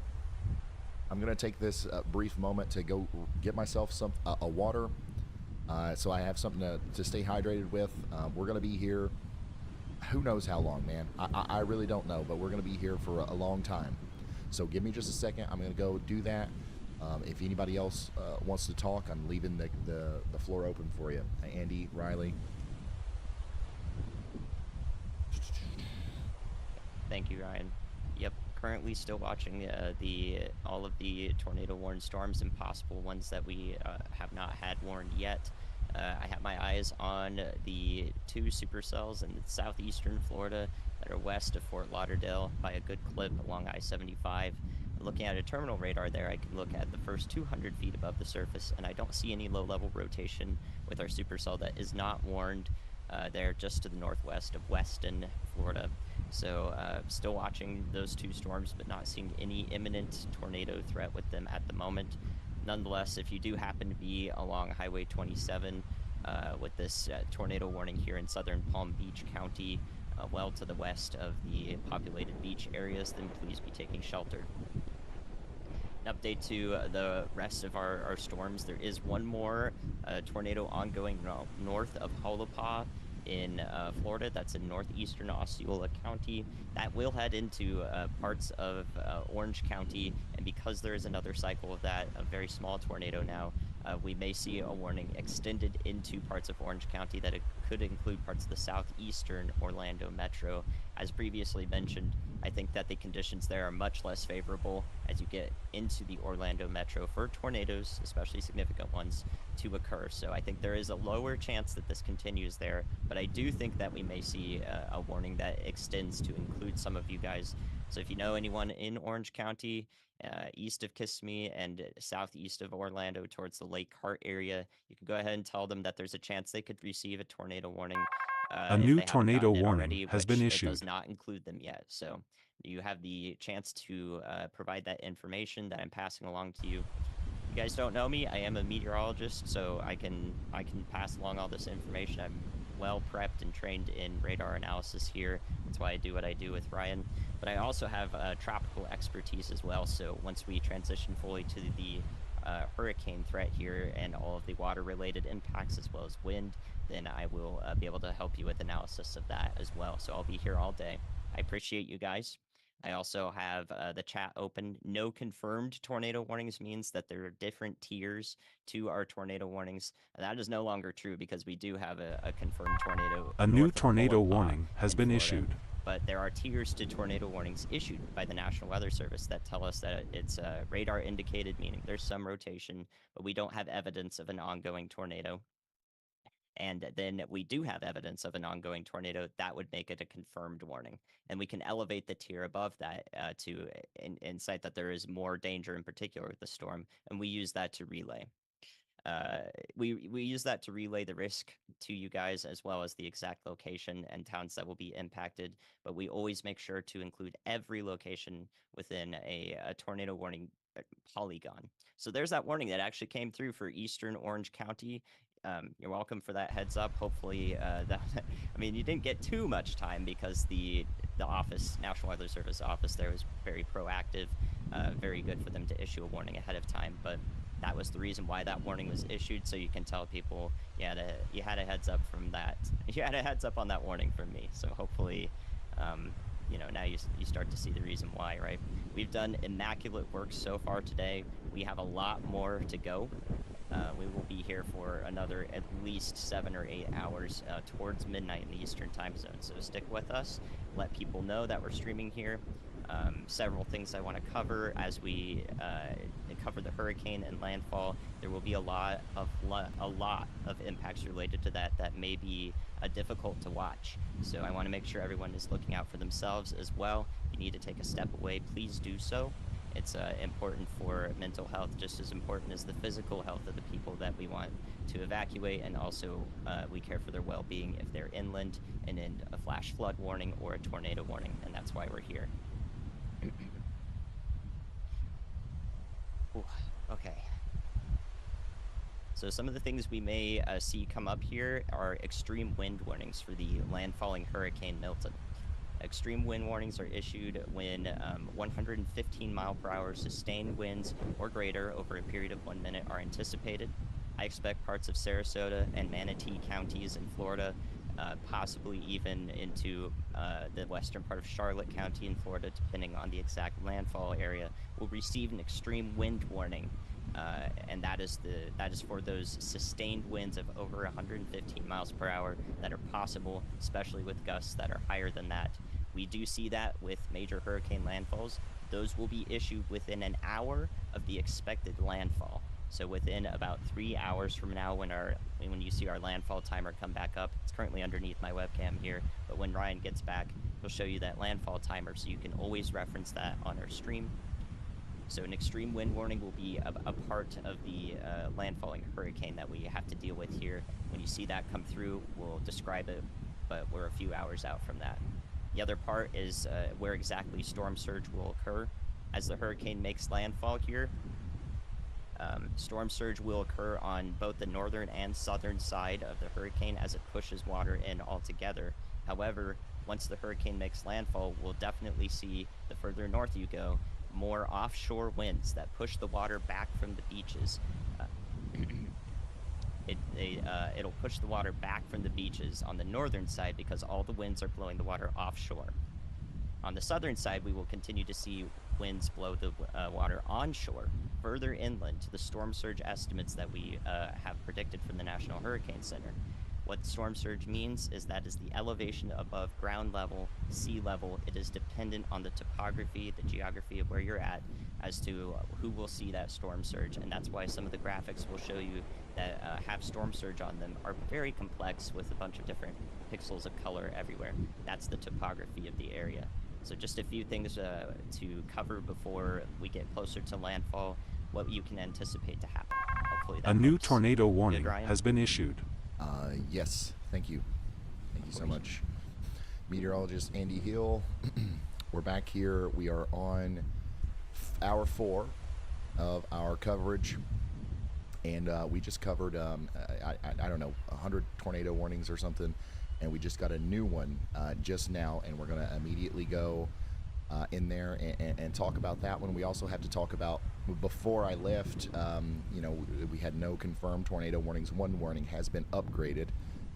So the newest tornado warning that we have right now is going to be over here for St. Lucie. Again, the county, Okeechobee County and Indian River County. Pretty intense area of rotation coming up towards Fort Drum once again. And then we've got our confirmed warning, which is going to be back here for Port St. Lucie. Once again, areas just to the east there.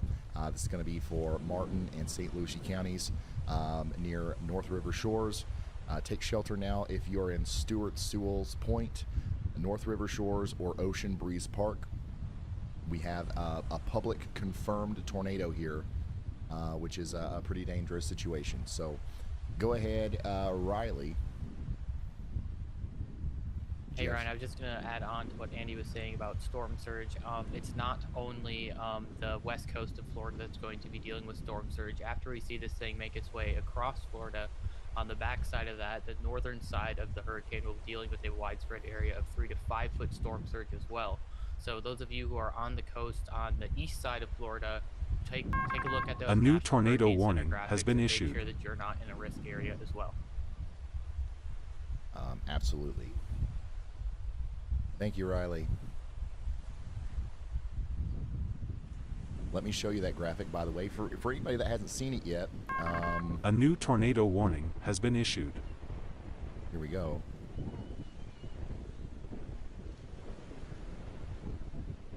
We are expecting 9 to 13 feet. 9 to 13 feet of storm surge here between Anna Maria Island A new and tornado Boca warning has been Grande. issued. There are some places that could see up to 15 feet of storm surge, which is obviously extremely detrimental and potentially catastrophic. So this is what we're worried about. The hardest hit areas are definitely going to be between Anna Maria Island and Boca Grande. That includes places down there closer to Inglewood, and of course it includes Sarasota. And we just got a ton more tornado warnings. So let's go look at all of those. One of the newest ones is for Martin and Okeechobee counties. Once again, this does not include the town of Okeechobee. This is areas just to the east, including Bluefield. Bluefield, you got to take shelter. We got another water spout. It's about to turn into a tornado as it comes onto land here near Horseshoe Acres Air Park. And we've got another update from meteorologist Andy Hill. Go ahead. Thank you, Ryan. Very quickly came together here near Vero Beach and Gifford. Once again, the storm has managed to sink together a separate areas of rotation here and is now producing likely another weak tornado, hopefully weak over Vero Beach and Gifford. So this, if you're still in a warning here and you're confused because you had one earlier, this is a different tornado. A separate tornado is doing damage right along Highway 1, headed north into Gifford and eventually into the western part of Indian River Shores, Wabasso, and Orchid. So there is a tornado ongoing with that. I expect the warning to be upgraded. You can see a small little debris signature there. Hopefully short-lived, but I do know that this is a tornado ongoing right over the highway between Gifford and Vero Beach. Thank you, Andy. Vero Beach is a place that we've been talking about a lot today. Here we go again. Gifford, Orchid, all the way up there towards Indian River Shores. Please stay in your safe spots. Hopefully you're already there. Go ahead, Riley. Hey Ryan, I just dropped a new storm surge graphic in stream text as we got an update from the National Hurricane Center. Good news, we're no longer looking at that 10 to 15 foot storm surge in Tampa Bay. However, it's still going to be significant, 8 to 12 feet. That's not something you mess around with. So make sure you're taking it just as seriously. And it appears that our newest area of surge is down there further south.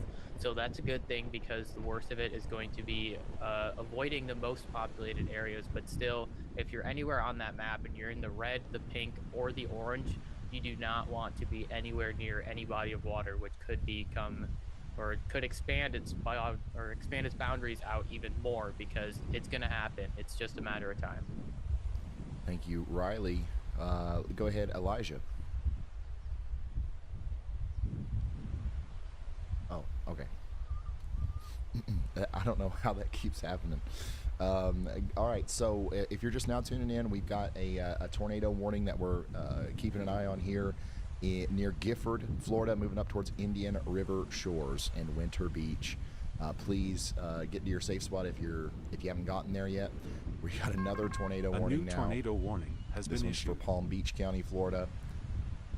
We're going to fly over back to that one. This one includes Brown's Farm. This is for Palm Beach County. If you know where Christ Heritage Academy School is, or the Recreation Area 6 Park is, then you know about the path that this storm is going to take as it tries to produce a tornado near Highway 880 in Palm Beach County, Florida, well to the west of West Palm Beach.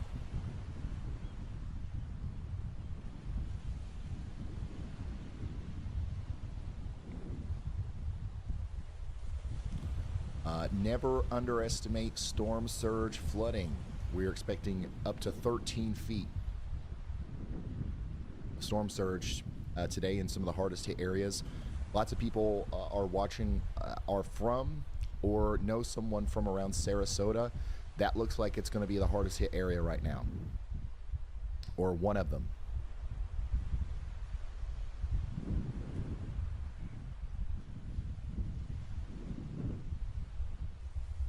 And this is a broader view of the radar. Let me show you the let me just show you this thing. First of all, these supercells over here in southeastern Florida look really ominous, and they're probably going to be a problem all the way as they get up towards Port St. Lucie again later. So you guys up there, get ready for a long afternoon and early evening of more tornado warnings. But before we talk about that anymore, let me show you the full scope of the hurricane here on radar. Let me zoom out a little bit. We are starting to get some of the rain as far north as Jacksonville. But the core of the storm and the strongest winds are going to be right in here. And those are still out to sea a little bit. A lot of the storm surge, a lot of the water that's going to cause the flooding in the form of storm surge is still back in here. Okay, this is going to come ashore as those winds are blowing towards the land. So this is what everything looks like right now. This is our outer bands causing the tornadoes, and this is the main deal over here. Still having an incredible amount of tornado warnings right now. We've got 9 to be exact. And we can kind of go through them one by one here. First of all, we got a tornado warning down here to the west of Coral Springs. Another one that's going up towards 880 west of West Palm Beach. That's in Palm Beach County. Okeechobee County is also under a tornado warning. Port St. Lucie, you guys are under a tornado warning. I think out of all of these warnings, the most concerning ones are still going to be the ones closer to the beach over here that we've been tracking for a while. So we had a tornado near Vero Beach. And now we've got another one likely trying to come together here near Lakewood Park. So also Queens Cove all you guys, and even everybody along Highway 1 between those, between Lakewood Park and Vero Beach, y'all get ready for another potential tornado. Also, big time water spout maybe over here to the west of Indiantown. Tornado might be possible here on Highway 710 southeast of Okeechobee here soon. There is a tornado warning associated with this for Indian River County, Florida. So lots of tornadoes going on right now.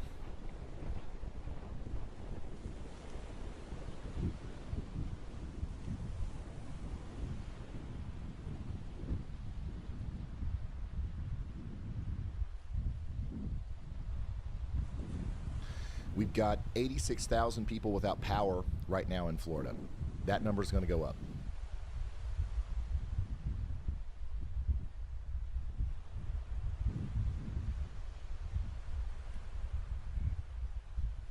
Ryan, what's the category right now? We've got a major Category 3 hurricane, Milton, right now. This is exactly what we expected would happen. We've been talking about this for days.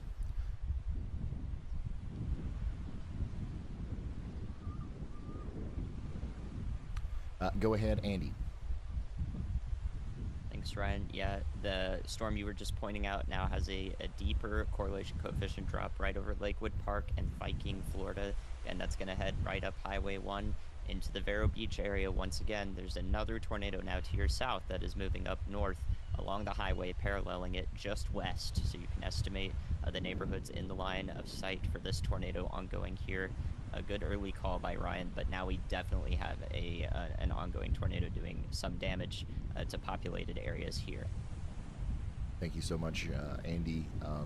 The Indian River Aquatic Reserve is one of the places that's in the path here, as well as the town of Oslo and Orchid, Vero Beach. Take shelter. I know it's got to be disorienting if you live out here. You've been under who knows how many tornado warnings today. We've been saying, there's a tornado warning over there. There's a tornado over here. There's a tornado. There's another one. And you know, this one also we need to treat with respect and take shelter for in the Vero Beach area.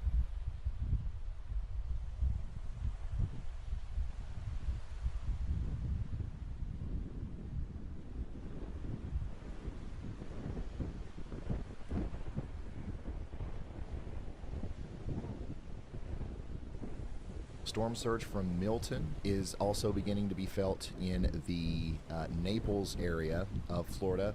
We're starting to get reports of some minor flooding there. And actually we're getting pretty close to moderate flooding in Naples. So we'll see this happen where, you know, it happens first in Naples, right?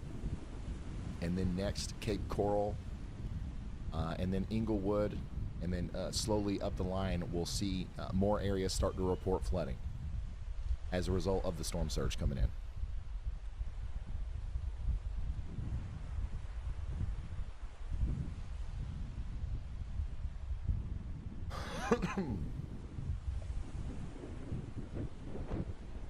Yep, for those of you who are talking about it, yeah, Hurricane Katrina was a Category 3 when it made landfall. That doesn't mean that all Category 3s are Hurricane Katrina. Doesn't mean that this one's not going to be as bad or it's going to be as bad. But it is another reminder to there's no need to pay too much attention to that number in a situation like this. It just means the winds are going to be a little bit less intense than they were over the ocean. Doesn't mean anything for anybody on land. Go ahead, Andy. Thanks, Ryan. Yeah, I just want to issue another word of advice and a closer look at where this tornado is going, because it's passing through very heavily populated areas right now in Lakewood Park, Florida Ridge, and the western side of Florida Ridge, and headed into Vero Beach south. You guys will see damage from this. There are definitely going to be damaged neighborhoods from this, even if it's on the lighter end from a weaker tornado. I want to say that everyone in this warning, and if there's another confirmed warning issued here, should be taking shelter.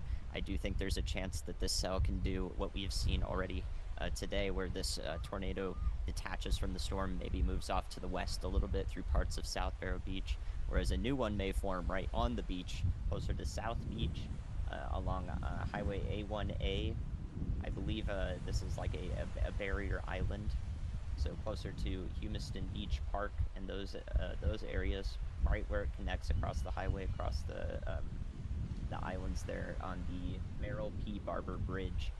There could be another tornado that comes together right on the east side of this storm. You can see the hook there on the radar that Ryan's showing you. So chance for multiple tornadoes to occur here, all within the warning polygon. So I want everybody to be taking shelter if you are under a tornado warning right here from Viking north all the way to Sebastian, Florida. Thank you so much, Andy, keeping us updated on our tornado situation over here. And then we've gotten a couple of our newest tornado warnings are ones that we haven't talked about in a second. So I want to mention these again. Down here in a new Palm Beach tornado County, warning Florida, has been issued. We actually just got another one for that area. But the water conservation area number 1 up towards Wellington, new tornado warning for you guys. Also, tornado warning continues for Palm Beach County farther to the west. This includes a new tornado warning has been issued. It includes the Christ Heritage Academy. Take shelter now. Another new warning for Orange County, Florida. This includes a lot of Orlando. And the rotation associated with this is not quite as strong as what we've seen with a lot of these other storms, but it is still a strong storm capable of producing a tornado. We need you to take shelter in Orlando, okay? This is going to go until 5:15. Lake Conway South, the Seaplane Base, Burt Martin's Children's Emergency Department. These are just a couple of the places that are in the path of the specific area of rotation that might try to produce a tornado here in Orlando. Nothing confirmed, but there is a warning.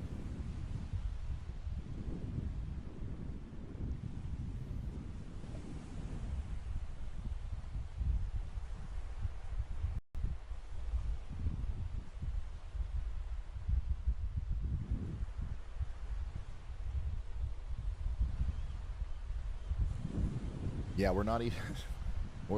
Landfall hasn't even happened yet, and this has already been one of the wildest hurricane coverages we've ever done here. The water's really starting to come up now, though, so it's starting to feel more like a hurricane stream, I think.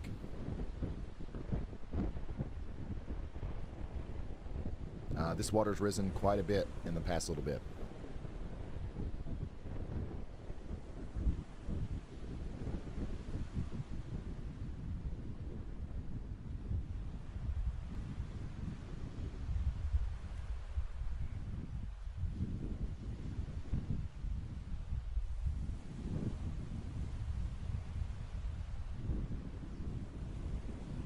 We are covering all aspects of Hurricane Milton, including the tornado situation.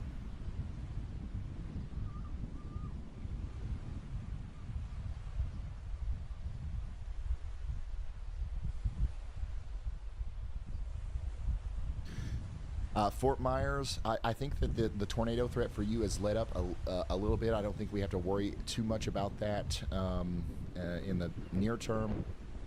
Something else that we have to start worrying about down there, though, now is that storm surge and the overall effects from the hurricane that's coming through.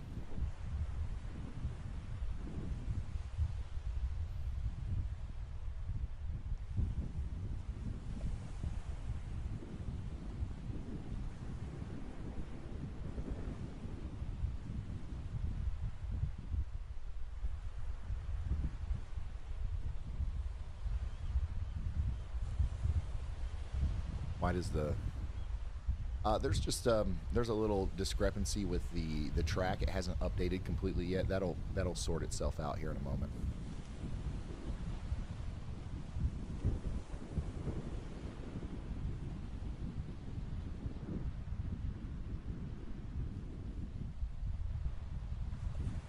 We're starting to hear some more reports of damage in the Fort Myers area. By the way, one of the hardest hit places seems to be Fort Myers, as far as we know so far. Roofs completely blown off of homes. People are now seeking alternative shelter. This is mostly happening on Orangewood Avenue. So a really unfortunate situation where a lot of those same places will take on additional damage with the hurricane as it's coming in later.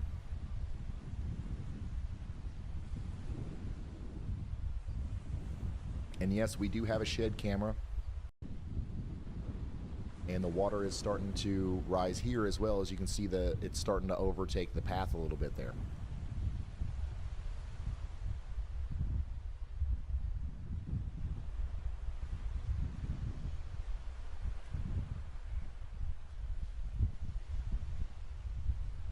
Go ahead, Andy. Hey Ryan, I think we'll see a new tornado warning south and east of Okeechobee and northwest of Indiantown here for this small supercell that is south and east. It's barely in that current warning right there. However, I think it's taking a more conducive track for producing a tornado. It's moving a little bit more west than the storm just to its north. So if we do see a new tornado warning from that, that's the reason why. And I do think it has maybe just as good, if not a greater, chance to produce a tornado compared to the storm to its north, which does have an interesting signature on it right now. It may be producing a tornado as well in that warning, and that would be just due east of Okeechobee and west of Port St. Lucie, about halfway between those two cities. So I think we'll see another warning for this storm to the south and east. Please be prepared for that. Northwestern Martin County, southwestern St. Lucie County. Thank you so much, meteorologist Andy Hill. Another one. This one looks like it could be another potentially serious situation where we have a tornado coming up towards places near Bluefield. We've got the Southern Fruit Groves Airport in the path as well. This is happening to the south and to the west of Port St. Lucie.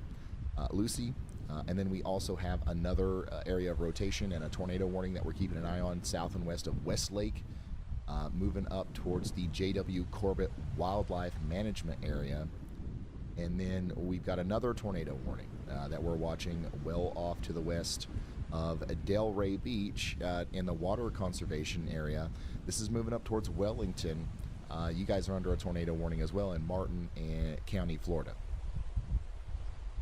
We do have that tornado warning in Orlando as well, or the southeastern portions of Orlando are under a tornado warning until 5:15 p.m. Eastern. Currently, no major signs of an ongoing tornado from what we can tell. This is a precautionary warning, and rightfully so. We've seen how quickly today certain storms have been able to produce tornadoes. This one's no different, okay? So let's take it seriously. Let's respect it and get into our safe spots.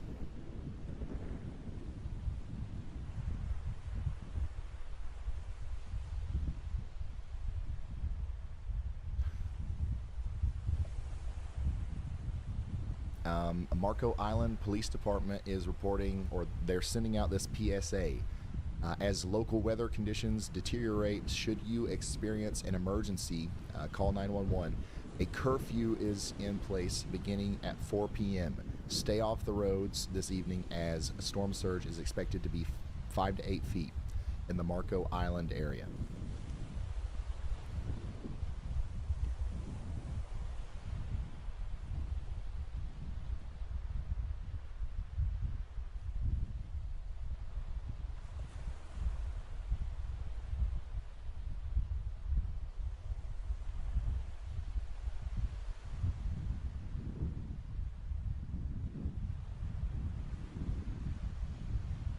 Yeah, we're starting to... Yeah, lots of places along southwestern Florida near Naples are starting to report like halfway into minor flooding and approaching moderate flooding.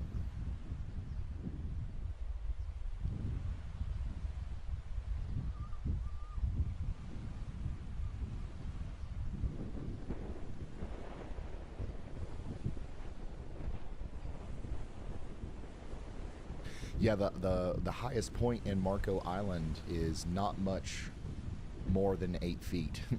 So that's why that they've got that that curfew in place. It's going to be a dangerous place if the water actually rises that much. Go ahead, Andy.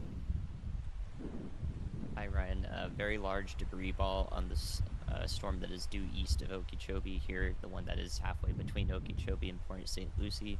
So large tornado there that is likely eating up quite a few trees. That is going to head north and intersect the county highway or state highway road 70 there. So state highway 70, county highway 70, that east-west road looks like the path will be in the path of this tornado that is doing quite a bit of damage, probably to mostly trees that we can see on the radar. Thank you so much, meteorologist Andy Hill. Definitely a tornado producing or causing damage here, as we can see the debris signature on the correlation coefficient.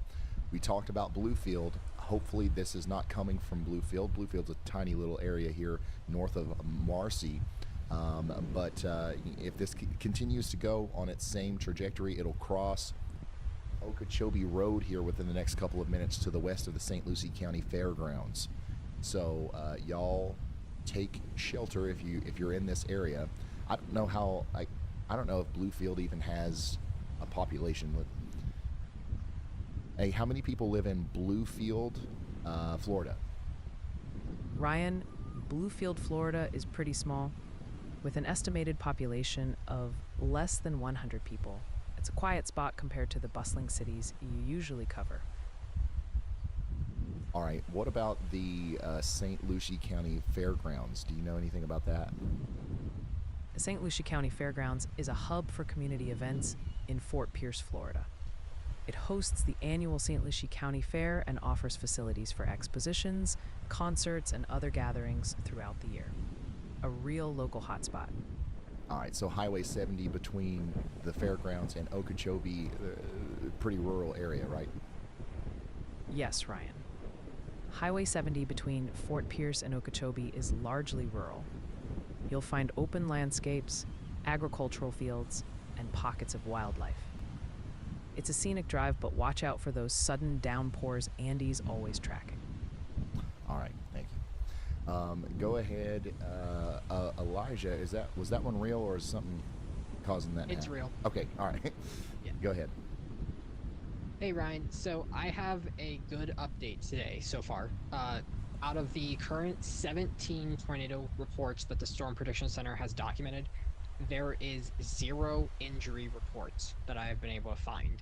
So I am not aware of any injuries to have occurred so far today from any of the tornadoes. Okay, that is a good report. Thank you so much, Elijah. Elijah's going to be with us. Hopefully not reporting much bad news today, but if there is news, Elijah's going to come through with it. And of course, meteorologist Andy Hill is going to keep us updated. Go ahead, Andy.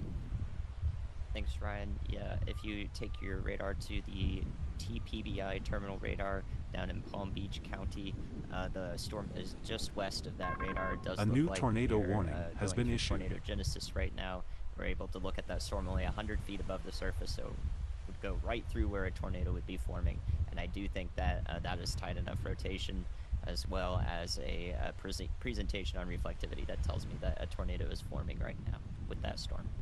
So I expect a warning to be issued upstream of it, or downstream of it rather, and that would go through northern Palm Beach County, perhaps even extended into southern Martin County, given we know this corridor is favorable for tornadoes to be produced and to continue.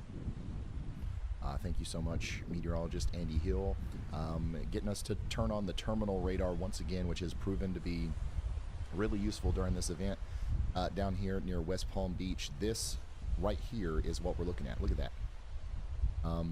Once again, it looks very convincing to me that we've got a tornado coming together here to the west of Westlake in Florida. That's going to be moving up towards Highway 710 again. A new tornado warning has been issued. Let's see if there's any smaller places here. Where is that, Chandra?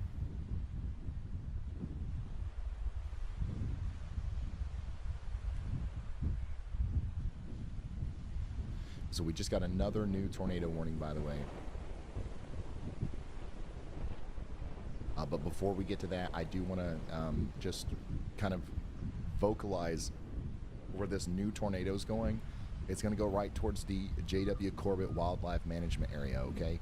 No towns in the path, really not many roads in the path. However, if it gets up there to Highway 710, it'll be really close to the Sandy Run area, okay? So y'all take shelter, even though you're a little bit outside of the polygon in Sandy Run. Same thing for you guys in Wellington, Florida.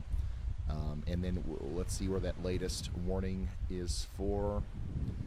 And that's going to be for Port St. Lucie again.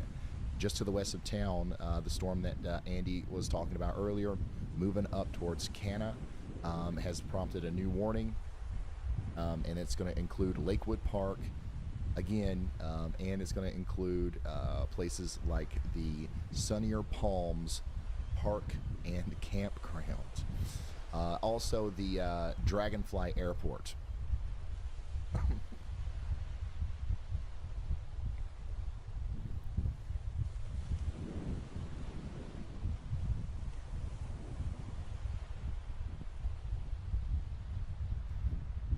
Here's another before and after. The water's coming up.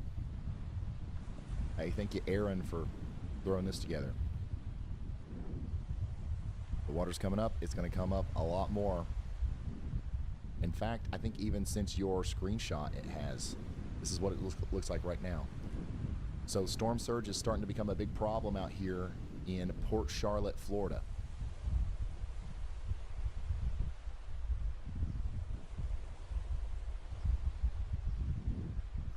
$115,000 people without power in Florida right now. The number is going to go up a lot today.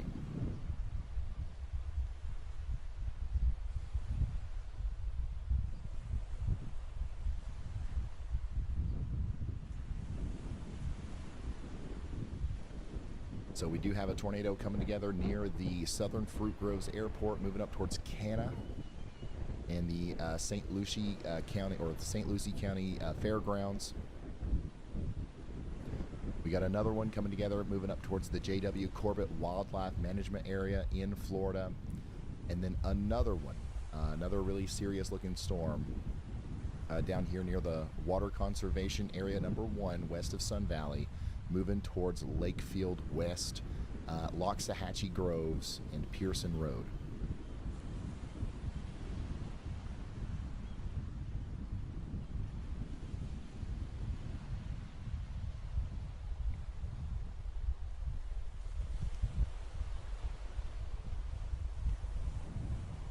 And there we go. They just upgraded this to a PDS tornado warning for Palm Beach County, Florida. And what that means is that this is now an extremely dangerous situation, because we know for a fact that we have a big time tornado on the ground here.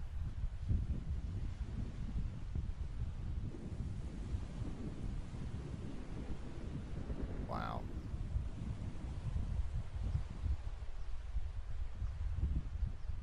So the next places in line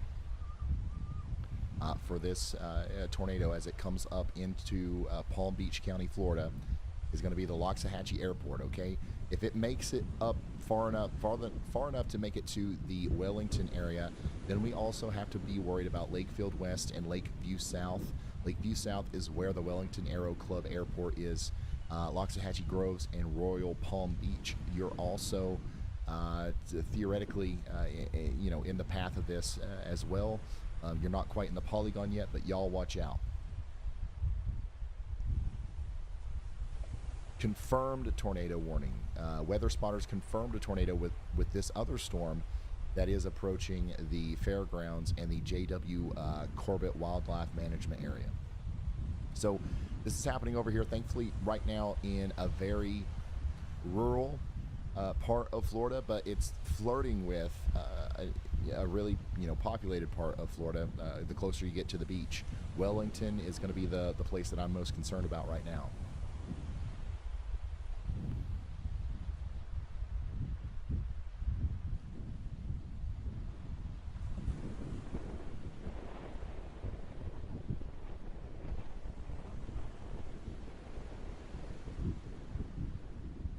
can see the debris here for our PDS tornado warning as well.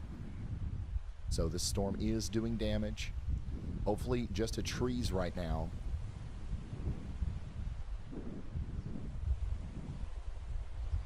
But it is getting up there close to Wellington.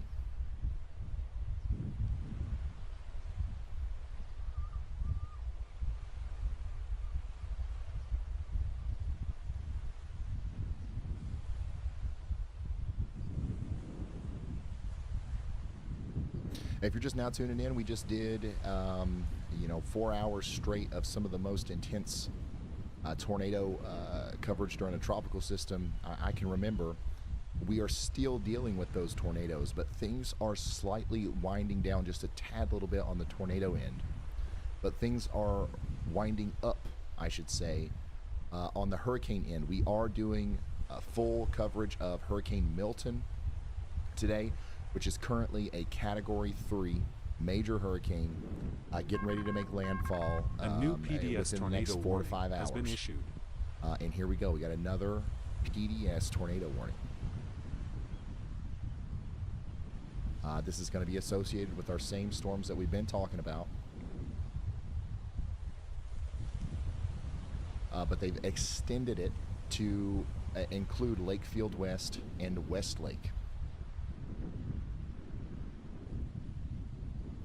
How many people live in Westlake, Florida? Westlake, Florida is a relatively new and small city. As of 2024, the population is estimated to be around 1,500 people. It's growing, but still What about Loxahatchee Groves? And how do you say that? It's Loxahatchee Groves, Ryan. This rural area has a population of about 3,500. Known for its equestrian lifestyle, it's got more horses than traffic lights. All right, thank you, y'all. So definitely one of the higher populated areas that we've talked about here recently with some of these tornadoes that are coming together over very rural areas and now moving into more populated zones. So if anybody knows people on the far western side of West Palm Beach over there towards Westlake, Loxahatchee Groves, we got thousands of people potentially in the path of a dangerous storm, capable of producing a big old tornado, okay? PDS tornado warning means that we've got a particularly dangerous situation going on here.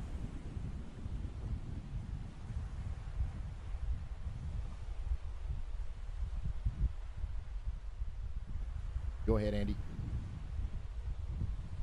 Hey Ryan, in addition to that, there are some absolutely incredible waterspouts just off the eastern coast of Florida here from the Melbourne radar, some of which again could follow the track previously where tornadoes detach from the storm and begin to move west with the lower level winds. So if any of these waterspouts do that, they look incredibly strong on radar, especially offshore of Orchid and further offshore from South Beach. Those are extreme signatures, thankfully, that are over open water right now. But if there is a warning issued for any parts of Palm Bay, Melbourne, down the line, Sebastian, once again, if you do get a warning for that down the line here, please heed it, because those waterspouts are intense.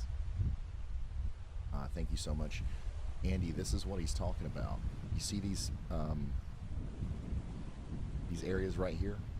If you're new, there's a lot of people in here that maybe have never looked at velocity before on radar. Essentially what we're looking for is tight couplets, tight pockets of colors that indicate that we've got winds blowing in a counterclockwise fashion, very close to each other. The greens and the blues typically indicate winds that are blowing towards the radar. The reds show away.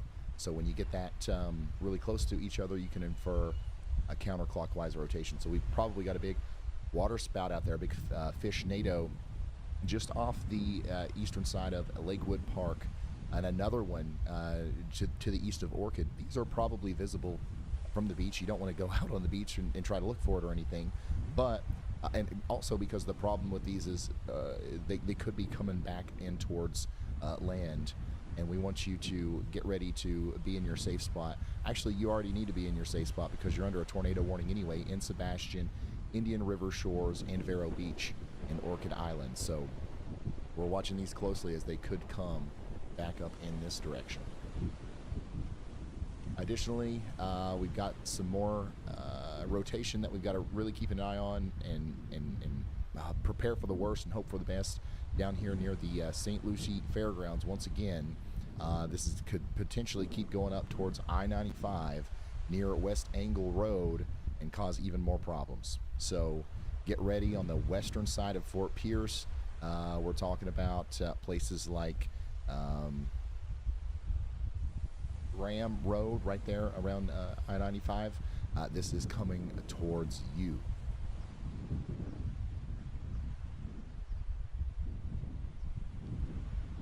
But our PDS tornado warning continues for Palm Beach County, Florida. Go ahead, Andy. Thanks, Ryan. I'm not sure if you had a chance to look at it on Google Maps, but I have the satellite view pulled up of Westlake, and there are a lot of houses that are in the direct path of this likely intense tornado ongoing here. So I'm very, very concerned about that area. I think you should pull it up just in case. I didn't hear what the AI said if it told you an accurate estimate, but there are a ton of neighborhoods that are going to be in the path of this tornado, very, very close to it. So I am extremely worried for everyone along. I can't even read the road names. Could you please pass them along, Ryan?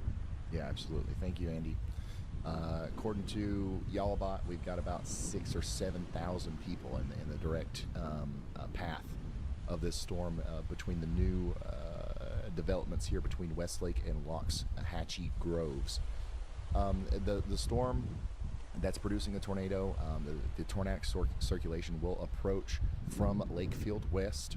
If you know where the Wellington Aero Club Airport is, that's one of the first places in this developed zone that would be near the tornado. Then it's going to go over Southern Boulevard. And then we'll see it go near Okeechobee Boulevard. And then from there, it'll parallel the Westlake kind of the main street through Westlake there, up towards the Arcage.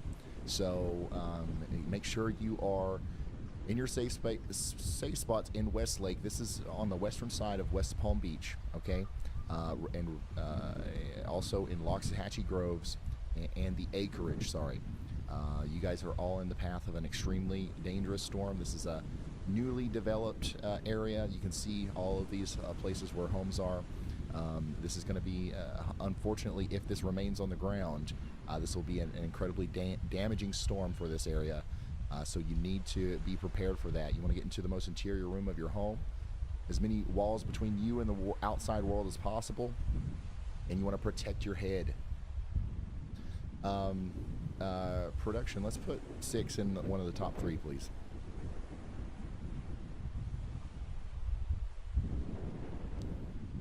We're also seeing that storm surge come up very quickly in real time here in Port Charlotte, Florida.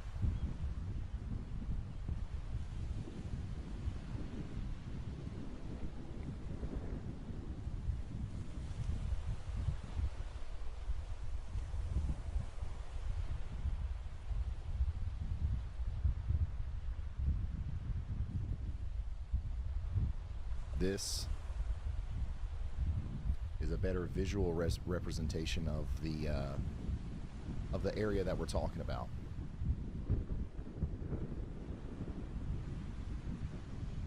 This is Westlake.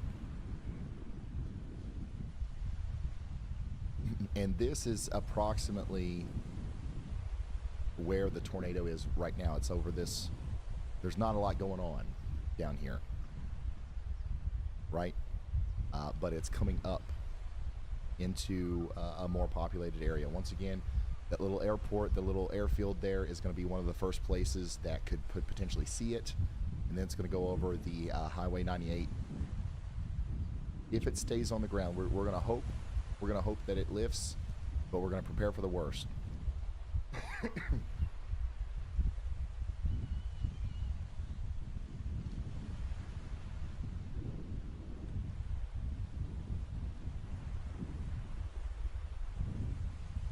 Go ahead, Andy. Thanks, Ryan. I just wanted to say that I am okay with a tornado emergency being issued for this situation, as it's now past the major east-west road through Westlake and is headed into the population.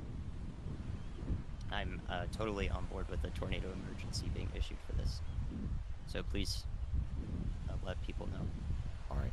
Thank you, Andy. Meteorologist Andy Hill there, indicating that this might be, this likely is one of the more dangerous situations that you will ever find yourself in if you are a resident out here in Westlake, Florida, or Loxahatchee Groves, as it does seem like there is a big tornado right now going over Highway 98 and moving up into this newly developed area called Westlake, where we are hearing that there are thousands of people that live here. So hopefully we're reaching some of them, okay?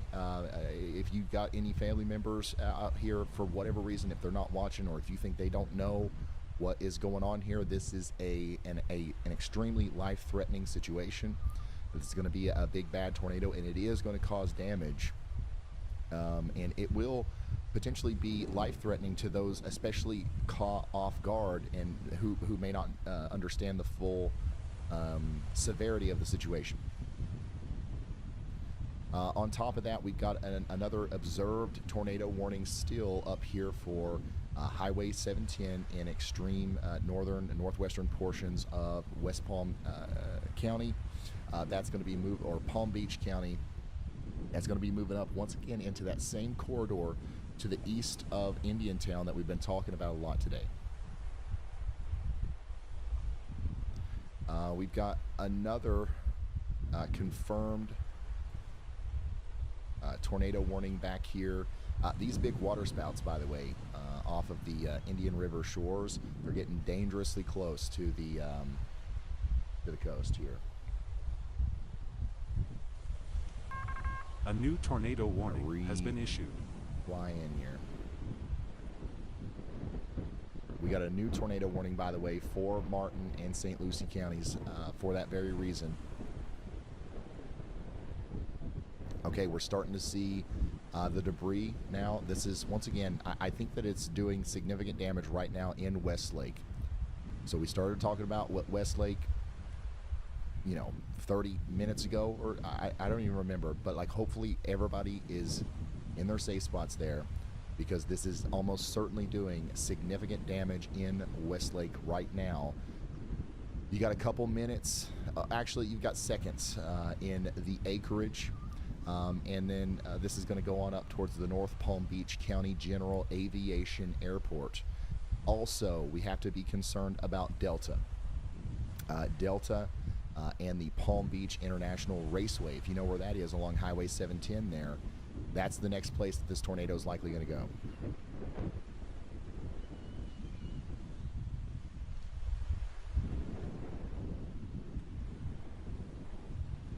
PDS tornado warning means that this is a particularly dangerous situation.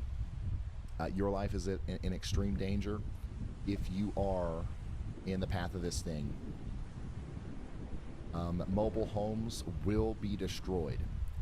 Homes, even well-built homes and businesses, could be significantly damaged or completely demolished. That's the kind of tornado that we're dealing with here.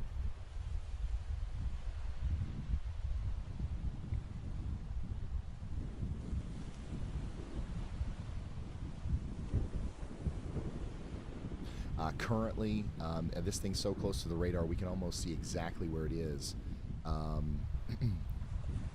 It's likely somewhere between the C road and the E road in this row of roads in Westlake, moving up once again towards North Lake Boulevard. It's not going to take long for it to get there, and these radar images are on average behind by a couple of minutes. So you've got to run. Once again, run. Don't walk to shelter if you haven't gotten there already. If somebody just shared this with you, we've got a big, bad tornado happening here, and it's about to do significant damage. It likely already has. So here's our big debris signature, moving up towards the Golden Grove Elementary School now. Golden Grove Elementary School, literally in the direct path of this tornado. We've got seconds before it's there. Go ahead, Riley. Hey Ryan, I just posted a video of this tornado in stream text. We can't show it, but go ahead and retweet this. This is a very, very strong drill bit tornado. It's very narrow at the bottom, so all of the energy in this tornado is going to be focused on one specific spot. If you guys aren't following Ryan on Twitter, you guys need to see this video. We need to be spreading this around because it's this kind of video that gets the information about these kind of things spread out, and we need to spread this because it is going to be very, very bad for anywhere in the path. Thank you, Riley. Yeah, there's so we've retweeted that. I mean, it's as nasty and horrific as you Hey Ryan, when you have a could second, imagine. real quick. This is a big, nasty tornado doing damage to thousands of people's homes down here in the Westlake community on the extreme western side of West Palm Beach. It's almost, I mean, it's not going to be long before it's out of the neighborhoods here. It's in the acreage right now. It's going to continue to move on up towards the boulevard. It's going to exit the development at the 809A Boulevard, and then it's going to go towards Delta. Let's talk to Brad. Go ahead, Brad.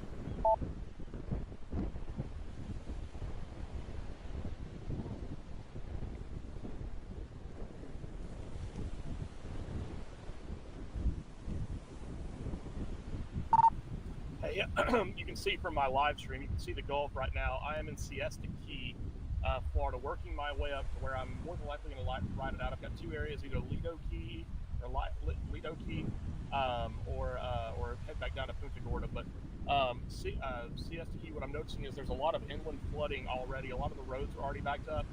That is from freshwater flooding, though, from all the debris that is actually getting clogged up in the drainage in the drainage pipes and things like that to be able to let that fresh water, that rain, to be able to evacuate. I've not seen any surge yet. It's getting close. You can see how big those waves are. Estimate, probably about 10 feet or higher out there. The surge is going to come up pretty quick, though, so we're going to get out of Siesta Key. There's not really anywhere I can get with the flooding that's around here, and head up to Lido Key. All right, thank you, Brad. And then in the production room, I don't know if we're looking, but I would be surprised if at some point we couldn't see this from one of those I-95 cameras between Tequesta and West Palm Beach.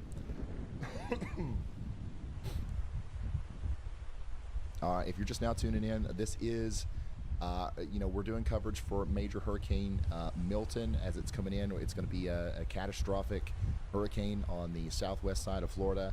You can see on this camera right here that the storm surge is really starting to come in. What you're looking at there, all that water, was just a couple hours ago just a sandy beach, a nice calm beach. Now we've got several feet of water inundation happening, and it's only going to get worse. Additionally, we have a tornado outbreak happening in Florida on the eastern side as a result of some of the outer bands of Milton as they go through. We have a big tornado doing extreme damage right now in Westlake, Florida, and it's moving on up into the Delta area next. It's going to cross Highway 710 here soon. Go ahead, Andy. Thanks, Ryan. Unfortunately, possible another strong tornado west of Fort Pierce, Florida. It's all the way up again in the corridor near Vero Beach. So right now, just west of Fort Pierce, about to cross over the I-95 again there, due west of the city, due west of St. Lucie. That track is going roughly north-northeast, so it's going to bring it into heavily populated areas. It does have a little bit of debris that's just started up on the last scan. I am scared to see what it looks like on the next scan, so I really, really hope everyone is taking shelter here. Once again, please be ready to be in shelter in Vero Beach, Viking to South Beach. Y'all watch out. I just saw the new scan, sorry. Please call people here and get them to take shelter. This is unbelievable. Thank you, meteorologist Andy Hill. Once again, guys, we have two extremely serious situations unfolding right now.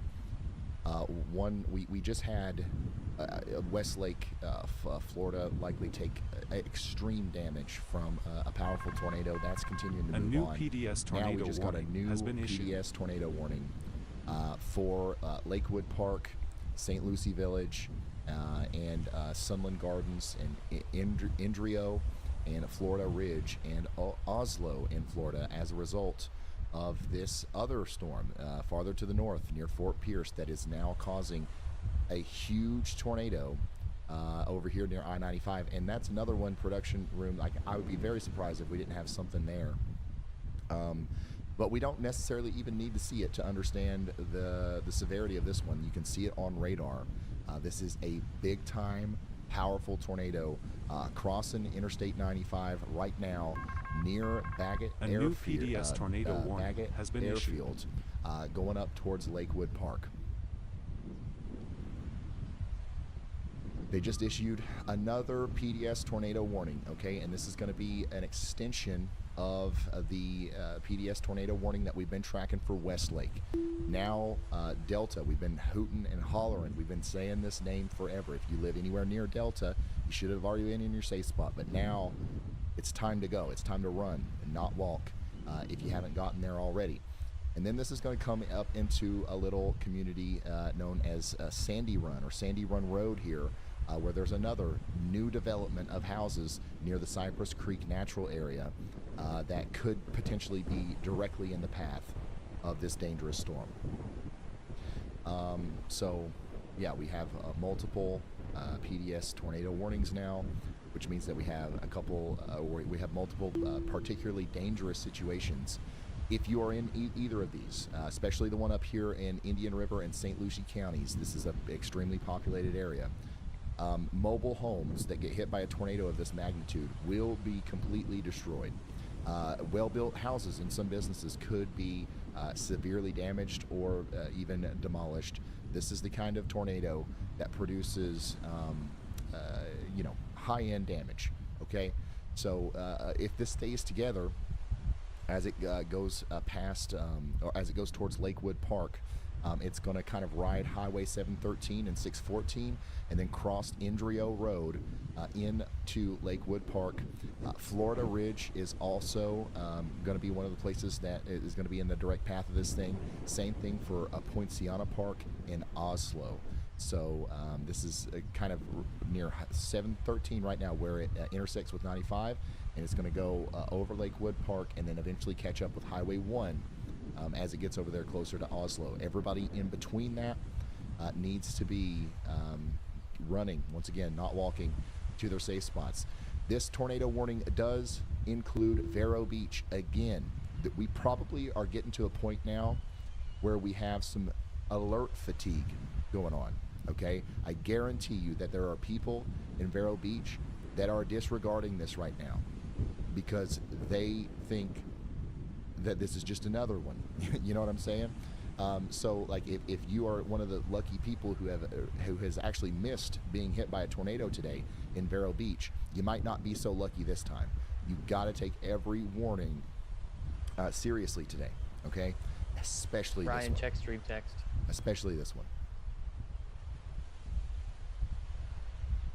All right, so this is from one of the traffic cameras just moments ago.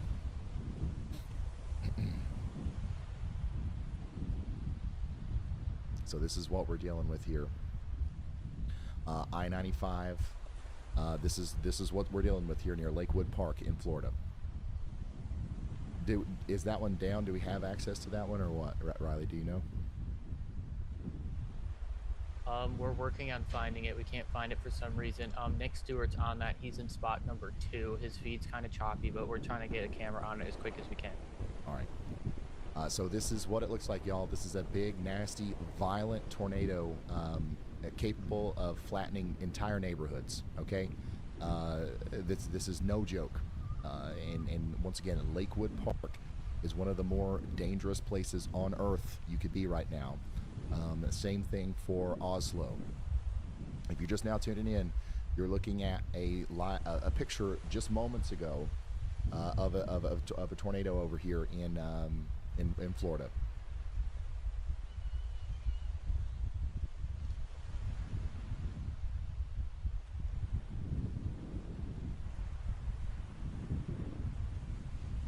Once again, this is a PDS tornado warning.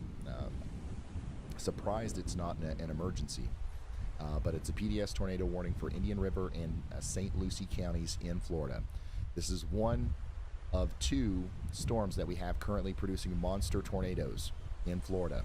The other one is a little bit farther to the south. We just had it go through an area called Westlake. A tornado.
time storm surge coming in to Port Charlotte, Florida right now. The water's going to get even higher than this.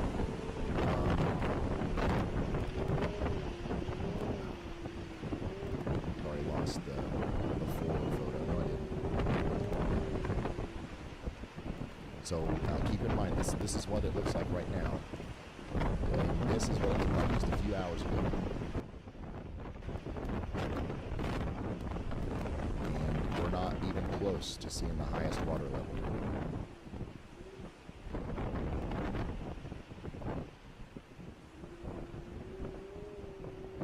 Yes, we do have the shed camera. The water hasn't risen as much here, a little bit downstream or down the shore towards Inglewood, but the winds are really starting to pick up there.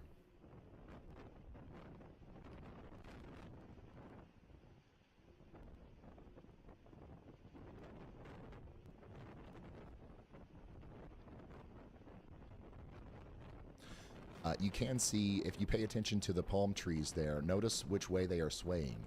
Right now, those palm trees are kind of pointing perpendicular to the water because a lot of the wind right now in Inglewood is not coming in from the ocean. It's kind of riding along the beach. And I think that's going to change as the storm gets closer, and that's when we'll see most of the storm surge come in. Whenever those palm trees point more inland, away from the water, that's when we'll see a lot of the new water rise coming in. New tornado warning for Cape Canaveral once again.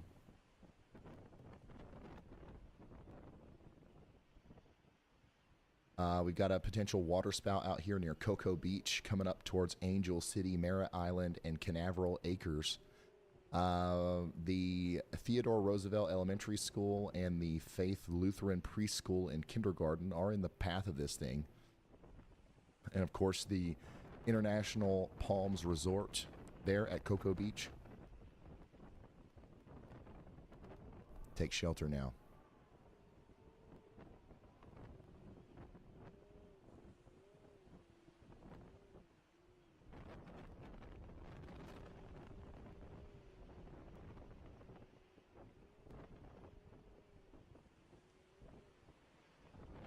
High tide is in 2 hours. Is this a big issue? It does add to the issue that we have here, which is, storm surge is coming in, and that can add a couple of feet for sure. And a couple of feet is a big deal in a situation like this. Go ahead, Andy.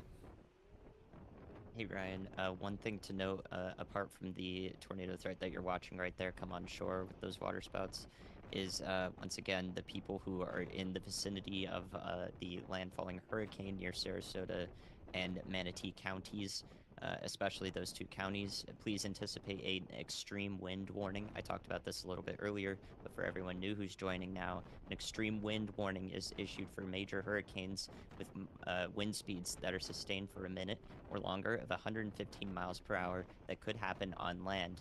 That will be issued about an hour before landfall, or maybe a little bit before that, for these counties. So for anyone who is residing in the area, please prepare to receive an emergency alert for an extreme wind warning, especially for areas from Venice up through Sarasota to Bradenton.